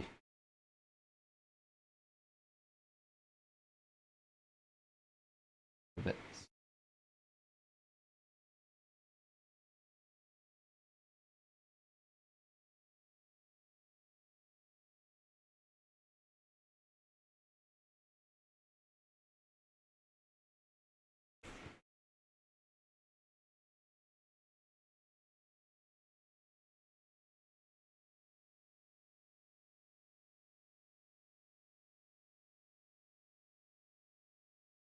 Alright, let's try it like this.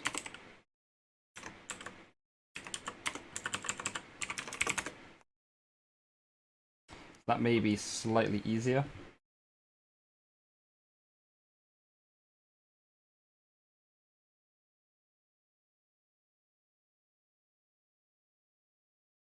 And we're going to change the rule, change activation threshold to 604 as well.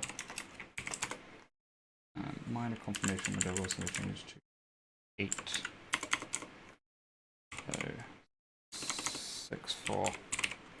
Just to make things just a little bit easier. Because otherwise I don't think we're going to find anything. Let's just do a make.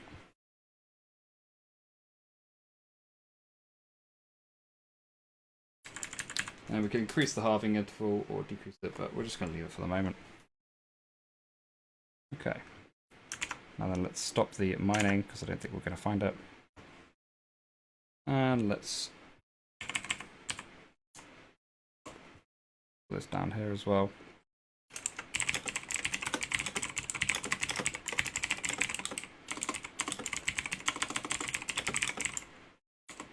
In fact, we're just going to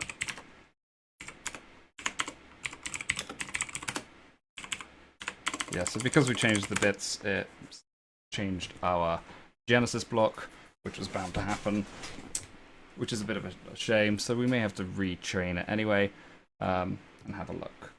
So if that's the case, what I might quickly do is see if we can find a Genesis block on an easier task than we did before.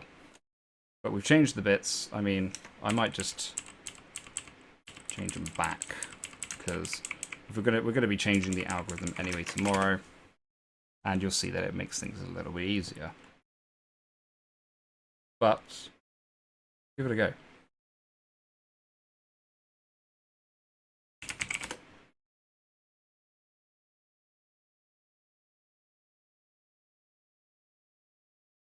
So let's go back to our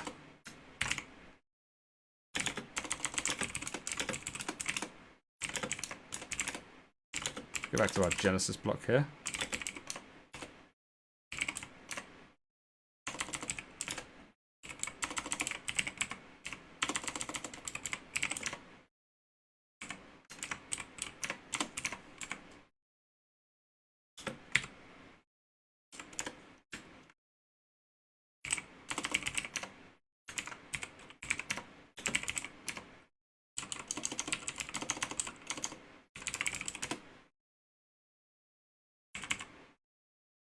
Okay, so we're going to change the bits to, what do we change it to? This. So I just want to double check this.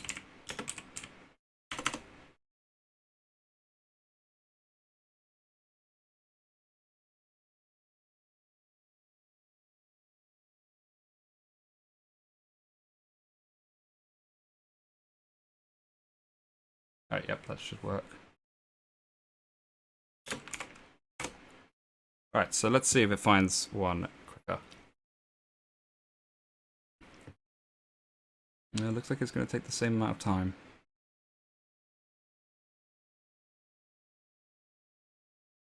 Okay, so that you can see we found one much quicker this time because we reduced the bits. Okay, so what we're going to do is we're just going to commit this.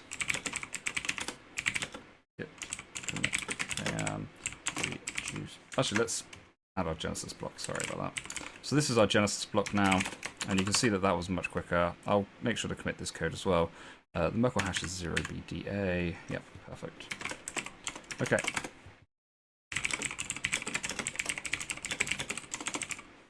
And of course, we want to make it and check it before I do commit. It's always very, very important. But hopefully this should make things a little bit easier. And we can just mine some blocks from the get-go.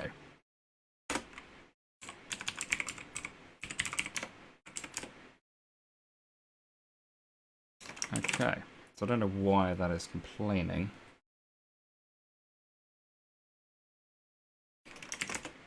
Let's just do a printf, shall we?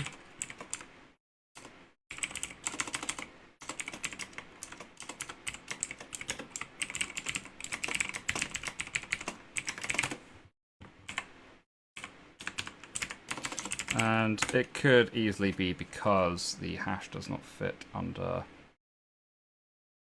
Fine, actually. A bit strange.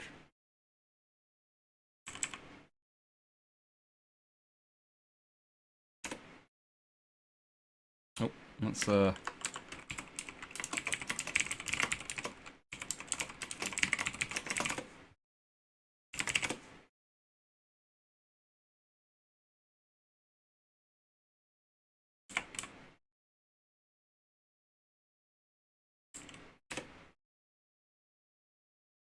yeah, interesting.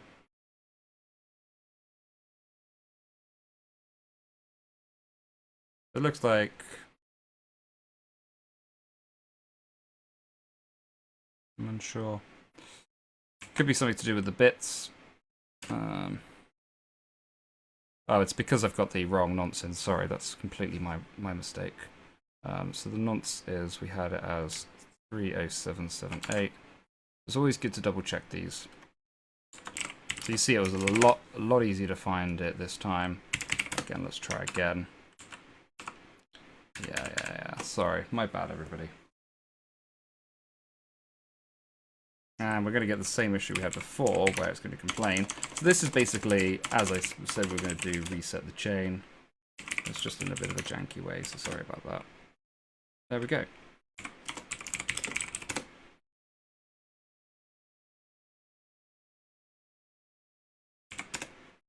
Perfect. Okay, so that is working. Let's just remove that data file. Go back to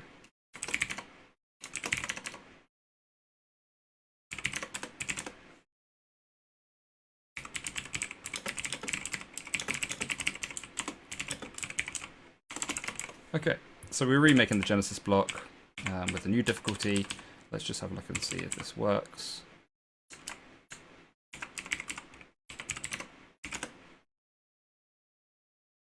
Okay, well, we got a seg fault, which is interesting. This time I'm not too sure why. So maybe changing the difficulty wasn't as easy as I thought it was going to be. Just double check all of this stuff.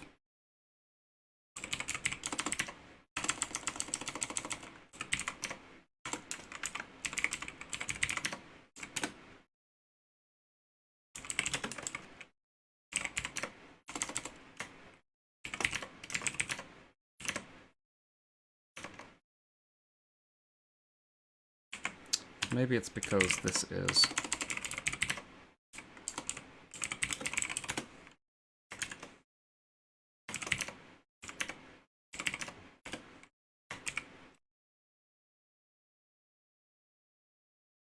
There's just errors in the block header, failed to read block.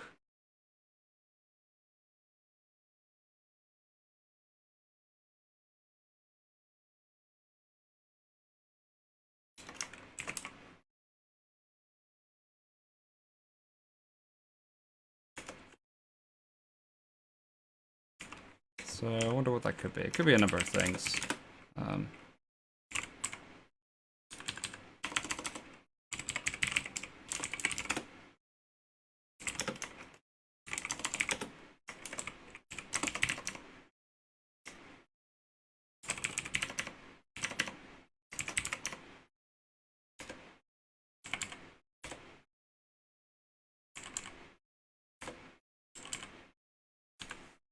Yep, I'm not too sure why this is happening. It's kind of annoying, and I'm sorry about it. Guess it really didn't like me changing the difficulty too much. So what we'll do is we'll just change this back for the moment, and we'll go with something just a little bit easier, I think. We'll do 1E. Let's try that.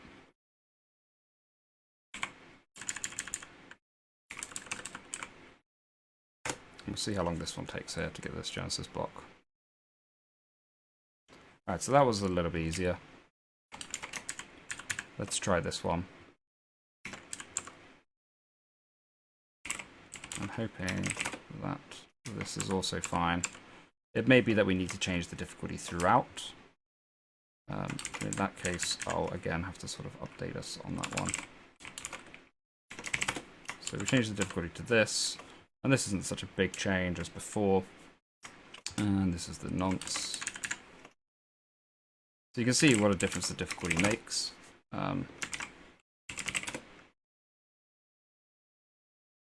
We haven't put the actual hash in, have we?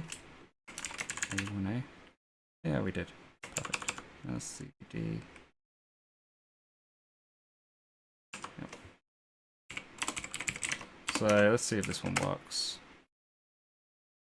No, it hasn't. So it's probably something to do with the difficulty being calculated elsewhere. I'm not too sure why, but I'll figure that one out.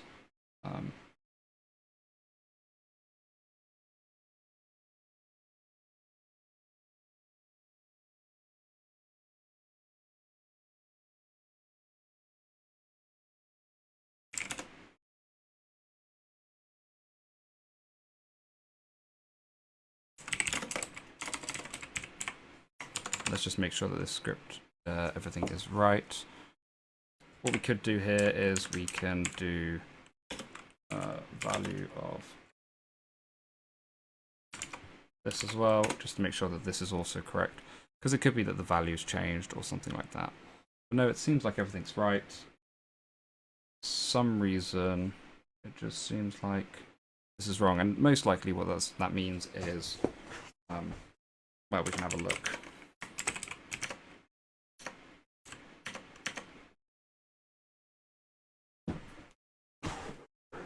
So it's good that this has happened because it kind of gives an example of what could actually go wrong. We've got errors in block header, failed to read block. So this is how I would debug this. So the first thing we want to do is we just want to grep it. Just want to find out where in the code this is going wrong, and it's read block from disk is basically the main position, but we want to find out why, because we like our new bits. It makes things a little bit easier, and we're going to be able to mine much easier as well.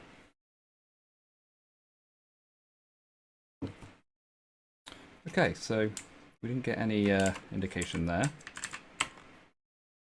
and that's probably because it's using a file. So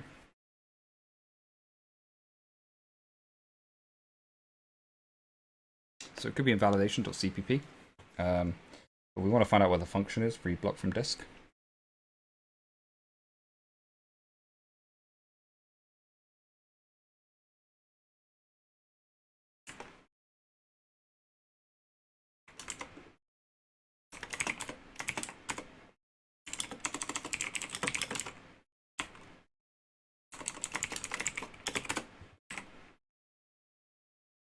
So it's invalidation.h. Let's have a look.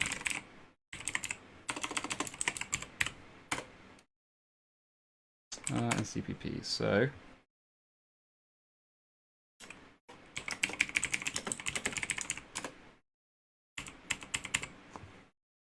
our check proof of work basically is incorrect. So let's have a look at check proof of work. And that is in our power.cpp. So it's probably an issue we've got here. Excuse me. Power.cpp. Okay, so check proof of work. So it's either in this part or in this part. So let's just do a good old classic.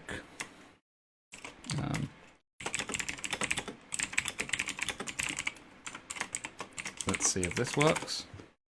And this will basically tell us where the issue is. Now I think it's in the check range is off. It's the power limit. We haven't changed our power limit, which is most likely the case. Oops, sorry. Aha, so we never made it here. So I believe it's because params.powerLimit is lower than we want it to be. And that's an easy enough fix. So let's go to chain params. And we can do consensus. Oh. Okay, so this is our power limit. So let's see what we want it to be.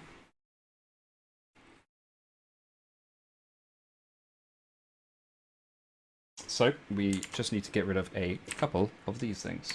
So this basically states it needs to be 1. And what we're going to do is we're going to go back to the original target I had of 1EFF0. Let's just do Python. That one. Do this one. It was the best one. And the nonce here was 3076. Okay, so we changed the power limit. I wouldn't worry too much about this. This is just basically saying it has to be less than 1, 2, 3, 4, 5, 6. Now we're back in chain params again. So let's add our values back. So that's how I would debug it. I'd look to see in the error, the debug file where it went wrong, and make the adjustments accordingly. All right, we got the Genesis hash here. So it's not too difficult, this one. But it's difficult enough. So we should be able to get some blocks mined now. So a couple of bugs, but hopefully you learn how to solve said bugs when you run into them. It's always good. It's very well logged. And if you do add your own code into this sort of stuff, make sure you log it. So you can see where things go wrong. Because whilst debuggers are great, usually when I work with command line, logging sometimes is just much more useful. And you have that log forever. Okay, so let's make it again. What we're going to do is, well, we don't need to delete everything. I need to go back in there and set the correct, pardon me, I need to set the correct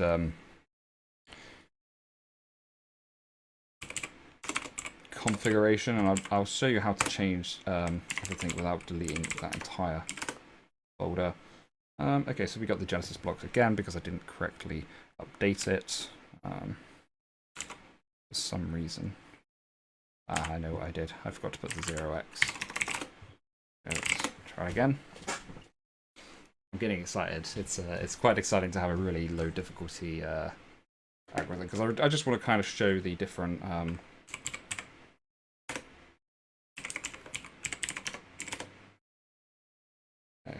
going on here. There's something else is not working. I know what it is. It's because the bits are wrong. So I'm getting too excited. Let's try it now. Come on, come on, come on.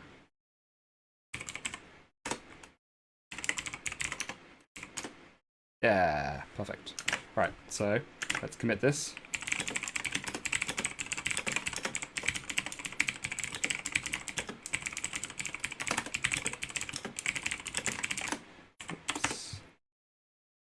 We're pushing that up, and here we're going to just pull it down, and we're going to make it. Now, I do need to delete the, so I need to reset the chain here, so I'll show you how to do that. Sorry, it's been a bit of a spaghetti session, this one. It's just a little bit difficult when you're relying on building and stuff. Let's go to...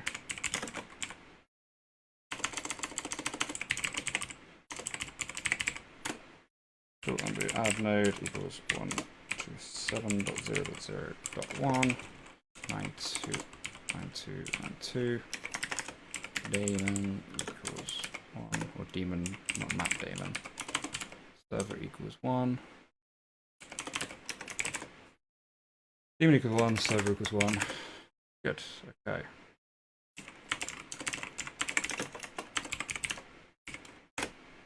Okay, so we're here. Just get rid of, oh, we'll keep that there. Okay, so now we need to reset the chain here, because if we go source, because we've got a complete new Genesis block. So how do we do that? Let's just go back to the directory. We go cd.livecoin, because that's where it is in Unix, and we want to just rmrf ban list blocks chain state debug. We'll keep the, get rid of that, and we'll get rid of the wallets as well. Now we just want to keep the configuration because we don't need to rewrite that again. Let's go back to Livecoin. We've remade this to source / Livecoin D. There we go. And here, so let's have a look. Go to the top here. Get network info. Connection 0. Not very good.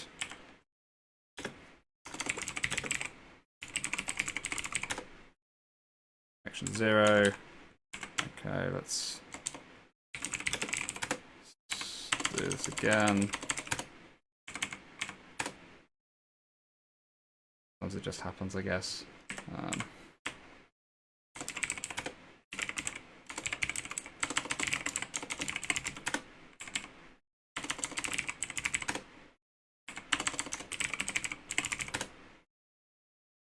Okay, so now we've got a connection. So sometimes just fiddling around, and it's a little bit difficult when you work with... there we go, we're connected. It's a little bit difficult when you work with Vagrant sometimes. It will get easier when we actually fire up our own node.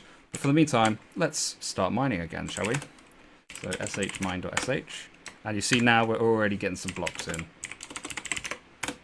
And this is mining as well, so we're all getting blocks. Great, so we check. Okay, so live.cli,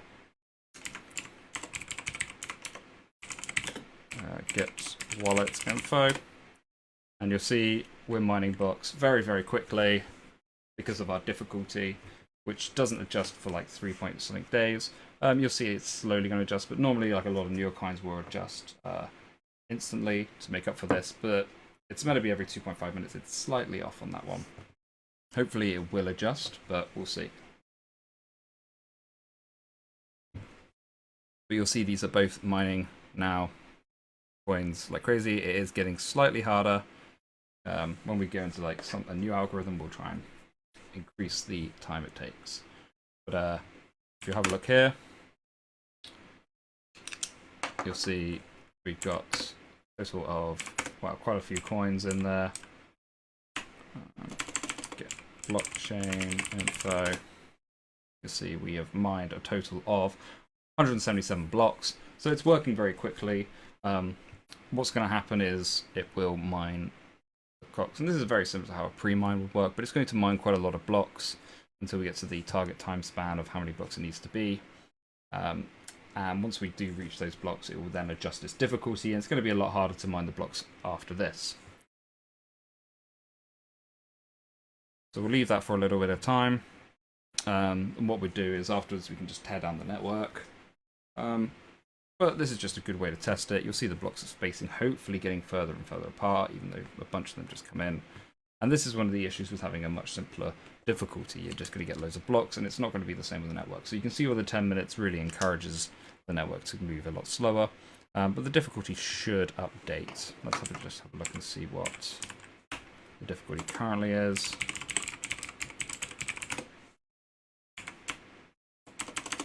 So I get mining info. So the difficulty is still very, very low. You see my hashes per second at the moment. The network hash per second is around 2 mega hashes. 2.7.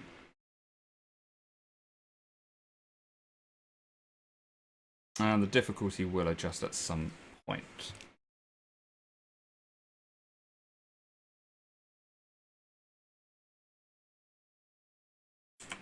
But initially, these blocks are going to come through.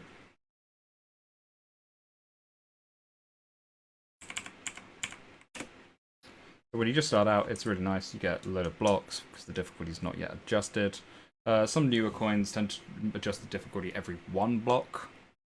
And that's just so that you can, some people just don't mine loads like this at the moment. When we look at like the algorithm like Scripts, it's a little bit harder, so it will take more time to mine, whereas SHA-256 is very, very easy. So this is why on an easy difficulty, we're just producing loads of blocks very similarly.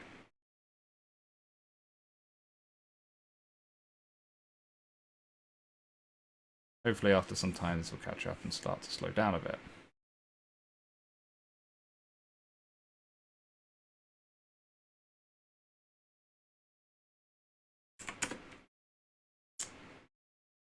So we've got about 14,000 coins at the moment, which is quite nice. And remember, we can send these to one another. I won't do it at the moment because we are mining. In fact, let's do it. Let's just stop mining on this one. Let's do 5 coins.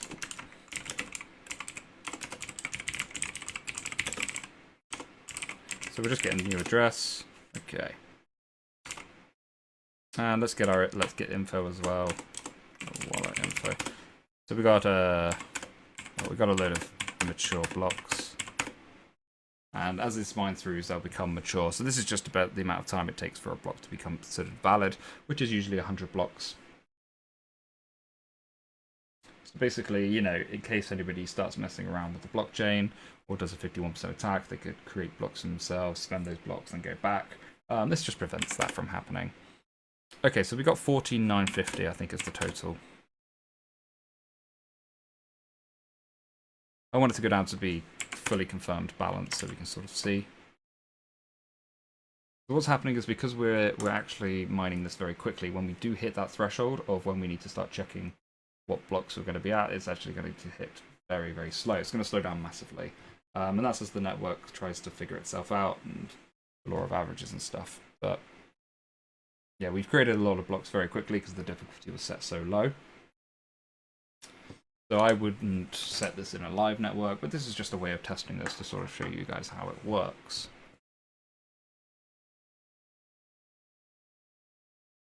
Okay, so yeah, we got 49.50. Let's give ourselves a... Yeah, we'll send ourselves some coins. So just paste in the address earlier, and we'll just sell... What did I have? 14,950. Let's do 1,050, just round that up. Alright, cool. So that's the network ID. And it's been written now. There we go. 1460. Or 1600. 16,000 even. Sorry, my bad. Large numbers. I'm better at e-notation. So that's it. We've got our network running. We're mining some blocks. I showed you how to change the reward system. We didn't change it though in the end because I want to get this. But yeah, I think that's going to be it for today's session. So tomorrow, what we're going to discuss. Let me just get my notes up. So tomorrow we're going to add a pre-mine.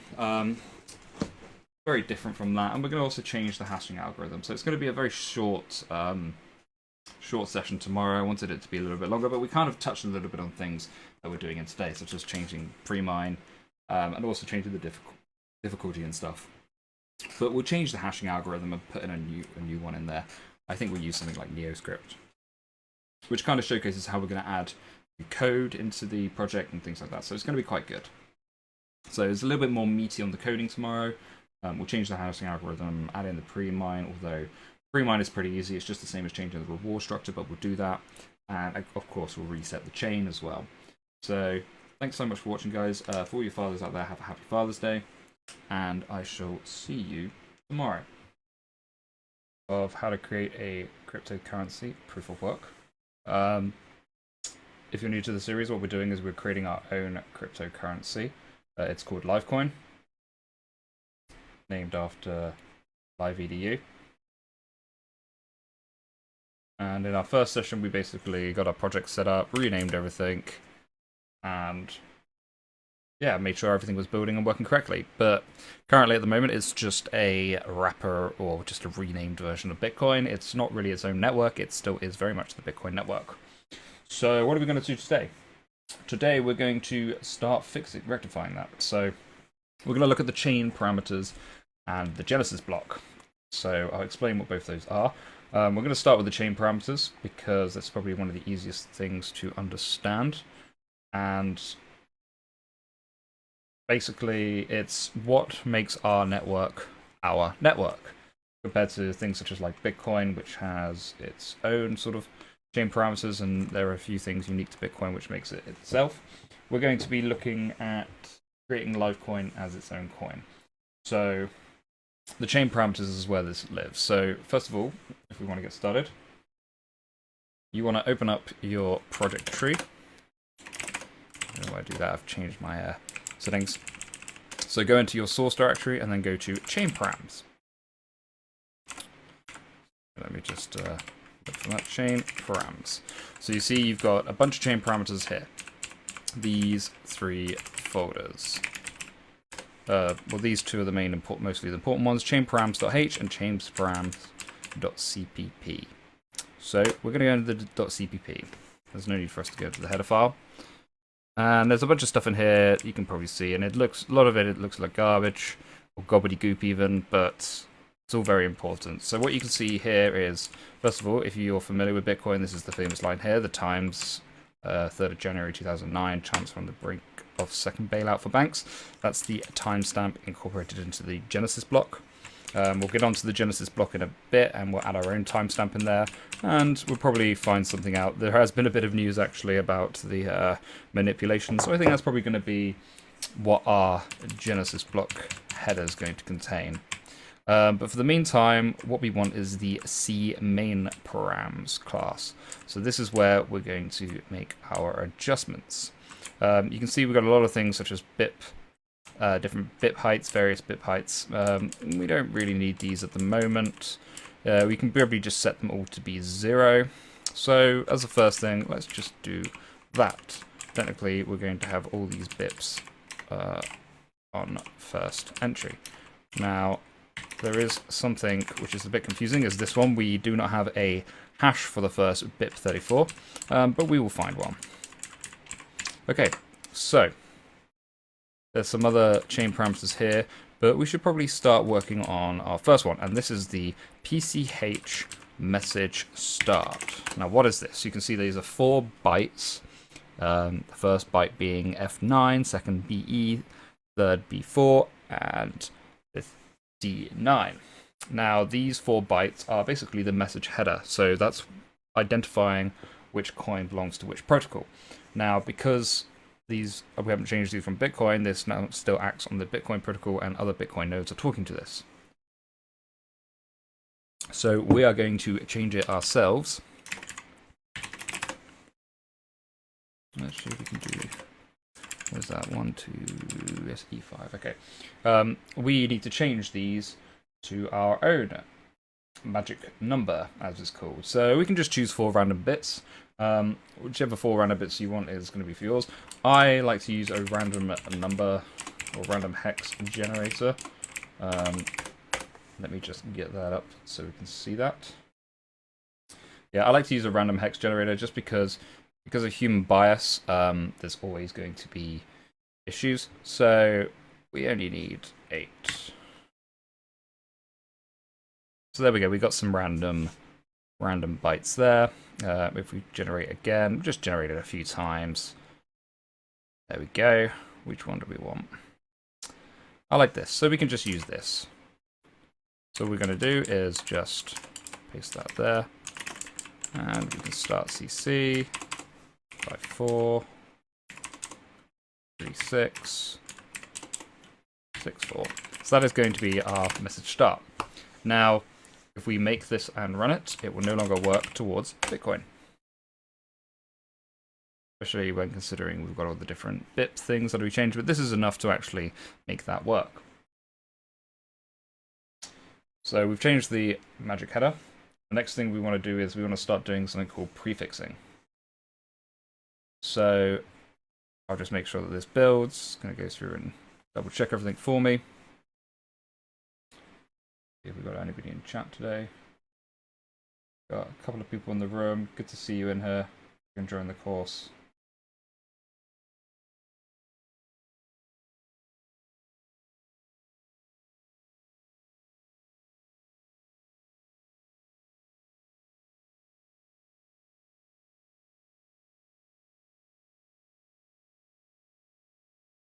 So we're just going through the configure steps again, and we'll just quickly do some rebuilding.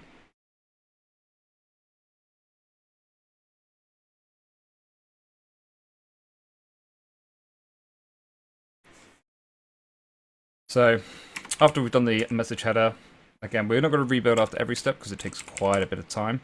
What we will do at the end as well, just for deployment, which is probably in the next session, we're just going to add Docker into this as well, just to make things a little bit easier so we can just rebuild quickly or redistribute.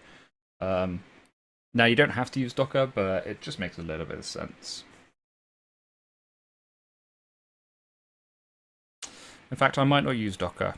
I'll show you how to, but I'm not going to use it. Only because the reason I don't want to use Docker is because when I try to upload, it messes with the stream. I just remember from that last stream I did, it really messes that up. Okay, so we're going to change the port. Again, we can just do some sort of random number. Or we can have something that's kind of familiar. I like something maybe kind of familiar. So we can do 9191. That looks pretty good.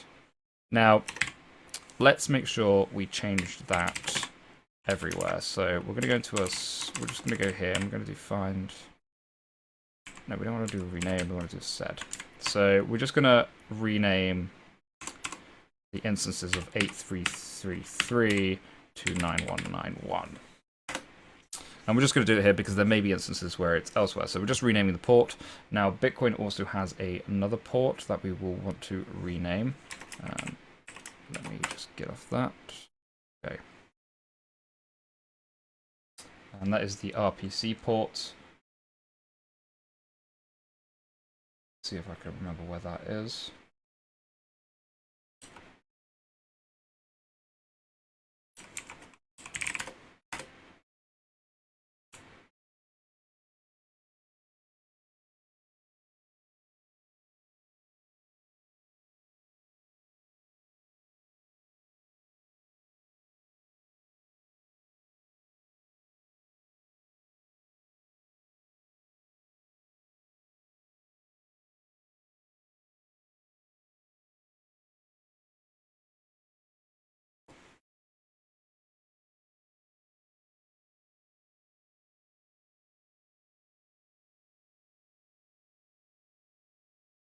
I don't think I can remember where the RPC port actually is.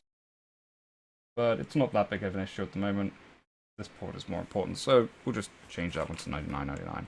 Alright, so we do a git... Oh, my bad. We just do a git status and see what we've got on.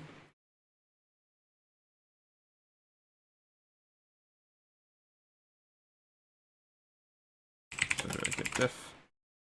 Okay, yep, so you can see that all our port numbers have been changed. Pip tables.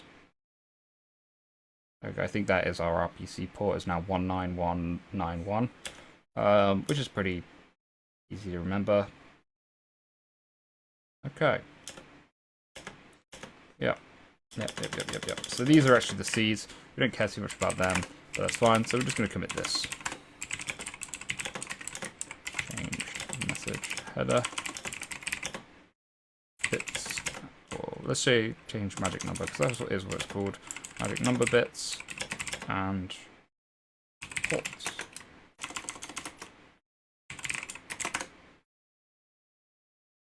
Okay, let's push that up.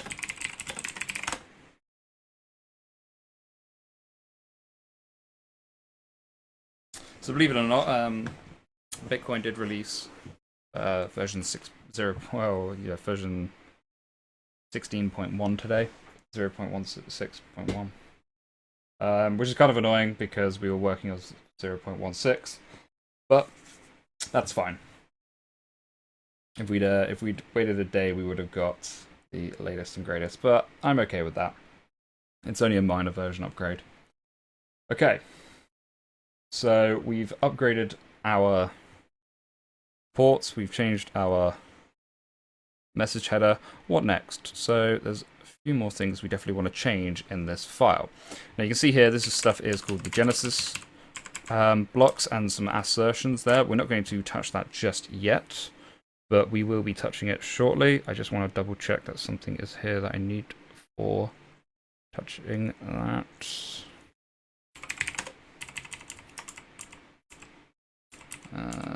Nope, so I need to refer to my notes there.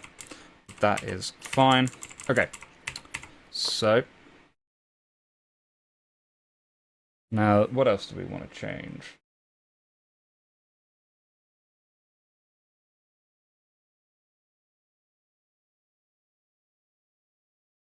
Okay, so we want to change our prefixes. Now, our prefixes are found here from line 140. And these are basically the prefixes that kind of let us know what, so the addresses. So every Bitcoin address starts with a 1, and that's because this value here, the 0, when applied to base 58, always has that same prefix. So we actually want to change these ourselves, and there is a website on the bitcoin.it wiki, and I'll bring that across to here. Okay. So here we go, list of address prefixes. If you Google that, I'll probably add this as a footnote onto the live video. Let me just do that now. I'll add these couple of things here. So yes, I'll edit the curriculum and we'll add that because I will not remember to do it at the end.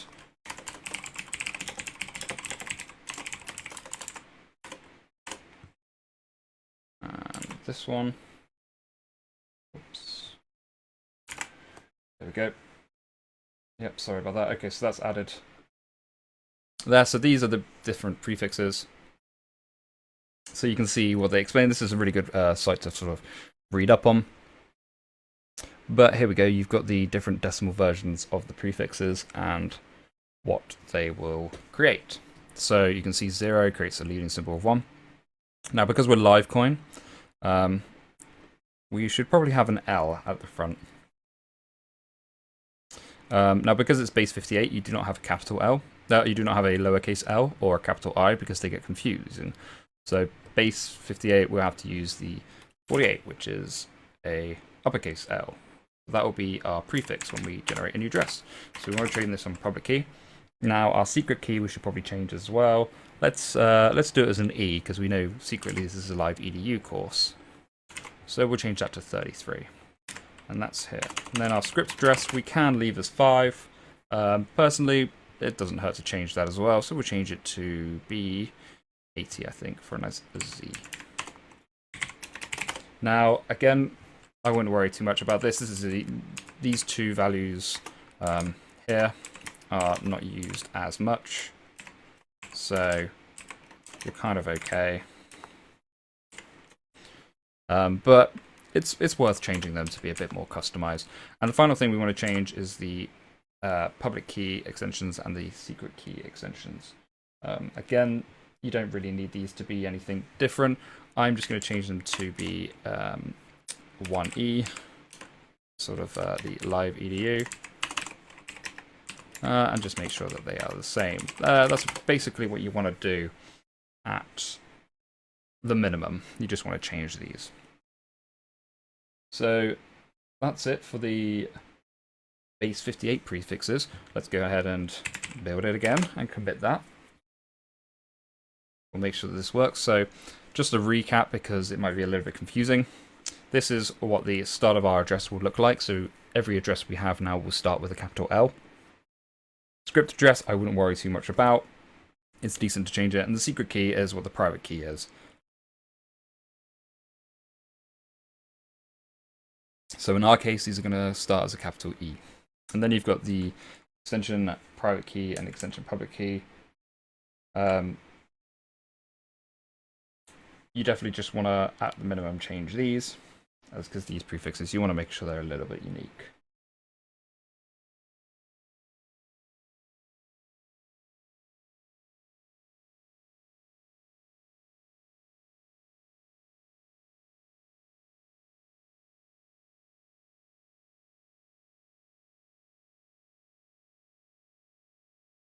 Now, the only issue that we've done with 48 is that's also the same as Litecoin. Litecoin also has a 48. So we could change it if we want to. But seeing though we are Livecoin, not Litecoin, it doesn't make much difference. And this isn't a real coin. We might be reusing this coin down the line to create things like faucets and stuff. Just because it's kind of nice to have sort of our own little coin that we can do that with. But I'm not really too fussed about it in total. Okay, perfect. So that works. So let's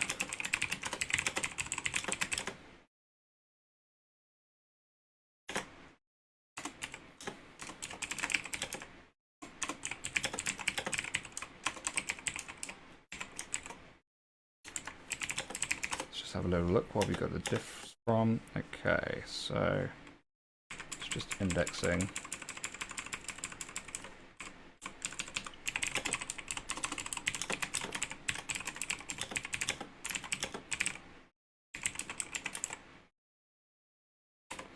And I've just noticed something. So what we want to do here is just want to go on the git ignore. And because we didn't do this before, I'm just going to rename this to Livecoin. Okay, that's cool.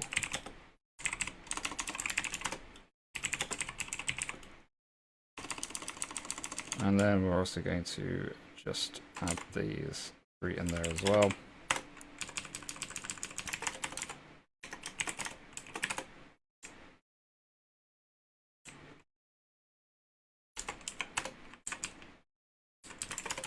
Again, if this was a real project, we would tidy this stuff up, but we don't need to. So I'm just going to commit this. And I'm going to do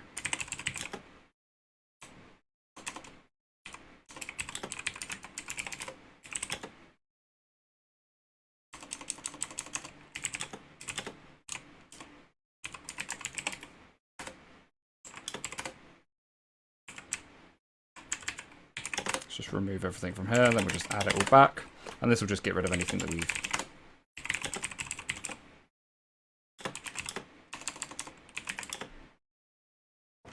actually, that was probably a very silly thing to do. So let's go and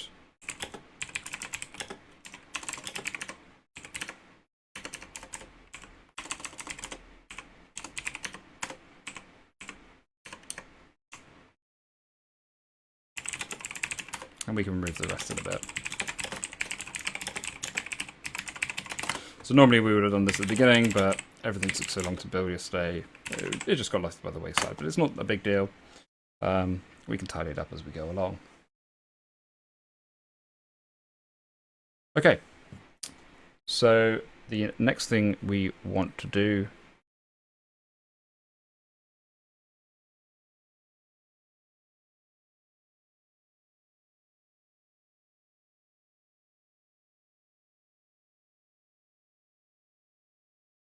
is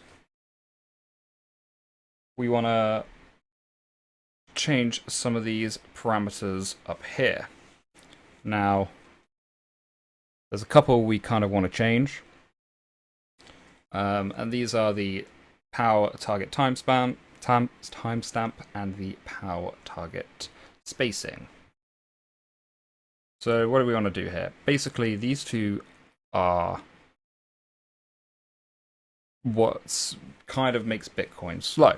So the N power target spacing, let me just highlight the line. So this line here is basically how long it takes for blocks to come through. Now Bitcoin does 10 minutes, which can be considered reasonably slow. Litecoin does 2.5 minutes, which makes it a lot faster. I think for this coin, you have to try and balance this a little bit. You don't want it to be too fast, but you don't want it to be too slow. I think 2 minutes is probably fine. It's reasonably fast, but it's okay. We could, if we want to do 3 minutes, which makes things kind of in the middle. Livecoin again is 2.5 minutes, kind of different. So we could do 2.5. Litecoin is okay. I think I like the way Litecoin does it. And this one is the N power target time span. Now this is something different. This is about difficulty adjustment. So we probably want to change this to be from 2 weeks way down to something much smaller than that. Maybe half a day or even less than that. So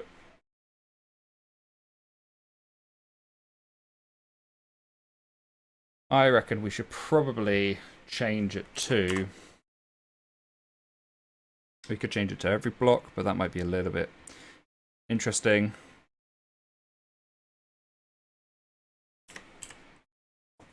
Let's have a think. I've got some notes written down for how I want to change this. So this is something you want to think about. You don't really just want to go and build it, but it depends what you want to think about it too.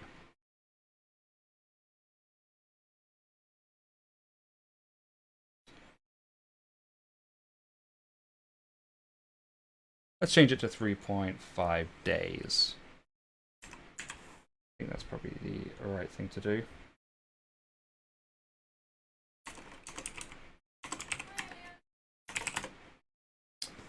The 3.5 days is probably correct.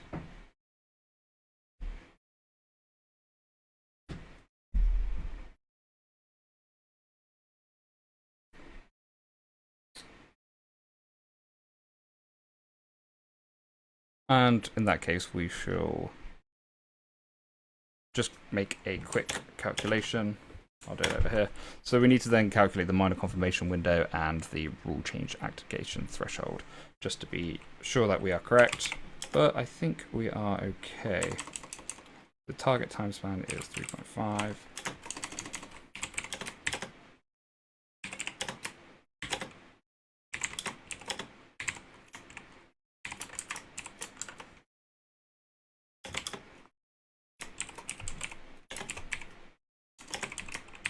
Yep, cool. So we're on the same minor confirmation and rule change activation. So that's fine. We'll go for this. Not a bad idea. Okay. The next thing we want to do is we want to create a Genesis block. Now that we've got these chain params, our network is kind of, kind of about ourselves now, kind of similar to ourselves. But what we need to do is we need to change the Genesis block.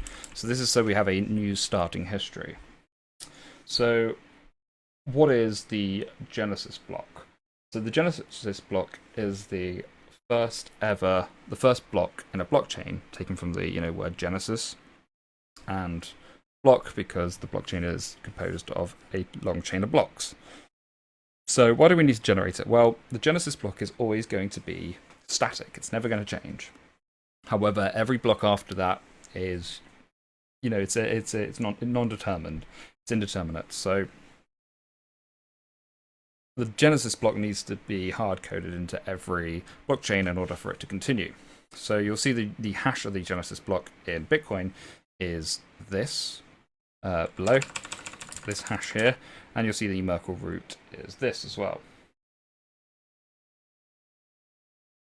And the Merkle root is something very different. So a Merkle root is basically is the root of something called a Merkle tree. So a Merkle tree is the hashes of all the different transactions hashed together up in a tree-like structure, and the final hash of all of them together is the Merkle root. That's kind of a very simplistic overview. I recommend doing some reading on what a Merkle root is, because I am not doing it any justice. But it's basically the idea of the Merkle root is, given all the transactions, you can verify yourself whether a transaction was included just by looking at or hashing yourselves the Merkle tree. And that's the whole point of Bitcoin. You can validate these blocks yourself. So it's a way of storing or saving space, because you can basically hash all the... So a header in Bitcoin has a certain fixed size, and that means you can guarantee that all headers will have a certain fixed size, because regardless of how many transactions they have, by hashing them in the Merkle root, and you get a guaranteed sum or checksum of your transactions in that block. I do recommend reading up on it. That was probably an awful explanation by myself, and it's an interesting subject, and it's you'll see why it's very important. But for what we need to do at our purposes, we need to... I'm just getting up my notes. We need to basically create our own Genesis block. So how do we do that? This is one of the harder things. So there are some scripts out there that allow you to do this. I kind of like to do it inside the actual code itself. So Bitcoin used to have this code embedded in it. It do not anymore, but there are some projects out there. So I will just get one of my notes up and we can get it from there.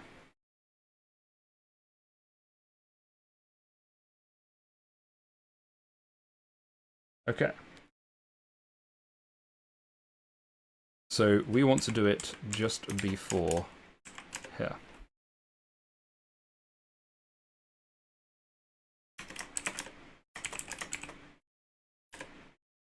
Let me just open this up in a tab. Okay.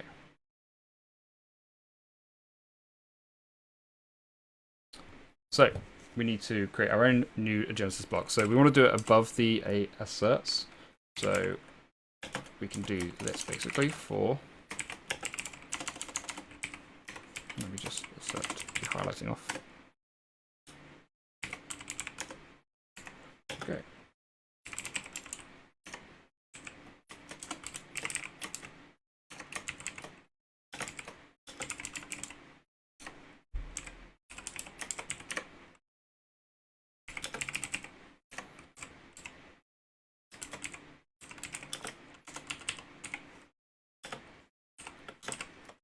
So this is the code that we'll use. Let me just check what the power limit is.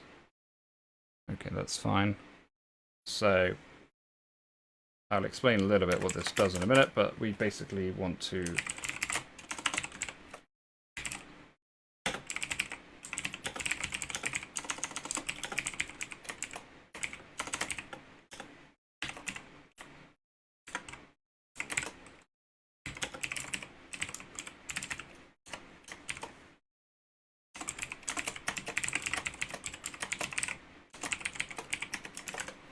oh, the joys of C++. It's a great language. Okay, new Genesis. Nonce. And remember also, we talked about the nonce beforehand. Now, this may be a little bit confusing of what I'm doing, but I'll explain in a minute. We're basically making a very, very arbitrary minor only for the Genesis block. Now, why are we doing this instead of using a tool already out there? Because it's good to learn how to do it. You know, whilst you can rely on tools always, sometimes they are not well maintained, they might not work. And if you want to use your own algorithm, which we will be doing later on, well, not our own, rolled our own, but you might want to use an algorithm that's not actually got any minors available for it yet. And you'll want to generate your own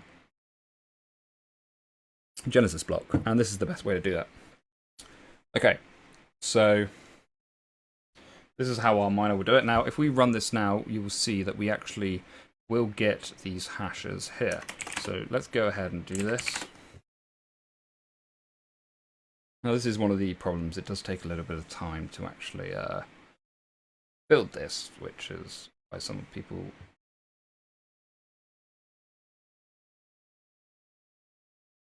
So maybe my notes are incorrect. Yeah, that might not work anymore, which is a bit of a shame if that is the case.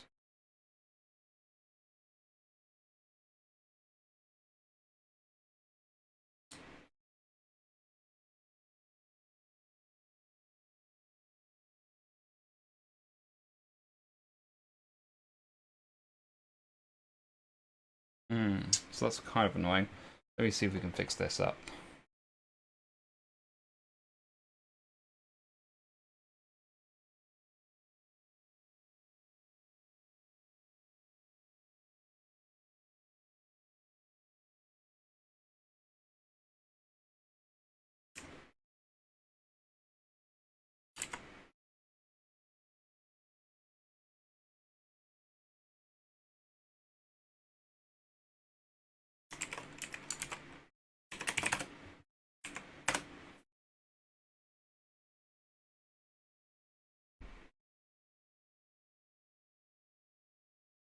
Okay.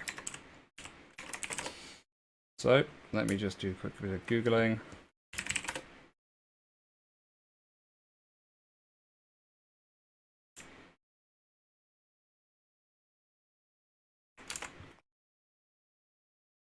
So there is an issue with doing this.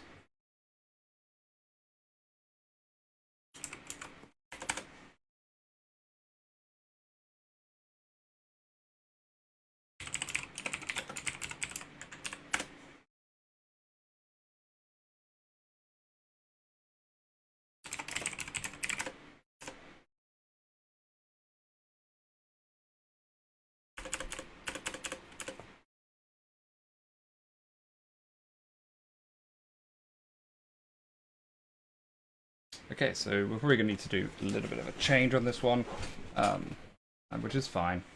It's just a little bit irritating because I thought I had, well, I thought Bitcoin would have already had this in there, so it must have been some custom code that I put into another project,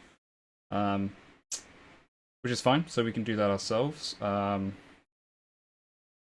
Curious whether it is a base blob. It is a base blob. So we do have a comparison operator, which is what is interesting, is we definitely have less than. I'm not sure why. Okay, now greater than. But if we do this, this will work, which is most likely what is the case.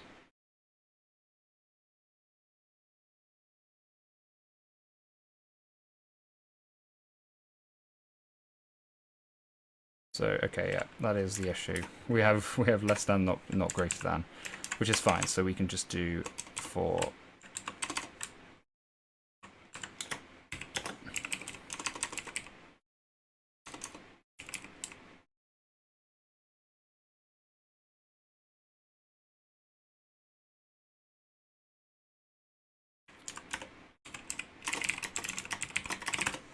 So this will work. We just have to swap them over. Sorry about that, guys.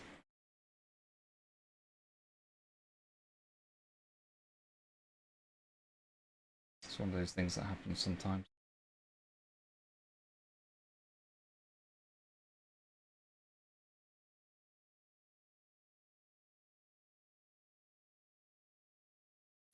Okay, so let's try it. We've got our daemon. Let's go livecoin D.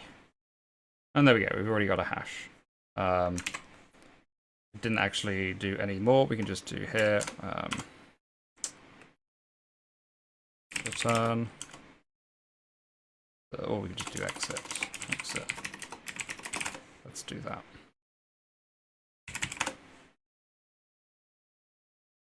So, because we can verify now that these two are actually correct, okay. We probably don't want to return, do we? Let's leave it like that. Okay, so you can see that here we've got the correct Genesis block, and the correct Merkle root. The nonce is correct, and the Genesis hash is correct as well. Sorry. So the next thing we want to do is we want to create our own Genesis block. So first of all, let's change the timestamp. So what are we going to change our timestamp to? Let's have a look on the news. I believe the New York Times. Oh, we can do Bloomberg actually. Bloomberg is going to be one of the better ones. Okay, we're going to have this. So Bloomberg, and the reason you have this is it's kind of a one. It's a tip of the hat to Satoshi Nakamoto.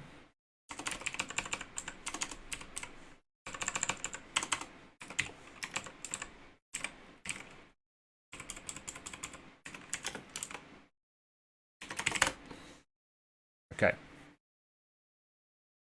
So that's our sort of tip of the hat to him. And two, it's just sort of a done thing in crypto. It's part of the tradition. Okay, so let's get the timestamp, which is date.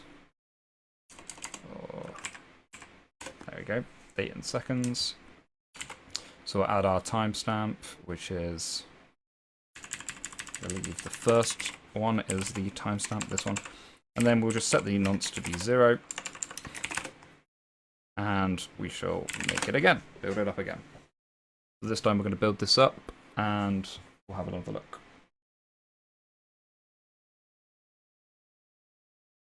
Sorry guys, I should probably be building in the top window. You guys can see it. Okay. Need to remember that the bottom window is... Okay, so now we're going to mine. Let's have a look. So we're going to our source and we'll do dash livecoin D. And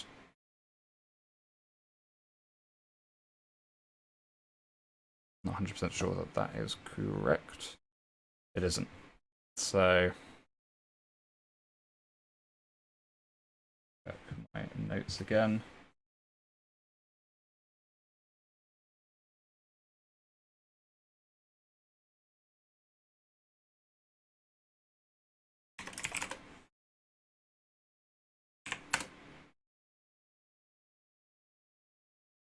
Yeah, so that hash is not correct. Maybe I had it correct the first time. Who knows? Let's do genesis.get hash. I probably did. Let's make this again. So our nonce should not be 0. That usually indicates that something's not very right here. Not correct. Something's gone a little astray.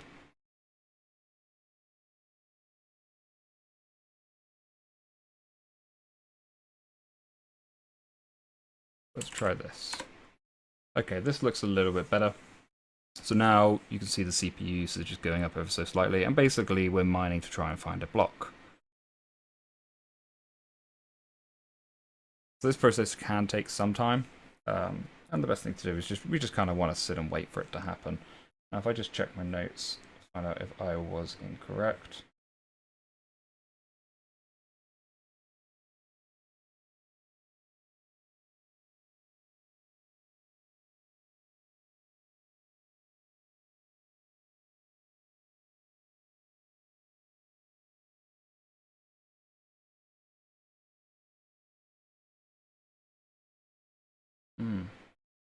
No, I don't think I was.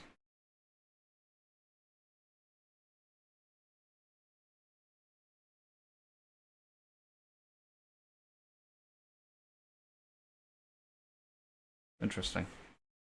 We'll see how it works. It might be the case that we have to use the tool because for some reason my mass is off or something similar to that.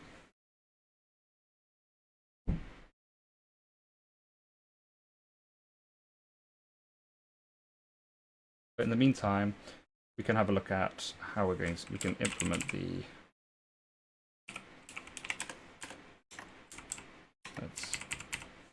I have a feeling this isn't going to work either. So let's have a look at our comparison.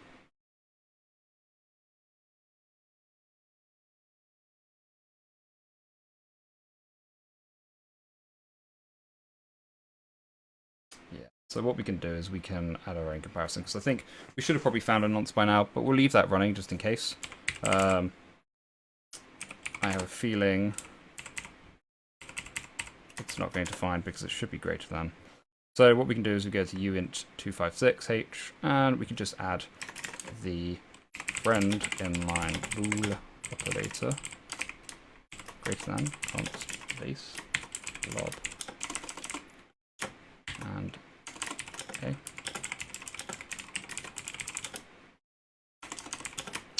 Got blocks on the brain. Let's keep it to the same style. Okay.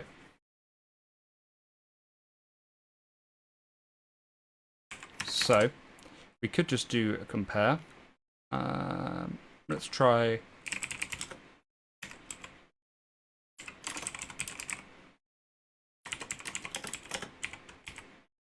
Let's try that.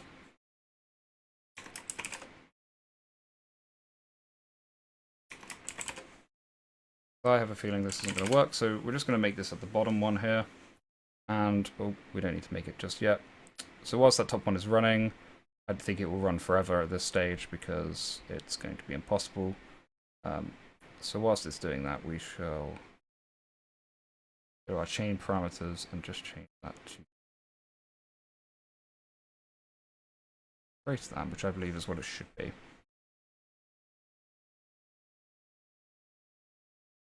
Now I could be wrong, but that's what it is in my notes. So let's cancel that. Take this again. So this will probably take a little while to build because we've got to rebuild everything. And this is one of the, again, what I mentioned yesterday, one of the difficulties with building your own cryptocurrency. It does take a long time to build everything. Now, if this does become an issue and it's not working,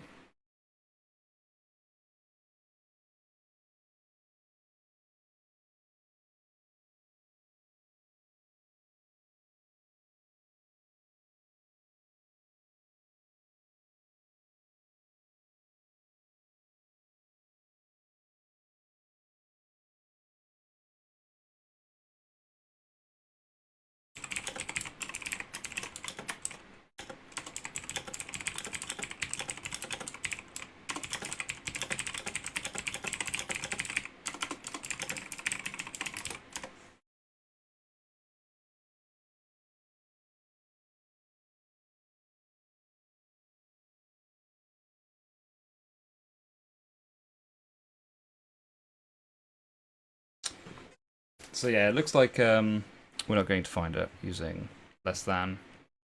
For some reason, I'm not too sure why, but it seems like that may be the issue. Now, one of the other issues I've worried about is because of this power limit, maybe it's incorrect. Who knows? We'll find out.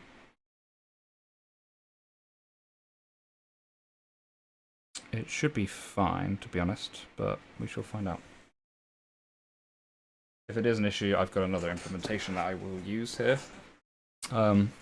which is part of the fun, you know, of doing this. Sometimes it throws errors in your way. If we cannot find it, we'll just find a Genesis block tool.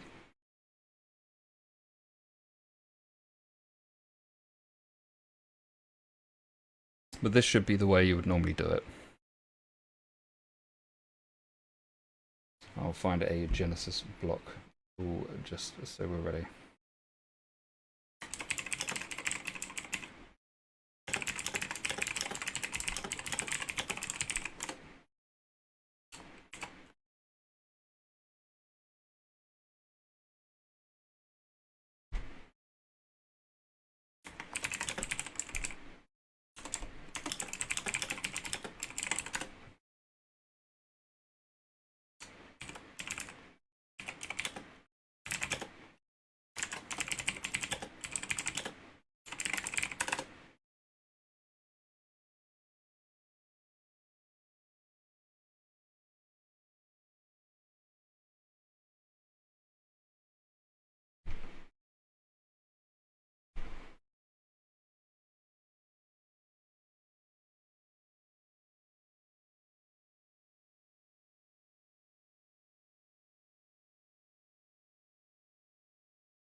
So we're just going to take some time to keep building this.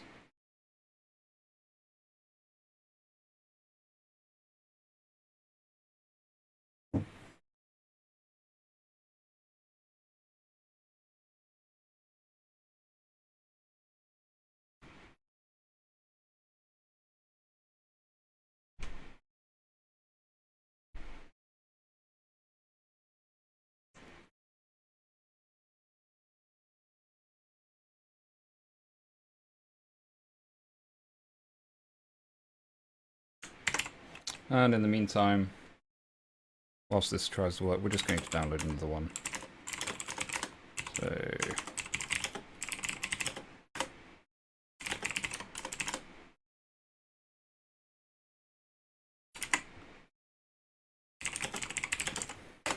So I know I spoke about not using a tool, but it seems like they've removed some of the code or changed some of the way the code works.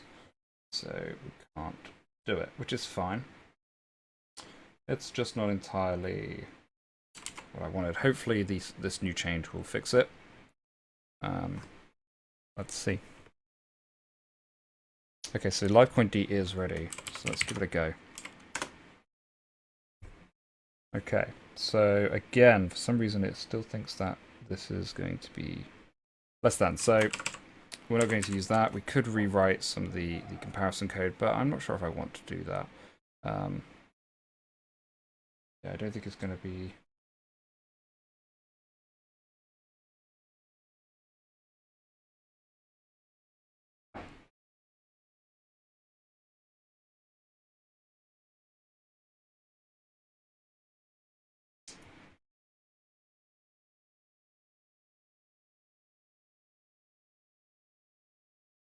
Okay, so we need to install script construct.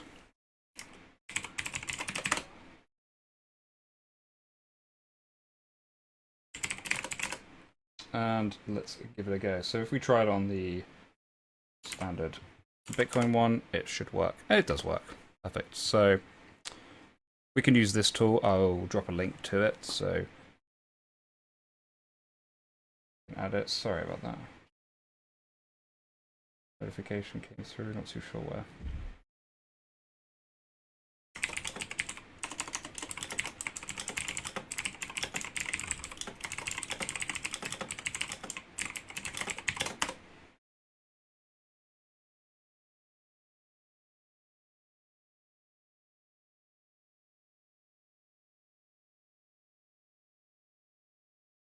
All right, so Sorry about that. So again, I'm just going to remove the code that we put in here because I don't think this is going to work. Okay. And let's try again. So we've got our different parameters that we want. So we want to do Python genesis.py z. So in other coins, what I do is normally I will have it generate them themselves. In this case, obviously it didn't work despite me saying that. And for time, I don't want to dig too much in there and make it more complicated than it has to be. So we're just going to use this tool. Okay, so this may be slightly too long, but we shall try. So we need to put the nonce in, which is going to be 0, and we need to put the timestamp in. The timestamp is what we generated beforehand. Where is it? Here it is. That was the current time. Okay, so this is going to search for it, and we shall see. So I think it's because it needs to be less than that. So apparently the estimate is going to be 5.9 hours. That's a real long time for us to generate the Genesis hash. I don't think it is going to be that long, but we shall wait and see. Could be that the bits are too large. Now I don't think they're that large, but I'm just going to double check.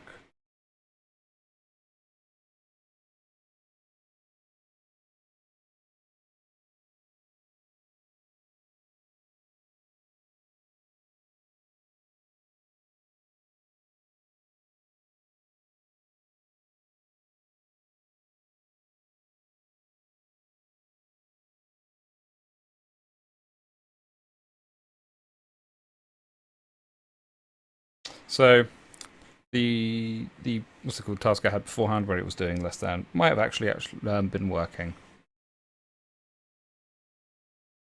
So this is going to take a little bit of time for us to generate the hash, so we're going to keep an eye on it. For the meantime, however, we're going to keep this building. We're going to rebuild it anyway once we've made these changes.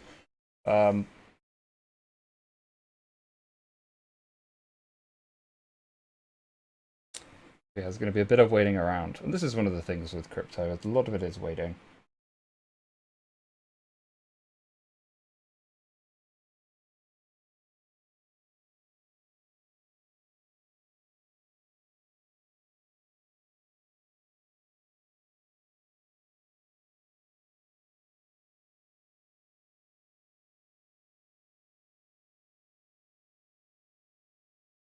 So, whilst we're waiting for this to happen, which still says it might be 6 hours. If it's 6 hours, we're going to have to come back and add that in tomorrow. Hopefully it's not 6 hours because that's too much work.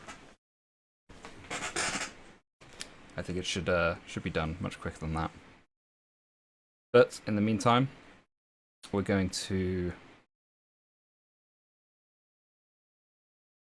basically remove these seeds. So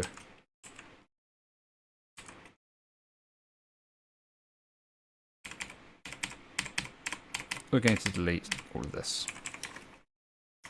And on top of that, so these are just the seeds that allow the network to run. We will add our own seeds later on, but for the meantime, we're just going to release the. We're going to delete these, and we'll add our own ones when we need to.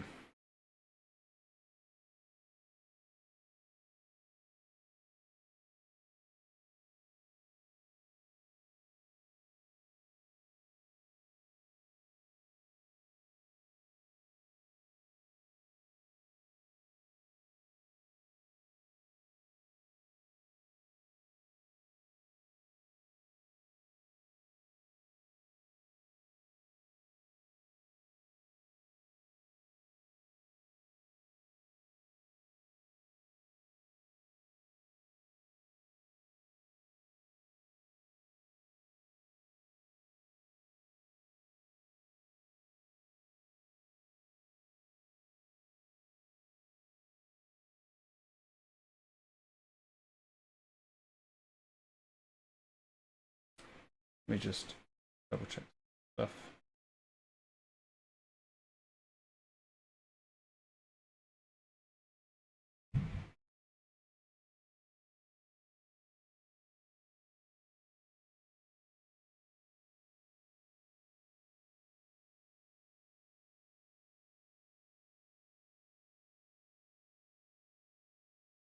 So it could have been correct, the first thing we did. I was just not expecting it, that it was going to take this long.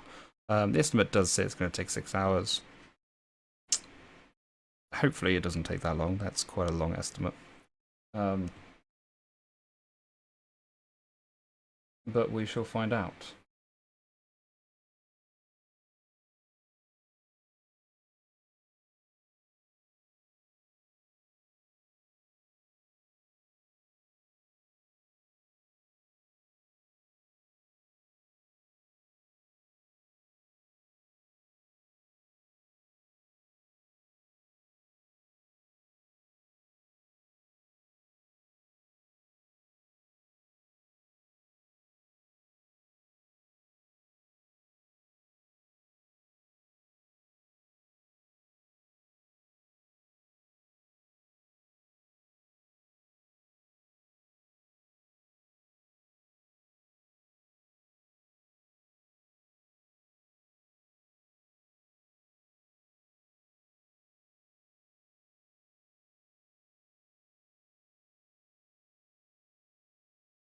Okay.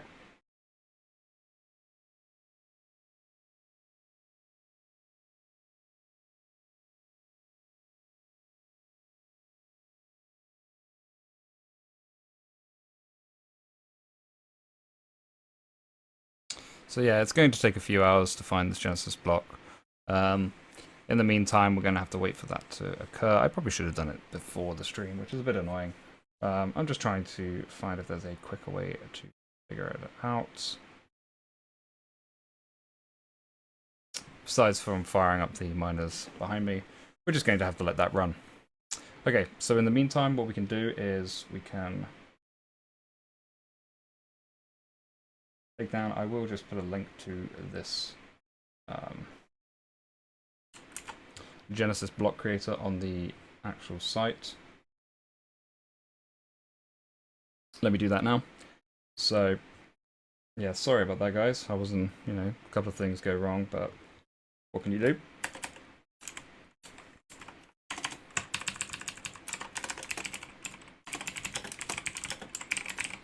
So I do believe the original task of what I was doing within the code was fine. It's just one of those things that you can't really see it. And in this one, it gives you a nice user interface that shows you that as well.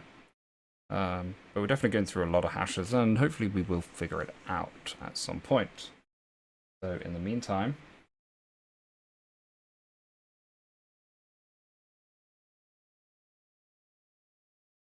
look. In the meantime, what we can do is we can basically wait for that to occur, but that's probably going to take a few hours, and I don't think you're going to want to watch that. So we'll just remove the seeds that we've got currently, and then when this is done, I shall upload the Genesis block. You'll be able to see it on GitHub later on tonight. I'll wait for that to be done before going to bed, or I'll do it early in the morning when I wake up. And on top of that, I'll talk about it a little bit in tomorrow's discussion. So once what we would have done once we had the Genesis block ready is we would have moved the DNS and nodes and seed nodes as well, so we can do that as well. So yeah, there's a couple of other things we want to definitely do. So okay, let's get the seeds. These are some of the seed nodes here, and we just want to delete all of this, so let's do that.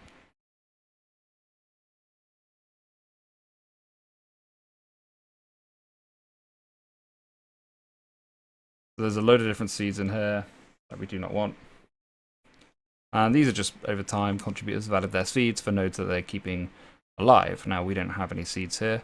It is generated as well by the seeds, generate seeds.py, which is probably connecting to them and basically getting a list of nodes that are currently active and creating them. It's a really useful tool. When Livecoin is a much greater source than it currently is, we can do that. But for the meantime, we don't have any seeds because we are going to be the first node when we get created. So we've changed the ports, we've removed the seed nodes. Let me just refer to my notes to make sure that we've got everything Okay, yep, that's great. Yep. Perfect. We can probably leave the test nodes in. Excuse me.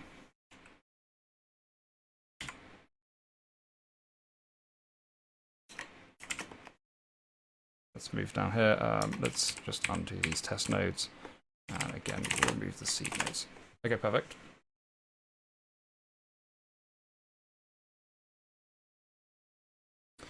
So next thing we want to do is we want to create our minimum chain work to 0.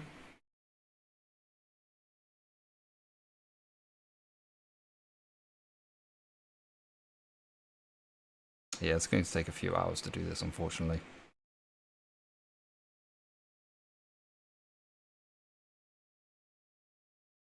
So let's go to our chain params again. And let's reduce our minimum work because we don't have any minimum chain work at the moment. We do not need this much work. So minimum chain work is basically a hard-coded of how much the best chain should work, so that stops people from going back in time and removing anything in here.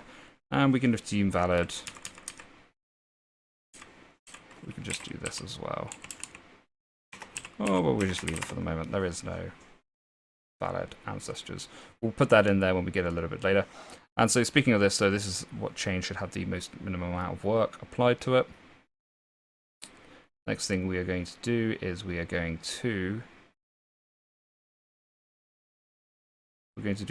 change our checkpoints. So checkpoints are basically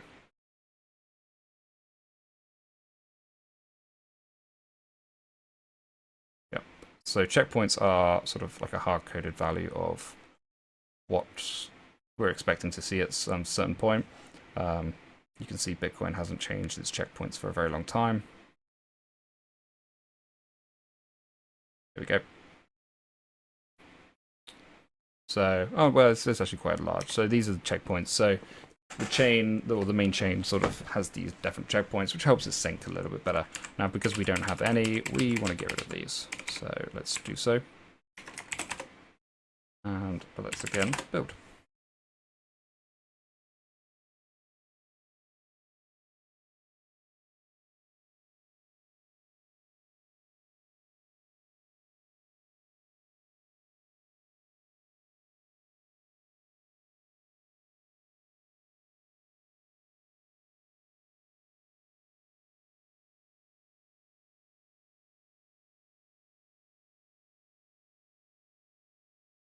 Okay. So what we can do here is we can just commit this as well. And in the meantime, we can also remove these because they're not meant to be on here. So it's a good excuse to remove them.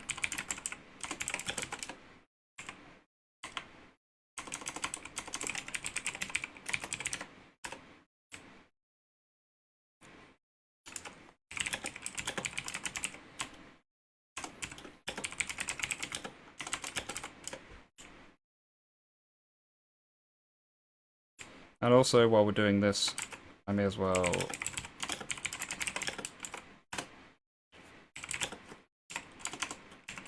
add a Docker file in there also. Okay.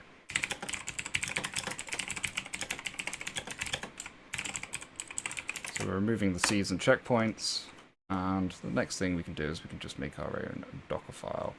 So let's do that, shall we?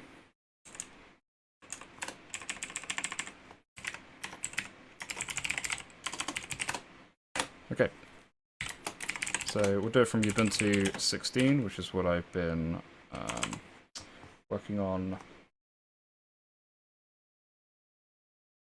within Vagrant, which is probably one of the easier ones to work with.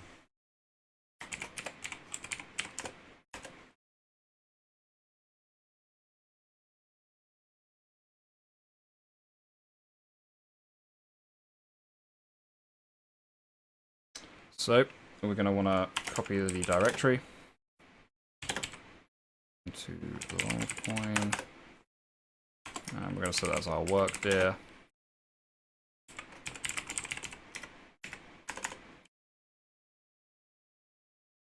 And just run apt update.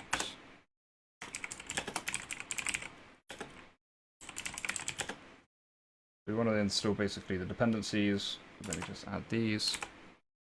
That's the dependencies we want there. And we want to install libboost as well. So that also works. Then we need to add our PPAs for Berkeley DB support.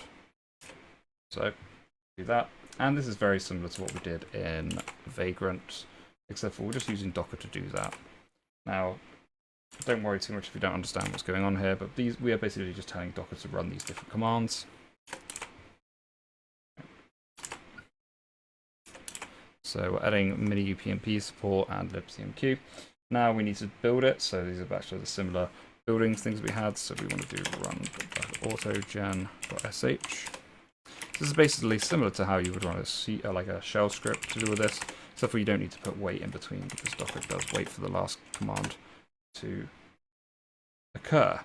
Now we can also do make install here, which is going to automatically add it to our path, and we need to expose our ports as well. So the two ports that we had were 9191 and 19191. So expose those two ports and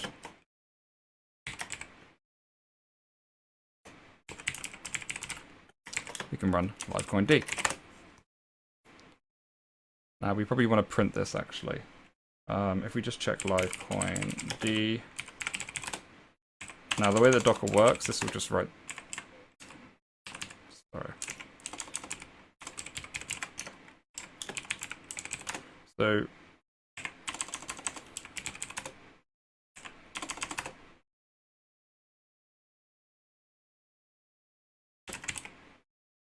of course, because our block is, let me just have a little quick. Basically, we want this to, we want std out to be directed from the file. Okay, I've got it. So, yes, our coin isn't working at the moment because we don't have the correct Genesis block for our info, and this is going to take some time still. Okay, so this is the Docker file we've got.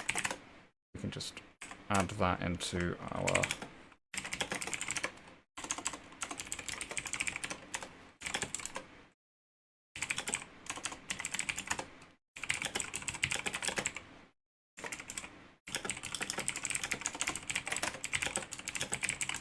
Alright, so I'll push this up. And we'll wait for that to go live.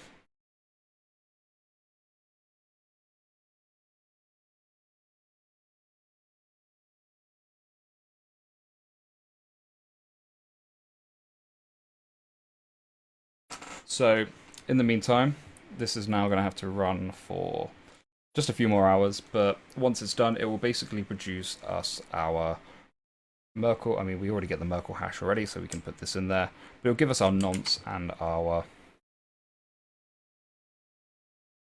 hash value for the block. Now, normally these blocks aren't as tough as this one to hash. The reason this is so difficult is because, you know, it prevents somebody from creating a network and trying to supersede yours in a very short amount of time from when you launch it. So this is why this reason is happening. It does take some time to get through, but in that time it's going to be okay.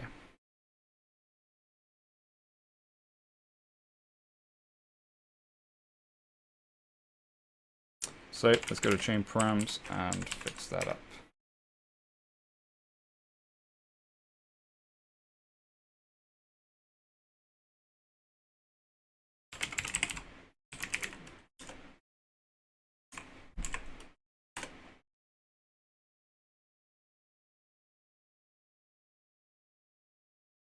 Alright, so here it's just in our Merkle root, which is the second of the two assertions, and we can just put in the new Merkle root, which is this one.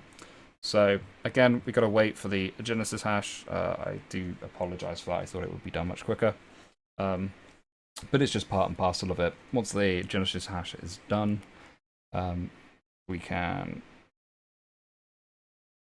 move on to the next thing.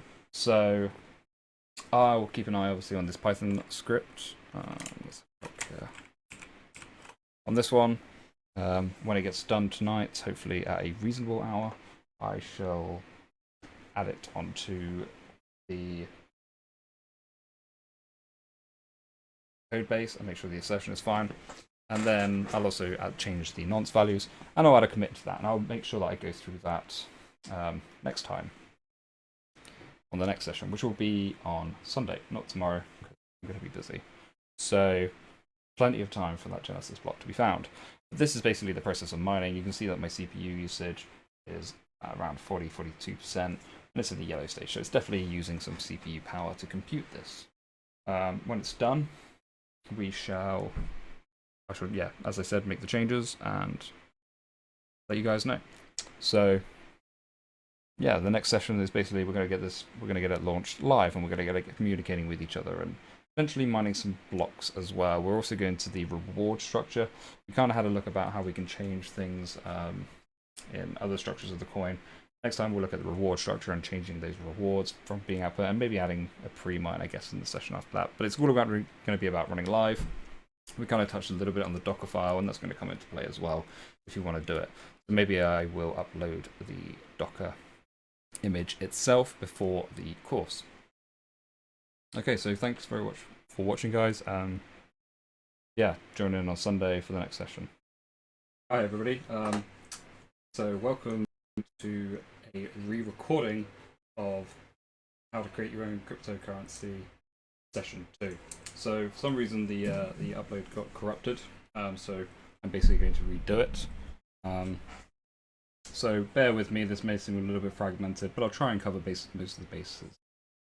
So in this session we talked about, basically discussed finding a coin. So we discussed some of the various coins out there, looked at the top 3 candidates for proof of work, chose between them, forked a coin, downloaded and built on macOS and Linux. You've kind of seen it running on Vagrant anyway, so I won't go too much into detail about that. I'll try and cover these topics quite quickly, so we'll get the video sort of back into sequential ordering. So before we start, let's just talk about the different types of coins out there. So in this tutorial series, we've worked on a coin, on a proof of work coin. Now, proof of work is basically what mining is. Proof of work is the protocol in place that secures the chain. So it's what the mining does to make sure that the chain is secured. Proof of work uses miners to basically compute hashes of various difficulties in order to try and find a hash below a certain threshold that fits the protocol requirements of a block. So what hashing does in theory is means that if you ever want to compromise that coin, you have to do the same amount of work, hence proof of work, in order to compromise it, which makes it very much impossible to do so. You think of all the computers that have been mining Bitcoin over the year, you would have to replicate that again in order just to beat that. Now, because technology does advance, theoretically that could be done as long as there are not still miners hashing the coin. But because it's constant work going through, those hashes are just layering on top of each other. So the other types of coins out there are proof of stake, and there's also hybrid coins that use masternodes. I'm not going to go into too much of them now. Proof of stake, basically, instead of using hash power to secure the network, you basically stake a number of your own coins. So it's a way of sort of getting dividends on your coins, but your coins, from a technical point of view, you send them off, and if you try to mess around with the network, you lose those coins. So it's basically trying to de-incentivize that from happening. Okay, so that's kind of what proof of work is. Now, I do have some coins here. This is what we looked at. Let me get this down onto webcam. And that is very bright, so let me just put it onto... I may just pop it onto my display because it's kind of a weird time of day, so my face looks very green. That's fine, I guess. Okay, so the coins we looked at is Bitcoin. Everybody knows what Bitcoin is. This is the one we end up using, just as a foresight. And the reasons why we use it is because it's got the most amount of contributors, it's kept up to date all the time, and it is one of the most up-to-date coins. Now the release I would use is V0.16.1. That's kind of what we aim to do. We were just a little bit before that, but this would be the coin that you would fork. So the benefits of Bitcoin is Bitcoin has the most amount of contributors. It is the most up-to-date and current coin. The other one, nearly every other coin has derived from it, besides a few others. And it's the most standard cryptocurrency. It's a good base if you want to build some things on top of it. It's got excellent documentation and it's very well supported. Looking at some of the other coins, you've got Litecoin. Litecoin was forked from Bitcoin. It's also a very good coin to get started with as well. The benefits of getting started with Litecoin is you have a lot of the name changes changed already, which makes things a little bit easier because you can therefore change those names yourself. Whereas beforehand, if you want to change everything, you've got to change everything from Bitcoin, and that does sometimes mess up a few things in your project. So Litecoin is a great source to also fork from if you want something a little bit more simpler. I usually prefer forking from Bitcoin because it's the most purest of the code bases, and you get a lot for your money and you can build on top of it very easily. Now the last coin I want to talk about is Ethereum. In particular the C++ Ethereum client, because this of course is done in C++. Sorry, I just need a quick drink. I've been talking very quickly. Okay, so this is the Ethereum C++ client. Ethereum is a proof of work coin similar to Bitcoin and Litecoin. And just as a heads up, Bitcoin uses the SHA-512 hashing algorithm, whereas Litecoin uses a hashing algorithm called Scripts. In the course, we do change our hashing algorithms, so we're fine with starting with Bitcoin, and we'll go on to that later on. But in the Ethereum C++ client, they actually use something called ETHASH or Dagger Hashimoto, which is Ethereum's own sort of hashing algorithm, which allows it to run sort of as a Turing machine as well. Ethereum is basically a platform. It's a little bit more than a currency, so we end up not using Ethereum. Whilst it's very cool, it has a 15-second block time. It's a very awesome platform.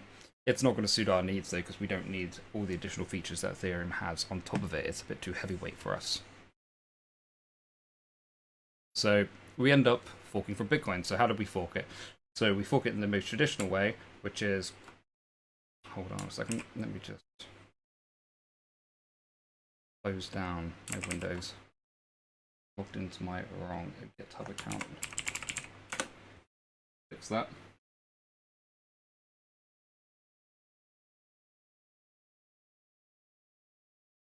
See, I've got to do authentication.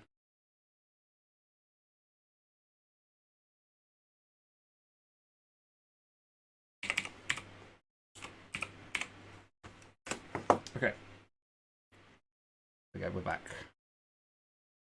So we go into Bitcoin/Bitcoin again. Okay, so we can just fork it by clicking fork. Because I already have a fork of this repository, which is true. So you would just click fork, and then one of the issues, I can't delete this code, but you would click fork, and it would create your own fork, and then go through and rename your fork. So what I did was rename it. Just click edit. You can change the stuff here, change the description, go into settings, change the name of it, and there we go. And you've got your own sort of fork on that. Then the next thing you want to do is want to make sure it builds. So you want to go to your terminal. Now we're just going to clone it down as a second version, I guess. But what I'll do is I'll clone the original Bitcoin, because that makes a little bit more sense.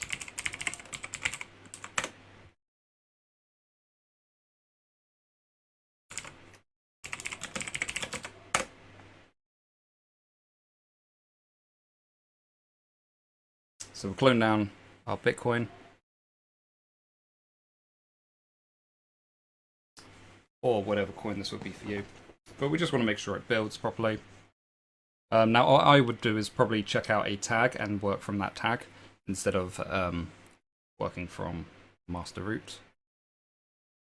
And then, now I can't remember what we actually changed in our chain parameters. I think we changed a lot of stuff. So We want to also change the names of things, so I'll quickly go over how we do that as well. And that'll wrap up this video. Sorry it's a little bit shorter than the other ones. It's more about trying to cover every base, but I want to cover it in a short amount of time. So let's get into Bitcoin. So first of all, what you would do is you want to make sure that you've got all the dependencies installed. So if you go to doc, and then you go to build whichever system you're in. Also, I need to do an update because I managed to get the Windows build working, and that will come into play a little bit later. So you make sure you have all these dependencies installed just by installing all of this. Then you use your auto tools to generate the configuration files. And also there's a little trick to making this compile quicker, which I'll show you at this stage. But, you know, in the course we discover it ourselves.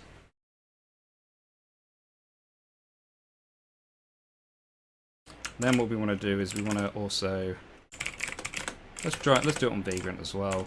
Let's do systems.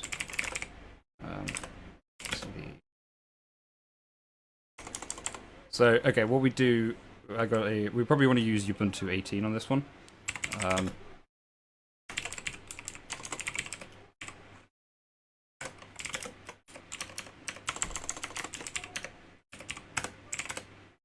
Okay. So we can also do a Vagrant, edit, Ubuntu Bionic. We're just going to change the Vagrant file so we've got some more cores and some more memory, because we definitely want more RAM. So if this is your first time running Vagrant, just kind of copy what I'm doing here. So let's give ourselves 4 gigs of RAM. That's okay. This will do, and then we're going to do vp.cpus. Cool. Let's give ourselves 4, I think. That's fine. So load up the Vagrant machine. Okay, so what we want to do here is we just configure this. Now that AutoGen has worked. This will just make sure you've got all the correct dependencies that you need.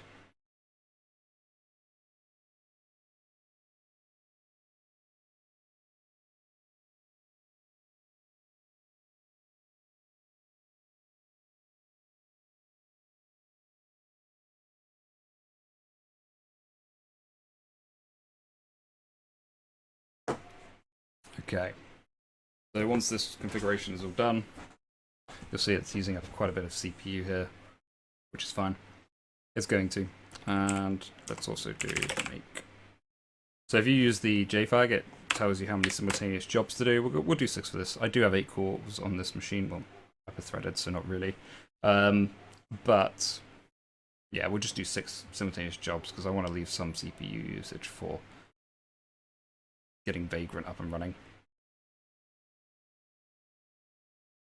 So yeah, the trick with using Bitcoin is to use use Ubuntu 18.04. In this video, we are using Ubuntu 16.04, so I would use 18.04 and ignore me in the rest of the video, and then you'll just have a much better time working with it.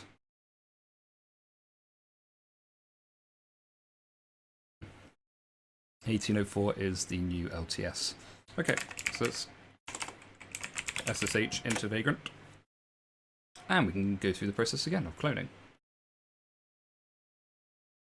So in Vagrant, we'll basically... Alright, so clone down Bitcoin. Shouldn't really be using the mouse. It's a bad habit that I don't know if I'll ever get out of. I think if I ever move off from macOS onto pure Linux, then maybe then.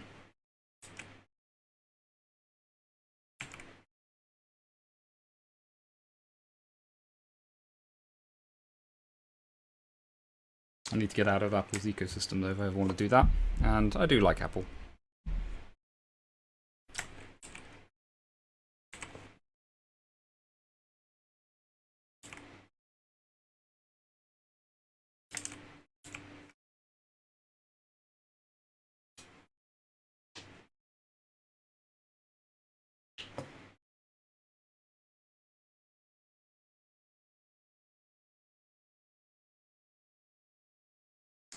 Alright, so the make process does take a long time. Whilst we're here, we can go to Bitcoin. and we can do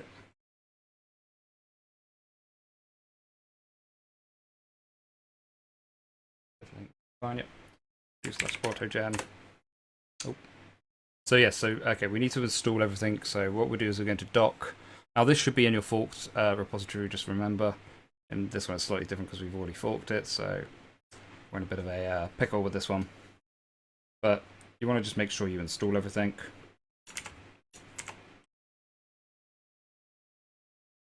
Okay, let's do sudo apt.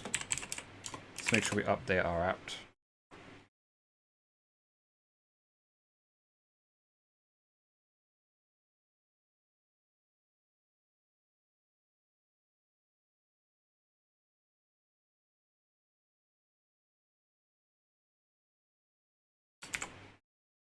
Okay, so you want to do apt-get update just to make sure you've got the most recent packages of everything.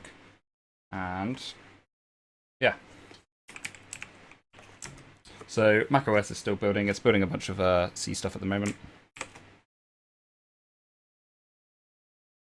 What I'll then do as well is I'll show you how we rename everything in a clear and easy way. And then that kind of gets us onto the start. Remember, you can always check out the GitHub repository. The link should be in the description. And that will explain a little bit more about how to do it.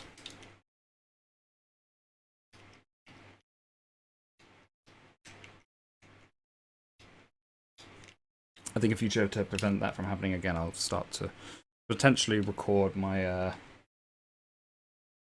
streams at the same time. And if I don't record them, I'll maybe pre-record them, which is a bit of a shame. I do like engaging with the audience. Although it does seem like you guys are a little bit more quiet these days.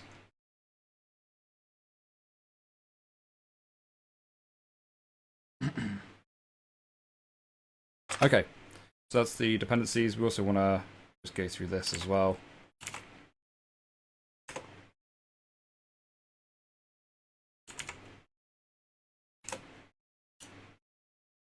So just basically add the PPAs and stuff.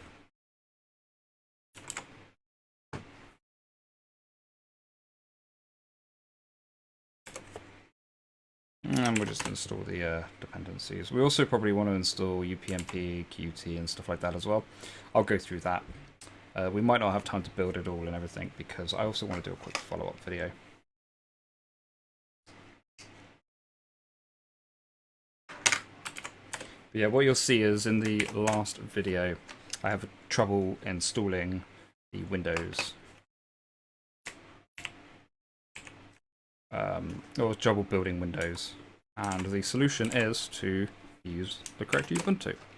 So we end up using Ubuntu Bionic, and that solves it.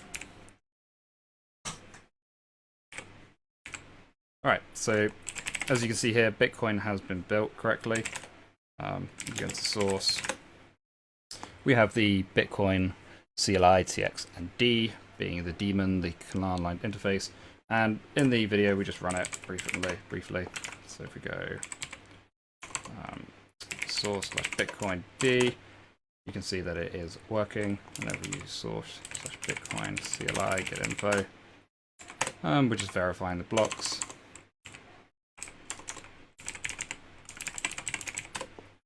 You can see that this is working. So we're just downloading the blocks at this stage. Now, I'll go through the whole process of renaming things. So because we don't want to use that, what we do instead is we rename. So this is the commands that we use to rename everything. Okay, let's see if I can get here. So these are the commands. So first of all, we do this one. I probably got that wrong. Okay, find.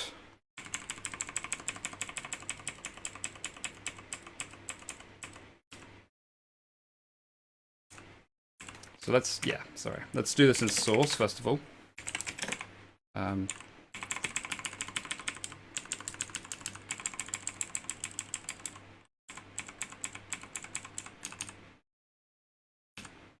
we do that. This is the first command.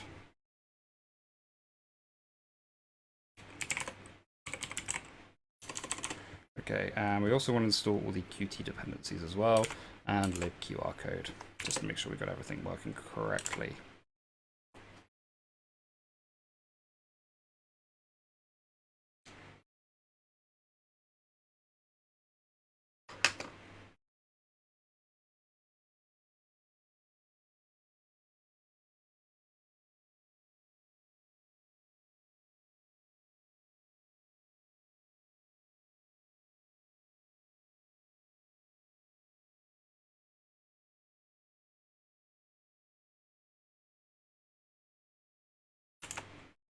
Oop, wrong place. Okay, so that's the first find. Just name everything from capitals. Okay, the second find we did is this one. That's just BTC LVC. Okay, yeah. See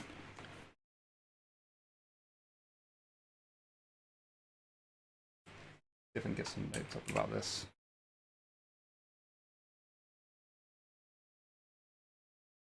Alright, cool. I got some notes. So we basically just want to go through and rename everything correctly using find and sed.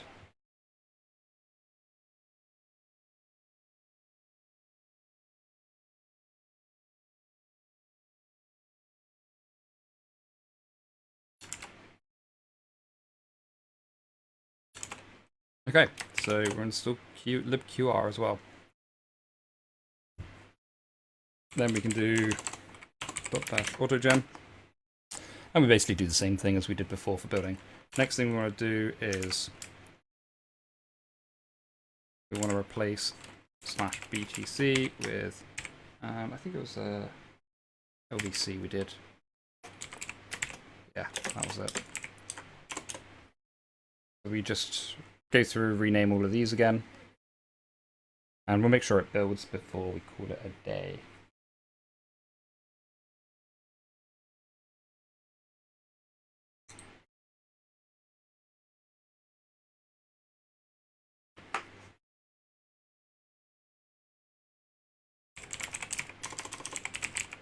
Here we just want to configure.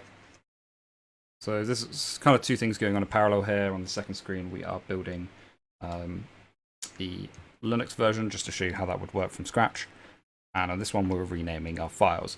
Now it's kind of good to sort of get a process of doing these two things at the same time when you're building cryptocurrency stuff, just because the build processes themselves take a long time. So you kind of want to make sure everything is good.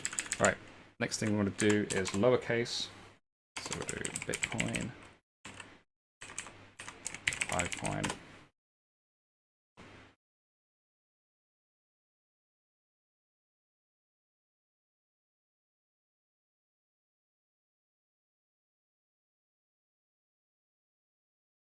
Then the last thing we do is we change the title of Bitcoin Core, or the header of Bitcoin Core Developers Copyright. We change that back because that would have been messed up in this.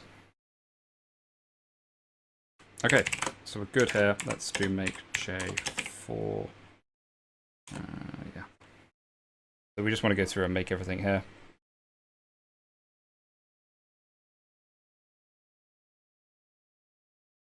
With 4 concurrent jobs. And I guess the last thing we want to do is just make sure this is correct. Which it should be based on the previous edit that we did.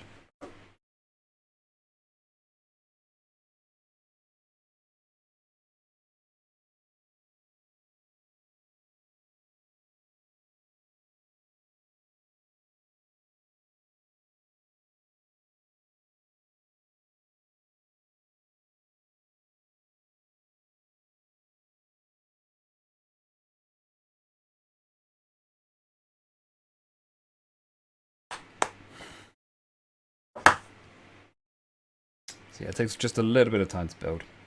My CPU, you can see at the bottom right, is getting pummeled as well.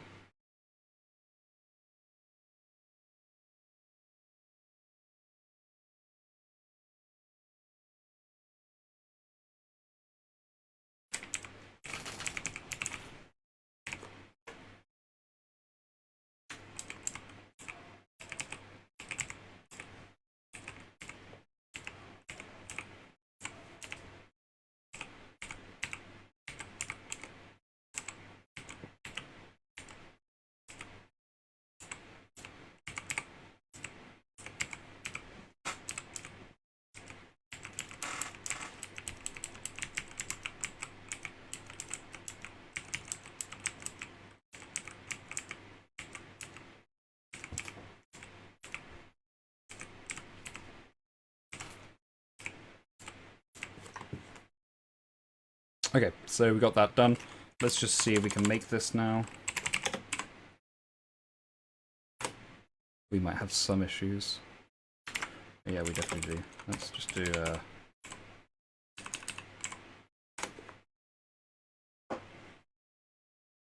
problem is our CPU usage is very much taken up by this being built. But we just want to make sure it works here. We do the renaming, and then we want to make sure that everything is recompiling just fine. We will probably have some issues, and they're mainly related to naming issues at this stage, so you just want to go through and make sure that they're working correctly.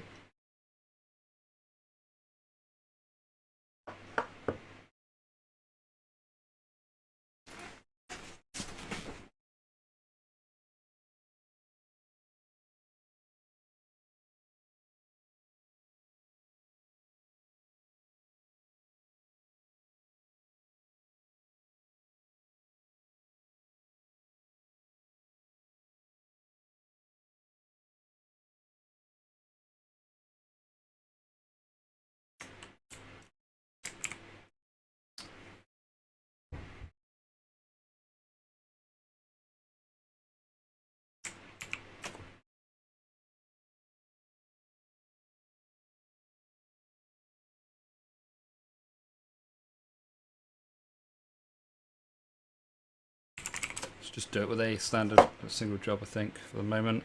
Yeah, see.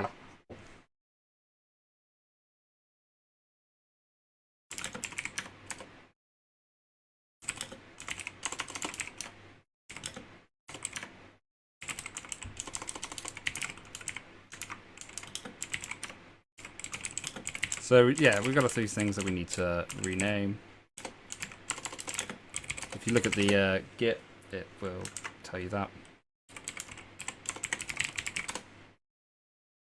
Oh, that's sorry.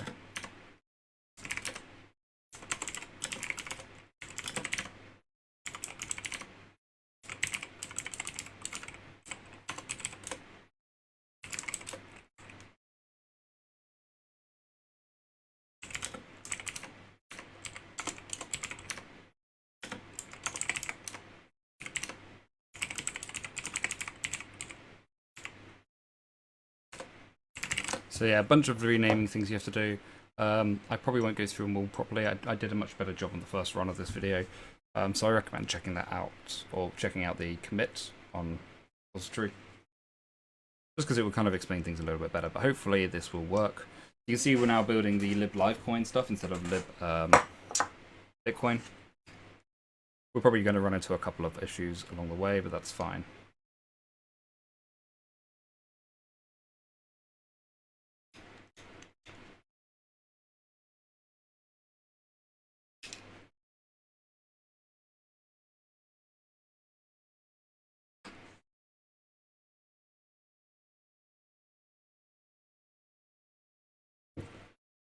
So this is pretty much almost built. I might just stop this in a minute so we can give the other one version a bit quicker.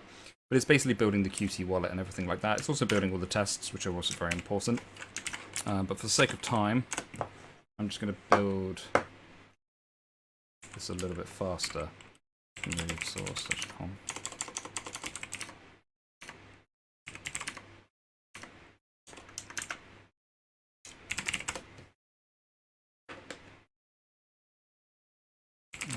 Okay, let's have a look at...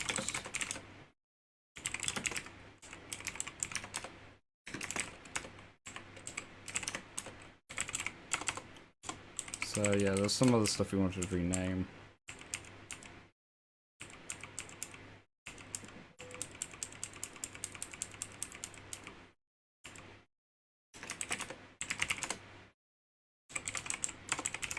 Let's do .dash configure just to get it back to normal, because there are some issues that we're going to have.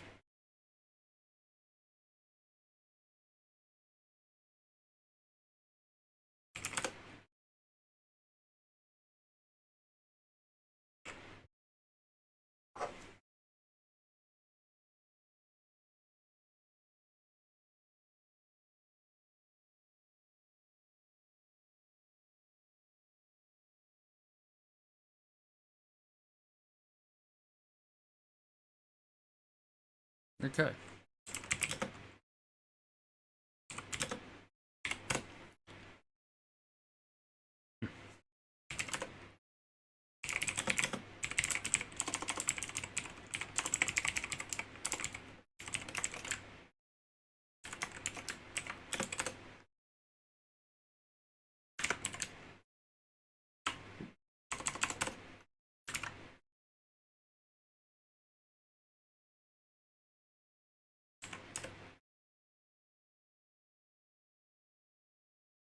So we got an issue where it's saying it's named Bitcoin config, and we need to change that to be Litecoin config.h.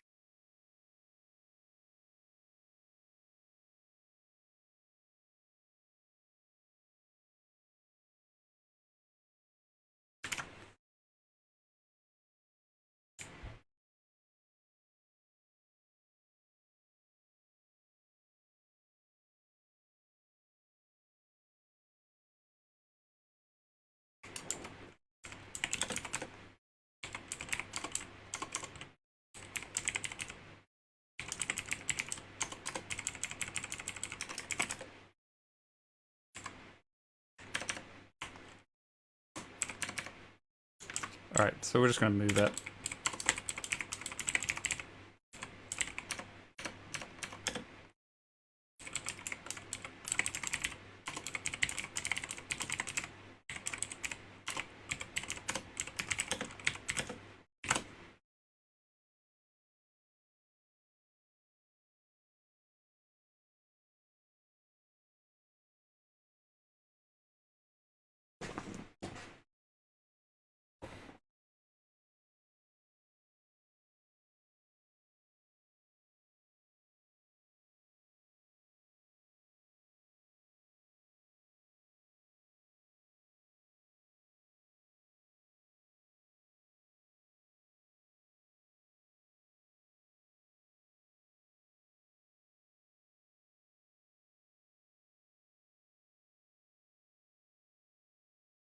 So once this compiles, we'll wrap up this session.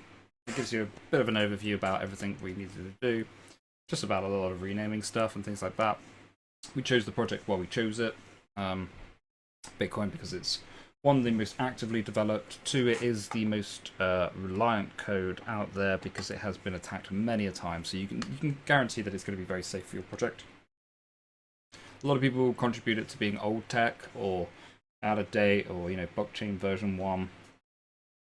I personally think it's one of the still most finest pieces of code base out there. Yeah, okay, so this is going to cause an issue.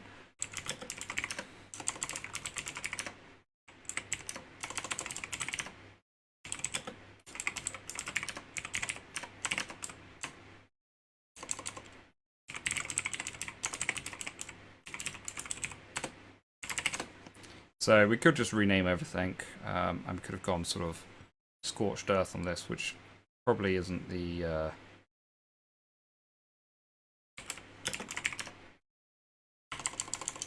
worst idea in the world.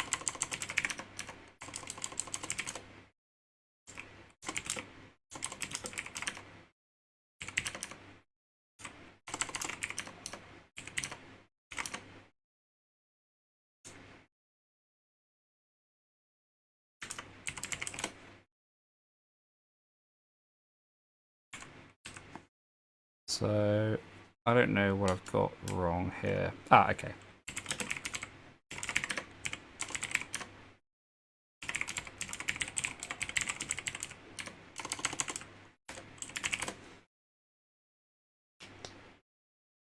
We basically need to make sure that we got everything rebuilt. Let's do this again in 6 jobs just to get it done as quickly as possible. So we're going to have to reconfigure. So there's definitely going to be some issues. What else we probably wanted to do is rename a few things. Not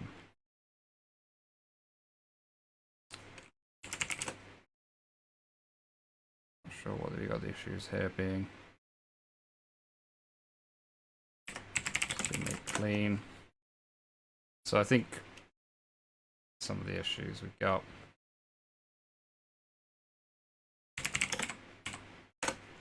Try again. Hopefully we can get there.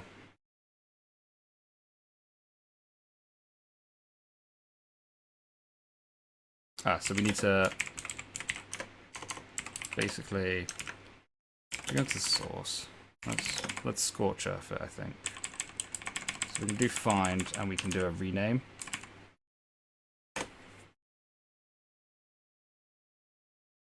So this will basically go through and rename all the files that we need. Now this is going to cause some issues when it comes to UT and stuff, but for the moment we'll just go for it. Now because a lot of these files already exist, it's just going to kind of complain a little bit. But it doesn't rename files if they already exist, which is kind of nice. Okay, let's see how it does.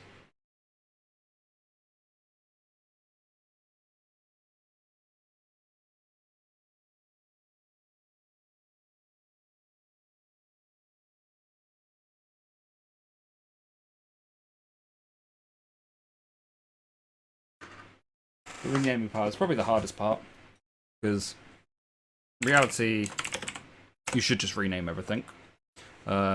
Apart from leaving that little header there that says it's copyright still by the Bitcoin core developers, which I'll show you how to add back in. In reality, it's just what we've been doing with the rename, but you just change the Livecoin core developers into the Bitcoin core developers again, and that's only ever going to appear at the top.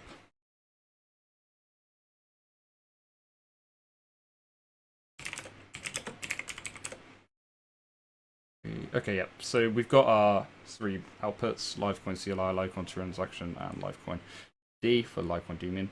So that's kind of all we wanted to get done. So we've managed to successfully rename everything, and that kind of is the end of this video, or this session at least. So in the next session, what we talk about is how do we then make it our own coin? Because right now this is just still Bitcoin, but it's renamed something different. So in the next session, we talk about how we actually make the chain our own chain and have our own parameters. We look into the chain parameters and the Genesis block as well. So it's quite interesting. The next video kind of ends with me having to wait for a very long time because, yes, I didn't expect something to take about 5 hours to be solved, but it was a bit of a lesson in lesson in sort of how difficulty works. Cool, so thank you very much for watching. I'll reorganize the playlist so this is back in the order. I'm going to do a quick other upload just to explain how I managed to get the Windows build working, just as a bit of a heads up to everybody. But thank you again for tuning in. I'm sorry that the first recording got destroyed, so if anybody's tried to watch this sort of in a janky order, I do apologize. But thanks very much, guys. I look forward to seeing you on the next course I do. Project introduction for how to create your own cryptocurrency proof of work from the United Kingdom. I've got about a year's worth of experience building applications within cryptocurrency. I've also created a few coins for various different companies, and I'd like to just sort of share with you how to do it.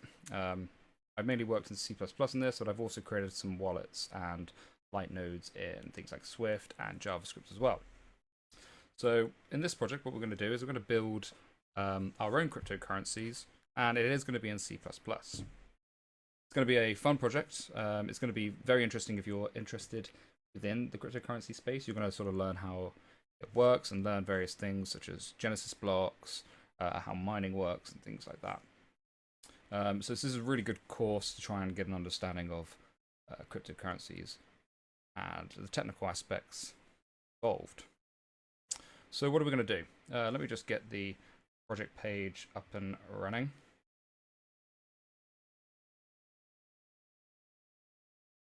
All right, share my screen here. Okay, and I'll zoom in a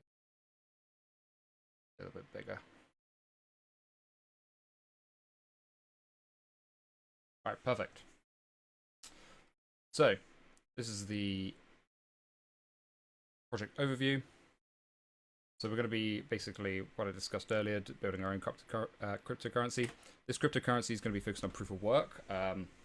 So if you don't know what proof of work is, we'll try and explain that a little bit in the course, but there's various other types of proof, such as proof of stake, proof of work, and delegated proof of stake as well. But in this tutorial, we're mainly going to be focusing on proof of work.